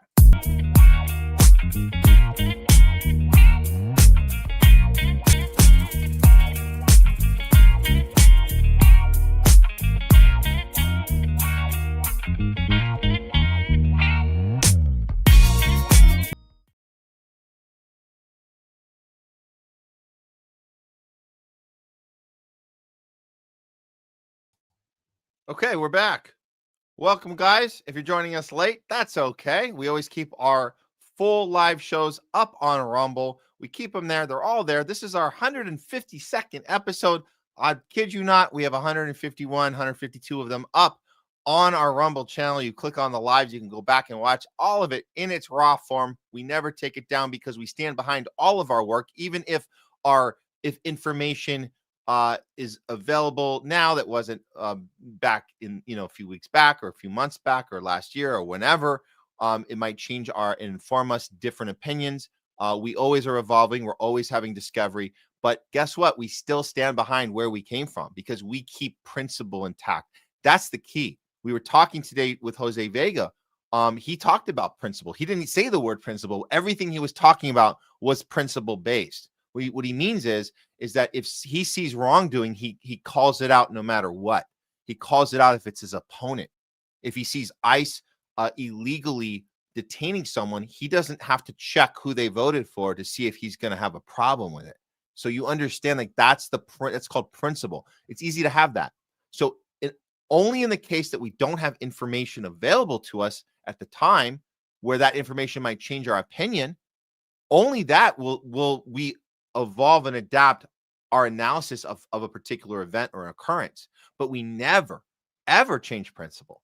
And that's why we at the Homeless Left can stand behind all of our work, all of it. So I hope you can feel the same about anything you guys do, because we talk about, oh, they're going to screenshot that shit. Well, guess what? We knew, and I'll tell you somebody who called this out very articulately and very loudly at the time after October 7th. I believe she did this. It was Caitlin Johnstone who did this within 48 hours of October 7th. She said, make no mistake, mark my words. Any of you guys out there that are calling for the annihilation of people in Palestine at any cost, calling for blank checks to Netanyahu, saying it's unprovoked attacks, teach them a lesson, kill them all. You are going to be on the wrong side of history. We know this. And we didn't even have to have all the information yet. We didn't know about the Hannibal Directive yet. We didn't know about the funding of Hamas by Netanyahu. We didn't know about a lot of it, a lot of the details. None of that actually mattered because we still knew what principle was. Principle is when you say there's things that you don't do. You don't annihilate, bomb indiscriminately, and target children and women, and you don't do that. That's not a thing. So again, calling for the annihilation of Hamas and saying that could be anyone, babies who might grow up to be Hamas, that's wrong. That's not principled. So we can be consistent with that and apply that to everything. And we don't have to worry. And I hope you guys don't too. You don't have to worry that someone's going to screen grab something you posted and use it against you, like blackmail you or destroy you. That'll never happen. It'll never happen to me. You can go and look, and I'm embarrassed by some stuff. I think I've done some Obama years were better than Trump. I must have done that back in the day, on my Facebook page. I don't care. You can screenshot that and I'll explain. I go, well, I didn't have all the information at the time. I didn't know, but I didn't say anything mean and derogatory. I didn't threaten or attack people. I didn't deliberately maneuver around principle because I wanted to get a win. I never, ever once said, let's beat them at all costs. Let's rig an election so we can stop Mr. Orange Man. Never did that. That's not a thing. I don't care. There's no time when that would be okay. Just like when we saw what they did to Bernie Sanders, when we thought he was working for us, we said that's wrong. I don't care if it's going to allow the other guy to win. You don't treat people this way. It's anti-democratic to do that. To sabotage a primary is wrong, especially your own primary. So it's easy to apply that, guys, right? It's easy to apply it to the Kamala switching out with Biden and there was no primary. That's easy. It's hard for some people. They don't have principle. They'll do anything at all costs. We'll stop Trump at all costs. We'll rig the judicial system. We'll come up with 37 felonies. Well, you don't have much to stand on now because you could be right about certain things Trump's doing now, but you weren't right about how we got here. You weren't right about that. So let's be consistent. Stand behind your work. You guys can watch us all on Rumble. One more thing before we get on to the next segment. One more thing, I'll say this. You can share out our segments too. The segments are important because the segments cut right to the chase. We spend time editing and we take a lot of time with the graphics and the text, and we get these out there on both our YouTube and Rumble channels. And if you see a topic that you resonate with, grab it, copy and paste it, send it to someone, but don't make the mistake. Some people do this, and I guess if we're in a hurry, sometimes we'll just like do a copy paste and we'll text somebody a link or message them, DM them, and we won't put a context. Always put a little tiny quick sentence context. Say, hey, I thought you'd be interested in this. Or, hey, this is from, and not just Homeless Love. Hey, I got this from Dissidence, or I saw this was tweeted out. I thought this would resonate with you. Always qualify. Don't just share links because people are like, whatever. Like, why are you sending this to me? What is it? Why me? Did you just do a group blast? So make sure it's not feeling like a group blast, that it's very specific and personal, just by saying, hey, I thought you'd be interested in this. And let's talk about it. Let's have a conversation. That's it. And that's what it's about. Having conversations, sparking interest. You plant a seed, and then you can reconnect with people that you might have had a fallout 5 years ago, 4 years ago. They might have uninvited you to Thanksgiving, and now they're going to act like everything's cool. And this Christmas, you're all going to get together. Hey, did you watch that Homeless Left segment I sent you? What did you think? So pick your favorite ones, share them out. We try to keep them short. We try to keep them to 20 minutes. I know it'd be nice to get them shorter, but we do have a lot to say on these topics. So 20 minutes is the ideal time or less we try to aim for, but a lot of times they're a half hour or more than that too. So whatever. But hey, you guys know our live show is like 4 hours long, and we're certainly just past the 4 hour mark here. So we'll go another 2 segments here. Okay, we're ready. Let's do this. Okay. This is important. We've been talking about AI. We've been talking about all of the new policies. We have this executive order from Trump. We covered this earlier on the show where Trump is bragging about this new what do we call this? It's called the Genesis. Yeah, the Genesis mission. And this AI, it's an AI power grab. And we talk about the digital currency that's being implemented. And it's not just here. And I want to be clear. It's not just Trump uniquely doing it to our country. It's happening everywhere. And Elon's going around gloating about gazillion, bazillion, millions, however much money he thinks that AI replacing the workforce. And we will, there won't be any use for humans, but we're all going to be filthy rich. That's his vision. It's kind of psychotic. It doesn't really make sense. But at the end of the day, we know what this is about. We know what the technology being implemented and used against us is about. So during all this, we get excited with these new gadgets that come out, right? And we get excited when they start making lifelike figures of people we can interact with. We talk about sex robots. We talk about, we've covered this thing about we can keep dead relatives alive with a new app that can talk to us beyond the dead. So I get it. A lot of people, they get excited about this new technology. Oh, I can't wait to get that. I can't wait to sign me up. I want to talk to dead grandma.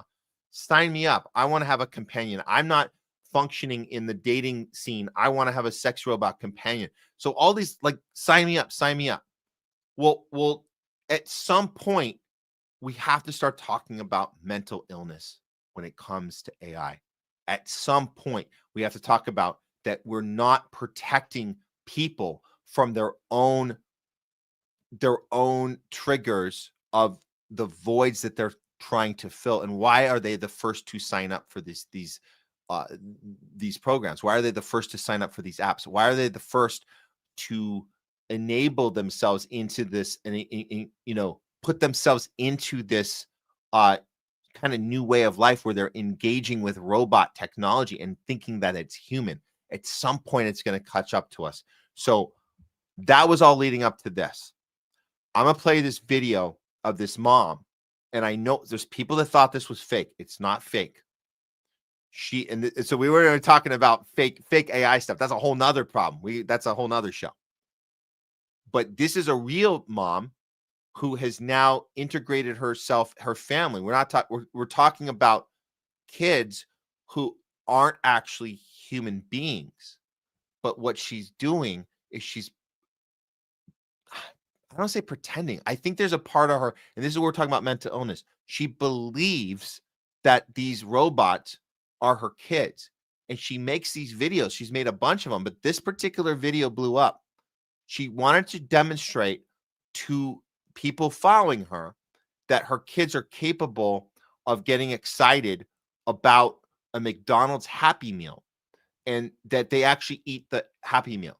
Even though they don't actually eat because they can't chew, she thinks that they can. And so watch a little bit of this and she's going to show you. And these things, they make noise. They respond. And it's very, very Stanley Kubrick-y, like the twin ghosts in the hallway where they talk at the same time. It's so bizarre, but she seems to be cool with it. And she thinks that a video like this is going to, help people relate and understand that she's just being a mommy and she's just going through McDonald's drive-thru because her robot kids are hungry for a Happy Meal. Oh, and they also want the toy that's inside because they can't wait to play with the Happy Meal toy as they're eating their French fries. Check it out. What did we get? Happy Meal! Right, the girls each got a Happy Meal. They got the exact same thing. We will see if the toy is the same, but All the food's the same. All right. I don't know if I can fit back there between their car seats, but I think I'm gonna try. I would fit better, oh my gosh, if they didn't have the cup holders in their car seats, and they're really hard to take out, so that's not really an option. All right. Anyway, maybe we'll just pull the girls up there for you guys. Let's see. Maybe. All right, so we need a bigger car if we're going to be having our meals in here. Whew. Okay. Rebecca, you're blocking yourself there. You're both just gonna have to sit up here. Now, I'm not sure if she cut this or if somebody else did the jump cuts, but they kept it intact, at least the part of her trying to struggle to get position so the world can see her being a normal mother. Again, just coming through a McDonald's drive-through and showing the world that this is totally normal. And and where I just paused it, you guys could see like picking your kid up and putting them up in the front seat like a toy. Like this is how you would grab a doll. You wouldn't grab a kid this way. So already it's just there's something off as far as her reality versus what the reality we're living in. And so yeah, let's see.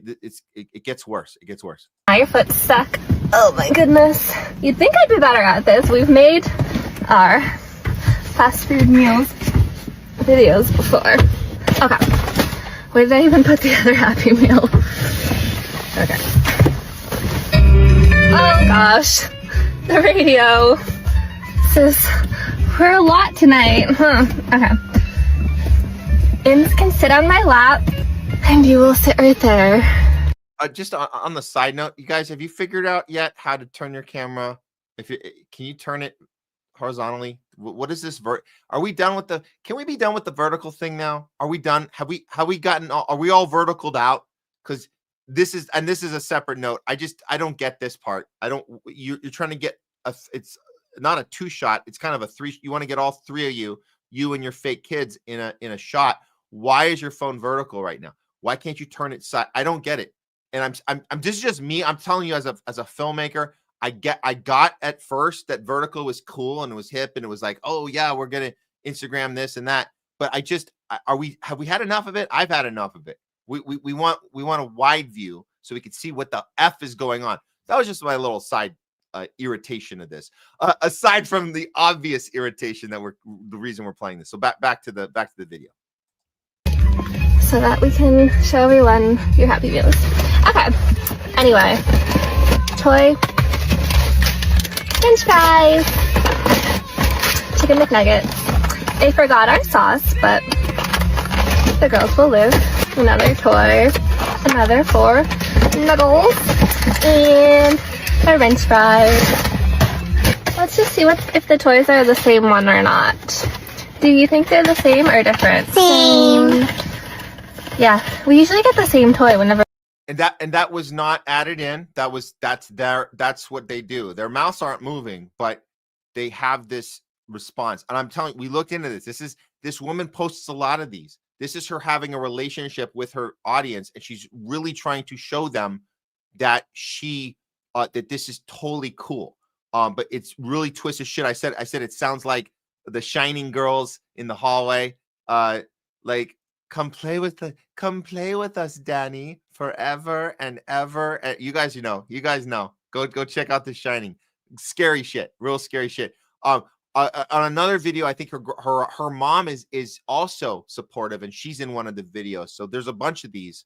And make no mistake, this is absolutely from her vantage point totally normal, perfectly healthy, as Adam Carolla once said on a Loveline show. We get more than one Happy Meal, which I swear, like when I was little, they had lots of options at each store, but now it's like they only have one or something. Anyway, what is that? Nick hiding out. Yeah, they both got Nick hiding out. Zootopia, I don't know. We've never seen this movie. Okay. Your children have not seen the movie because they don't see movies. Just to clarify, you could see the movie. You could go buy one ticket and go see the movie. Your children are not ever going to see that film. I just want to be perfectly clear about that part. Okay, but you haven't seen the film. Got it. So let's eat french fries. 4 chicken nuggets each.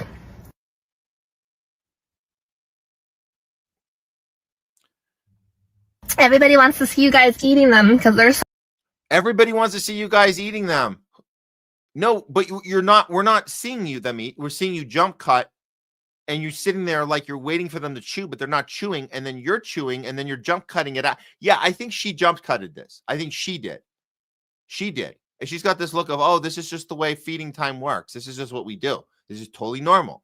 But you're jump cutting the chewing because there's no chewing. But everybody wants to see it, but you're still not showing it to us because you can't. concerned about where the food goes. Should we open up a toy before we end the video? Yeah! Like I said, well, you read it, right? Yep. Yeah, this is Nick hiding out, whatever that means. Oh, Nick must be this box and he's hiding in this thing. I guess it rolls, maybe. I don't know, I liked when they had the minis. Those were such keepers. Like, I still have what I got, and I should have gotten way more because they'll probably never have good ones like that again. Good night!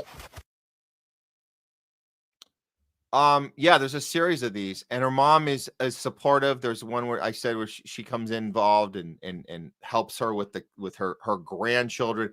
But look, I'm not showing this to make fun of her. And I see some cruel stuff in the comments to her. Not to us here, but to her, a lot of cruel comments. But this isn't about being cruel to her. This is about stepping back and looking at the mental health problem we're having right now in this world we're in, where there is this draw to this type of connection to AI, which we've been being set up with for the last few decades. Now that everybody has this thing in their hand, and this is where they feel the most safe, the most comfortable, the most familiar. This is the place we go, right? We go here when we're uncomfortable, when we're unfamiliar. We go here. So we're already wired to this feeling, this sensation, it's a sense memory of when you go, oh, that feels good. That feels familiar. That feels comfortable. And this is why when you go out in the public, you see people, and I know like this whole, the young people out, like I wouldn't want to do this again. I couldn't imagine going out to the clubs now and everybody's on their phone. I used to say they're all looking bored, like they want to be anywhere else but where they are. And that was always my assessment. I was like, I can't believe this. Nobody's experiencing the thing right in front of them and connecting with actual people. They're on their palms because they're bored and they're checked out. But I'd be wrong. That's not the full story. It's not about boredom.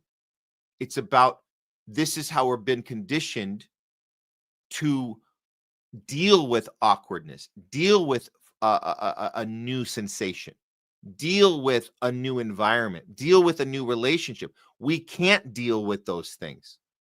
We can't deal with those things anymore. We used to. Now we go to a safe place, a comfortable place.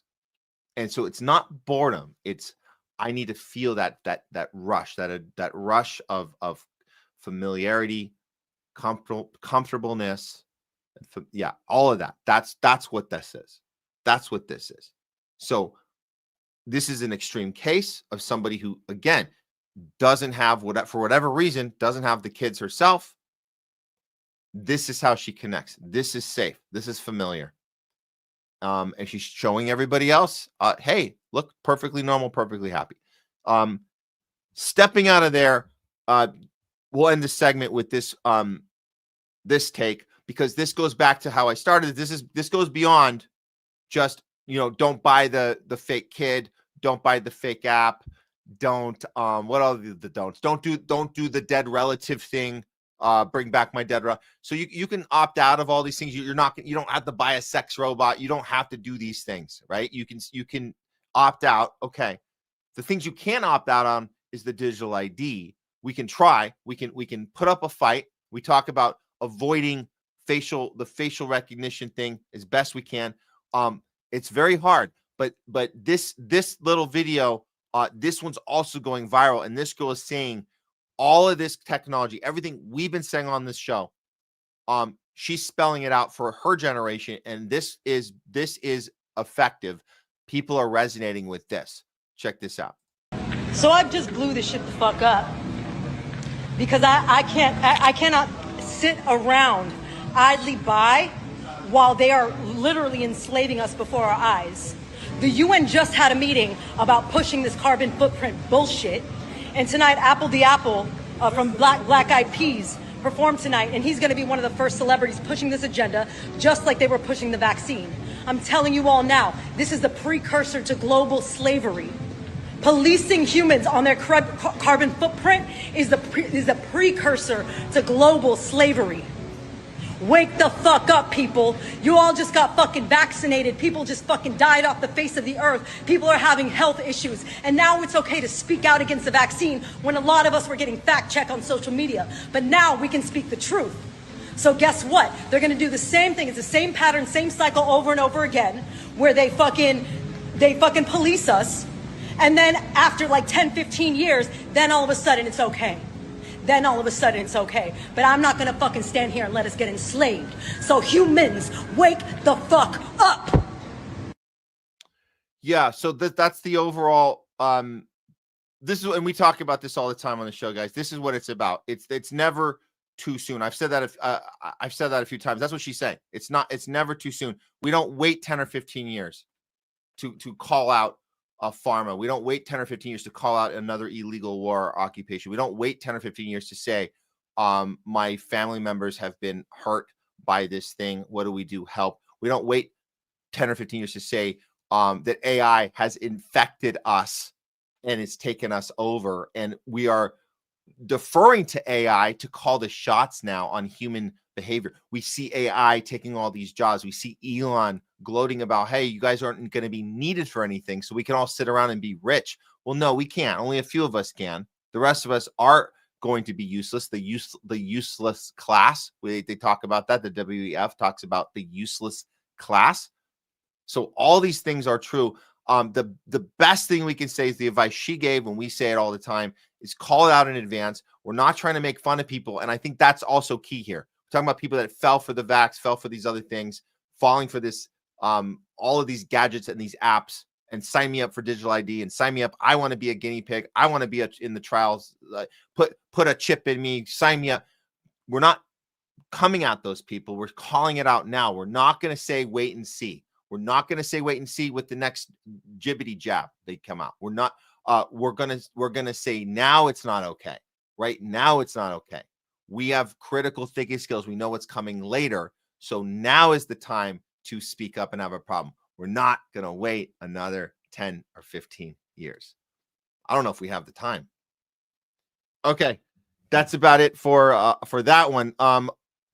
We got to do a quick loudest voice. Let me get that done, and then we'll call it a show here. Because yeah, this is a good one. This will be fun. Okay. I always like it when they're inspiring. Those are good. Okay. I think we got it set up. Here we go. It's time for loudest voice of the week, guys. Final segment of the week. Here we go.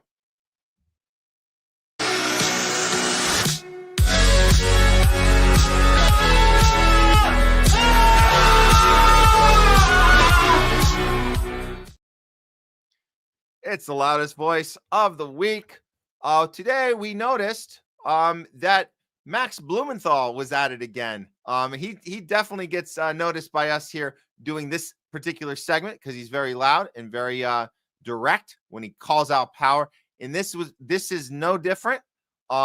This one is Max Blumenthal. What he does is he crashes George Ramos's press conference and asks him some questions, and he actually gets to finish the sentences. And it looks like George Ramos, he responds. And so we have a big reveal moment because there's a presentation Max has where you kind of, if you're not a total piece of shit, I'm not saying this guy's a great dude, but I'm saying the security does not pull him out of the way. And so this is good. So he posted this a short while ago. This is what he said. So Max crashes Ramos's presser, and he turns the table on him, asking him to condemn Marco Rubio's explicit call to murder Nicolas Maduro, which we know that Marco Rubio has done because he brags about it and everyone knows he did it. So he doesn't answer the question directly. He tries to maneuver around, but the fact is he couldn't do it, and he wounds up admitting that he coordinated his failed ambush interview of Maduro with Rubio. So Max gets Ramos to admit that not only does he not condemn it, he participated in it. And he does this all with great journalism. Let's check it out. Here we go.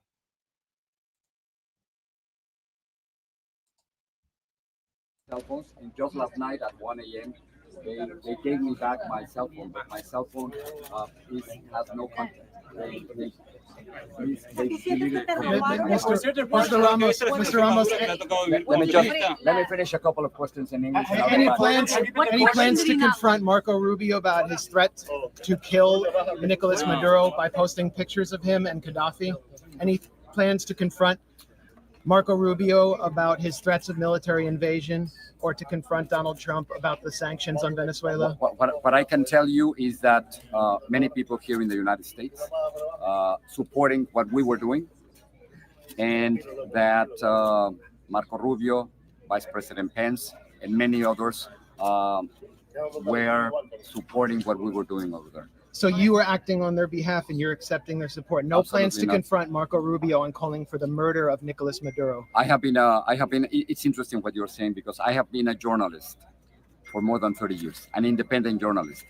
Okay, this is where ego comes into play. And this is what I don't know if Max expected this or anticipated it, but this is the reason why you might be able to get somebody to admit something they don't realize they're admitting to, because what he's trying to do is connect with Max and say, hey, I was like you. I get it. You're asking the hard questions. So I'm not going to be an asshole and run away. So I'm going to answer it for you. So he's telling you why he's sticking around, because some part of him deep down actually resonates with what Max is doing. And actually, in a weird way, he actually respects that Max is calling him out. Does he think he's going to reveal it?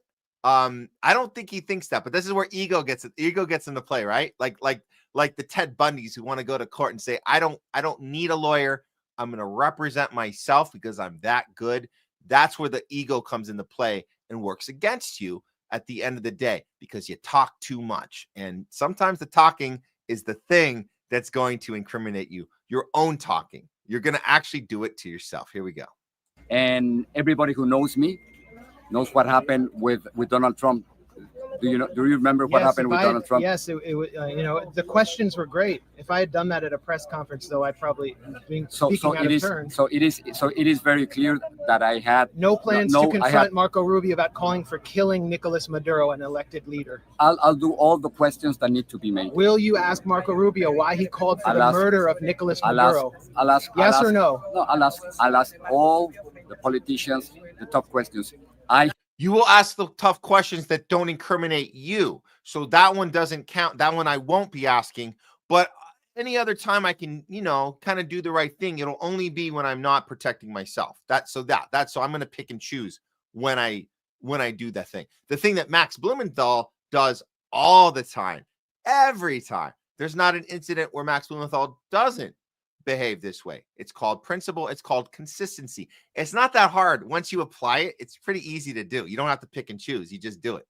I have demonstrated in the past that I asked the tough questions to President Trump. I've demonstrated that I've asked the tough questions to Nicolas Maduro, and I keep on asking to anyone, including Marco Rubio, about calling for the killing of Nicolas Maduro. I'll ask anyone the tough questions to anyone. So you will do so. Okay, what questions? No. They took away our cell phones. No, he won't. And as Max stated, that was kind of a reveal in and of itself, the way he justified his actions or inactions. And there you go. You can't simply say you don't threaten to kill a sitting president. You don't do that. And if you're not calling that out, that means you're part of the machine. So unfortunately for Jose Ramos, he's no longer part of the club of good journalism, even though he thinks he is. And Max called him out, and that's what you do. That's what you do. And take advantage of those opportunities when somebody does want to talk and doesn't call for security to kick your ass out, and let them incriminate themselves. So good for Max Blumenthal. Gray Zone, always on point. That's it for the loudest voice of the week, which goes to Max Blumenthal. Okay. That should about do it for today's show, guys. Thank you all for tuning in. Wherever you're coming from, we know we got a bunch of new people came over. Thank you to Do Dissidence, to Keaton Weiss, and to Russ. You guys putting in the good word for us and coming on the show, having good conversations, talking the hard stuff, and inspiring others to do the same. I think that's what it's about, and we hope we're doing the same with you guys, inspiring you to do the same as well. And applying principle. I think that's the biggest thing. And we talk about timing, and I'm going to end with this. Timing is everything. The person who taught me that, my very first interview on this show, the political candidate, was Dr. Shiva. And you guys know he's very rude and crude and can get pretty intense sometimes. But the one lesson he taught us on the very first interview, I've interviewed him 4 times, but the first time when we were kind of new, he said, you got to look at the timing. When are people getting in front of things? When are they being vocal? And too many times, the people that we think are being heroes and champions, they waited till it was convenient to be on the right side of things. So he says, look for who is first to speak out. Look who is first to speak out about COVID. Look who's first to speak out about Ukraine. Look who's first to speak out about Venezuela.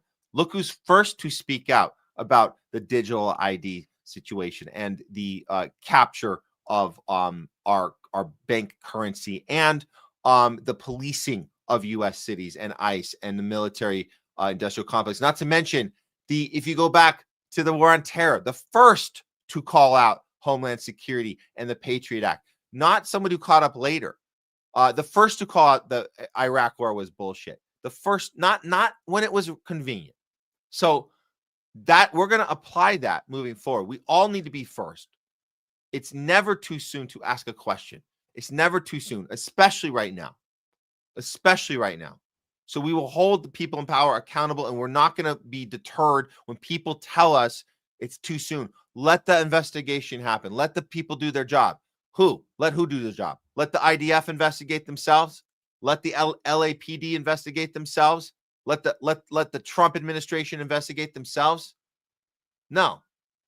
We are going to do the investigation. We're going to ask the questions, and we're going to be on the right side of things. And that'll feel good, won't it?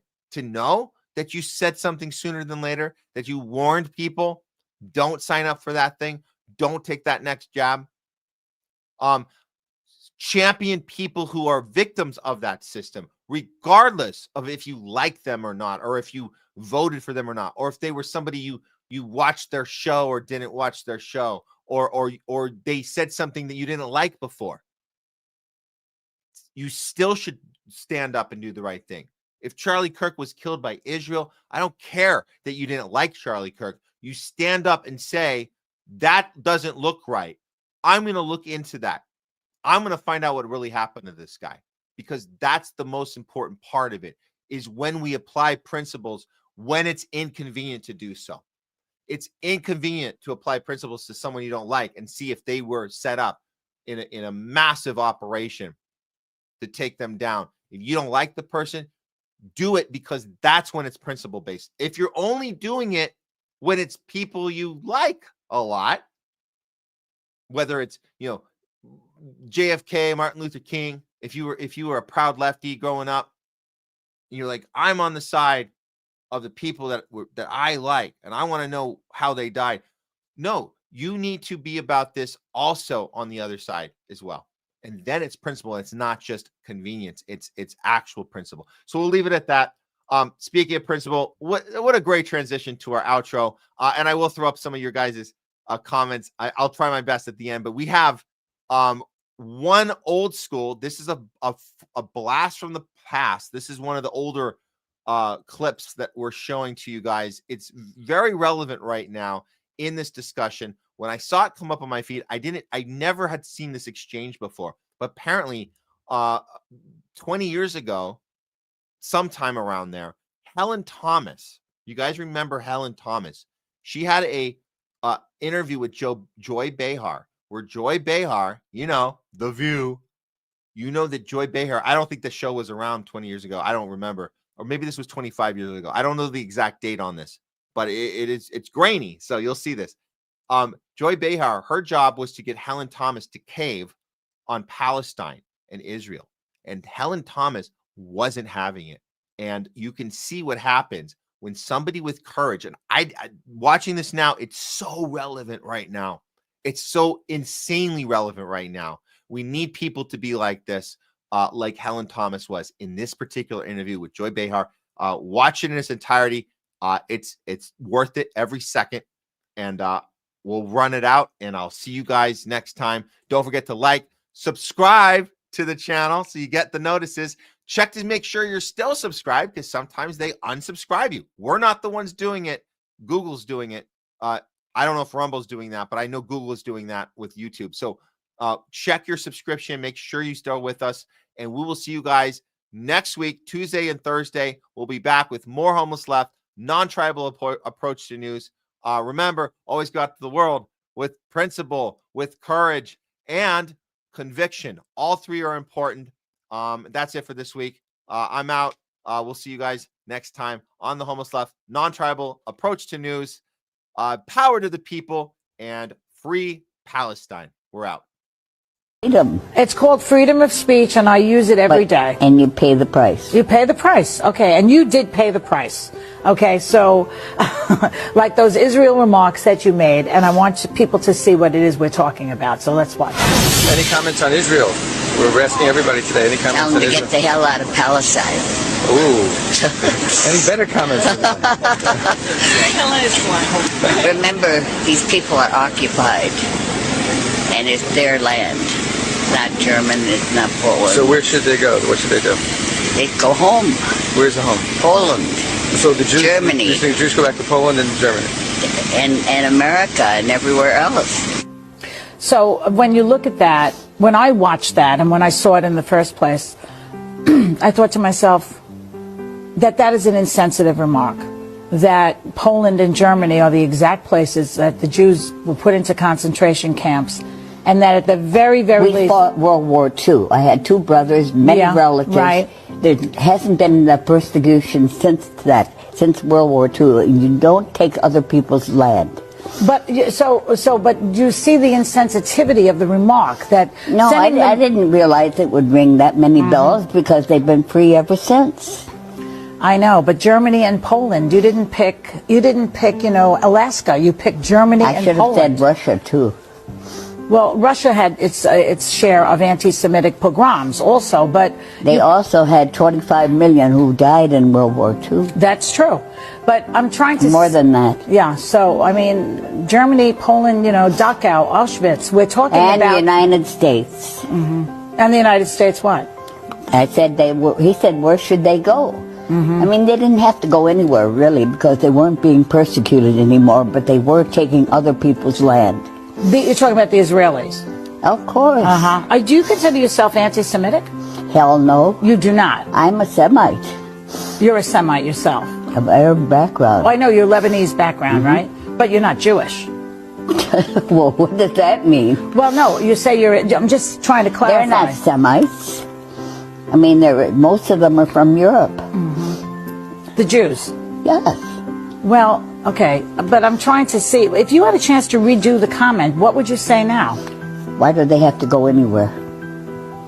They're not being persecuted anywhere. The Israelis? Okay. Why do they have to go anywhere? The Jews. The question was, any comments on Israel? That's what the question was. And you said, tell them to get the hell out of Palestine. Right. And then the rabbi who was interviewing you said, any better comments?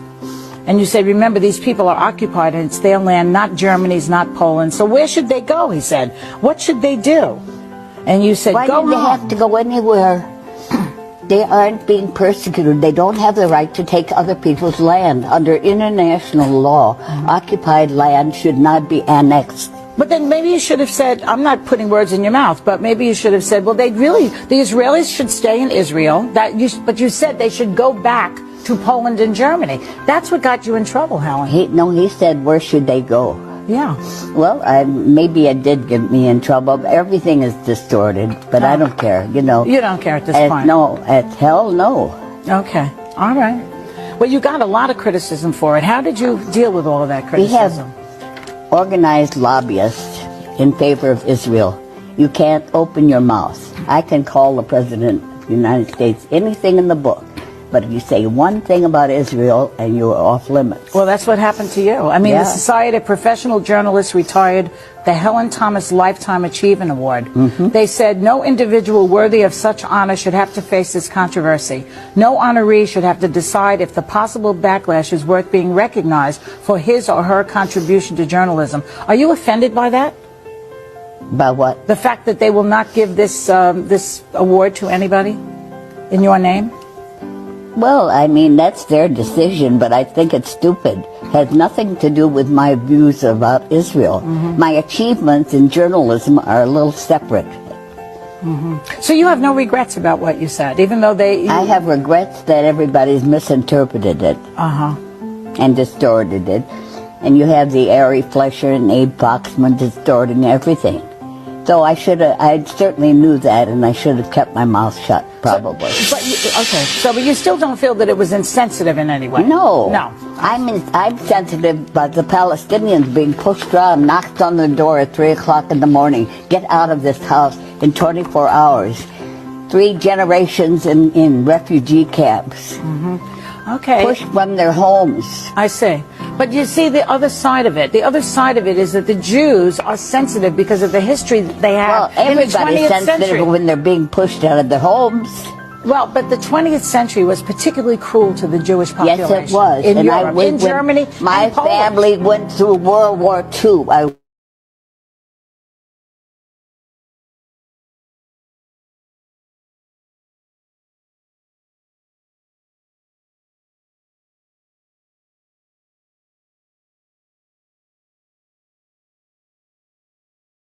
Now, thrown from their homes, 1 million refugees.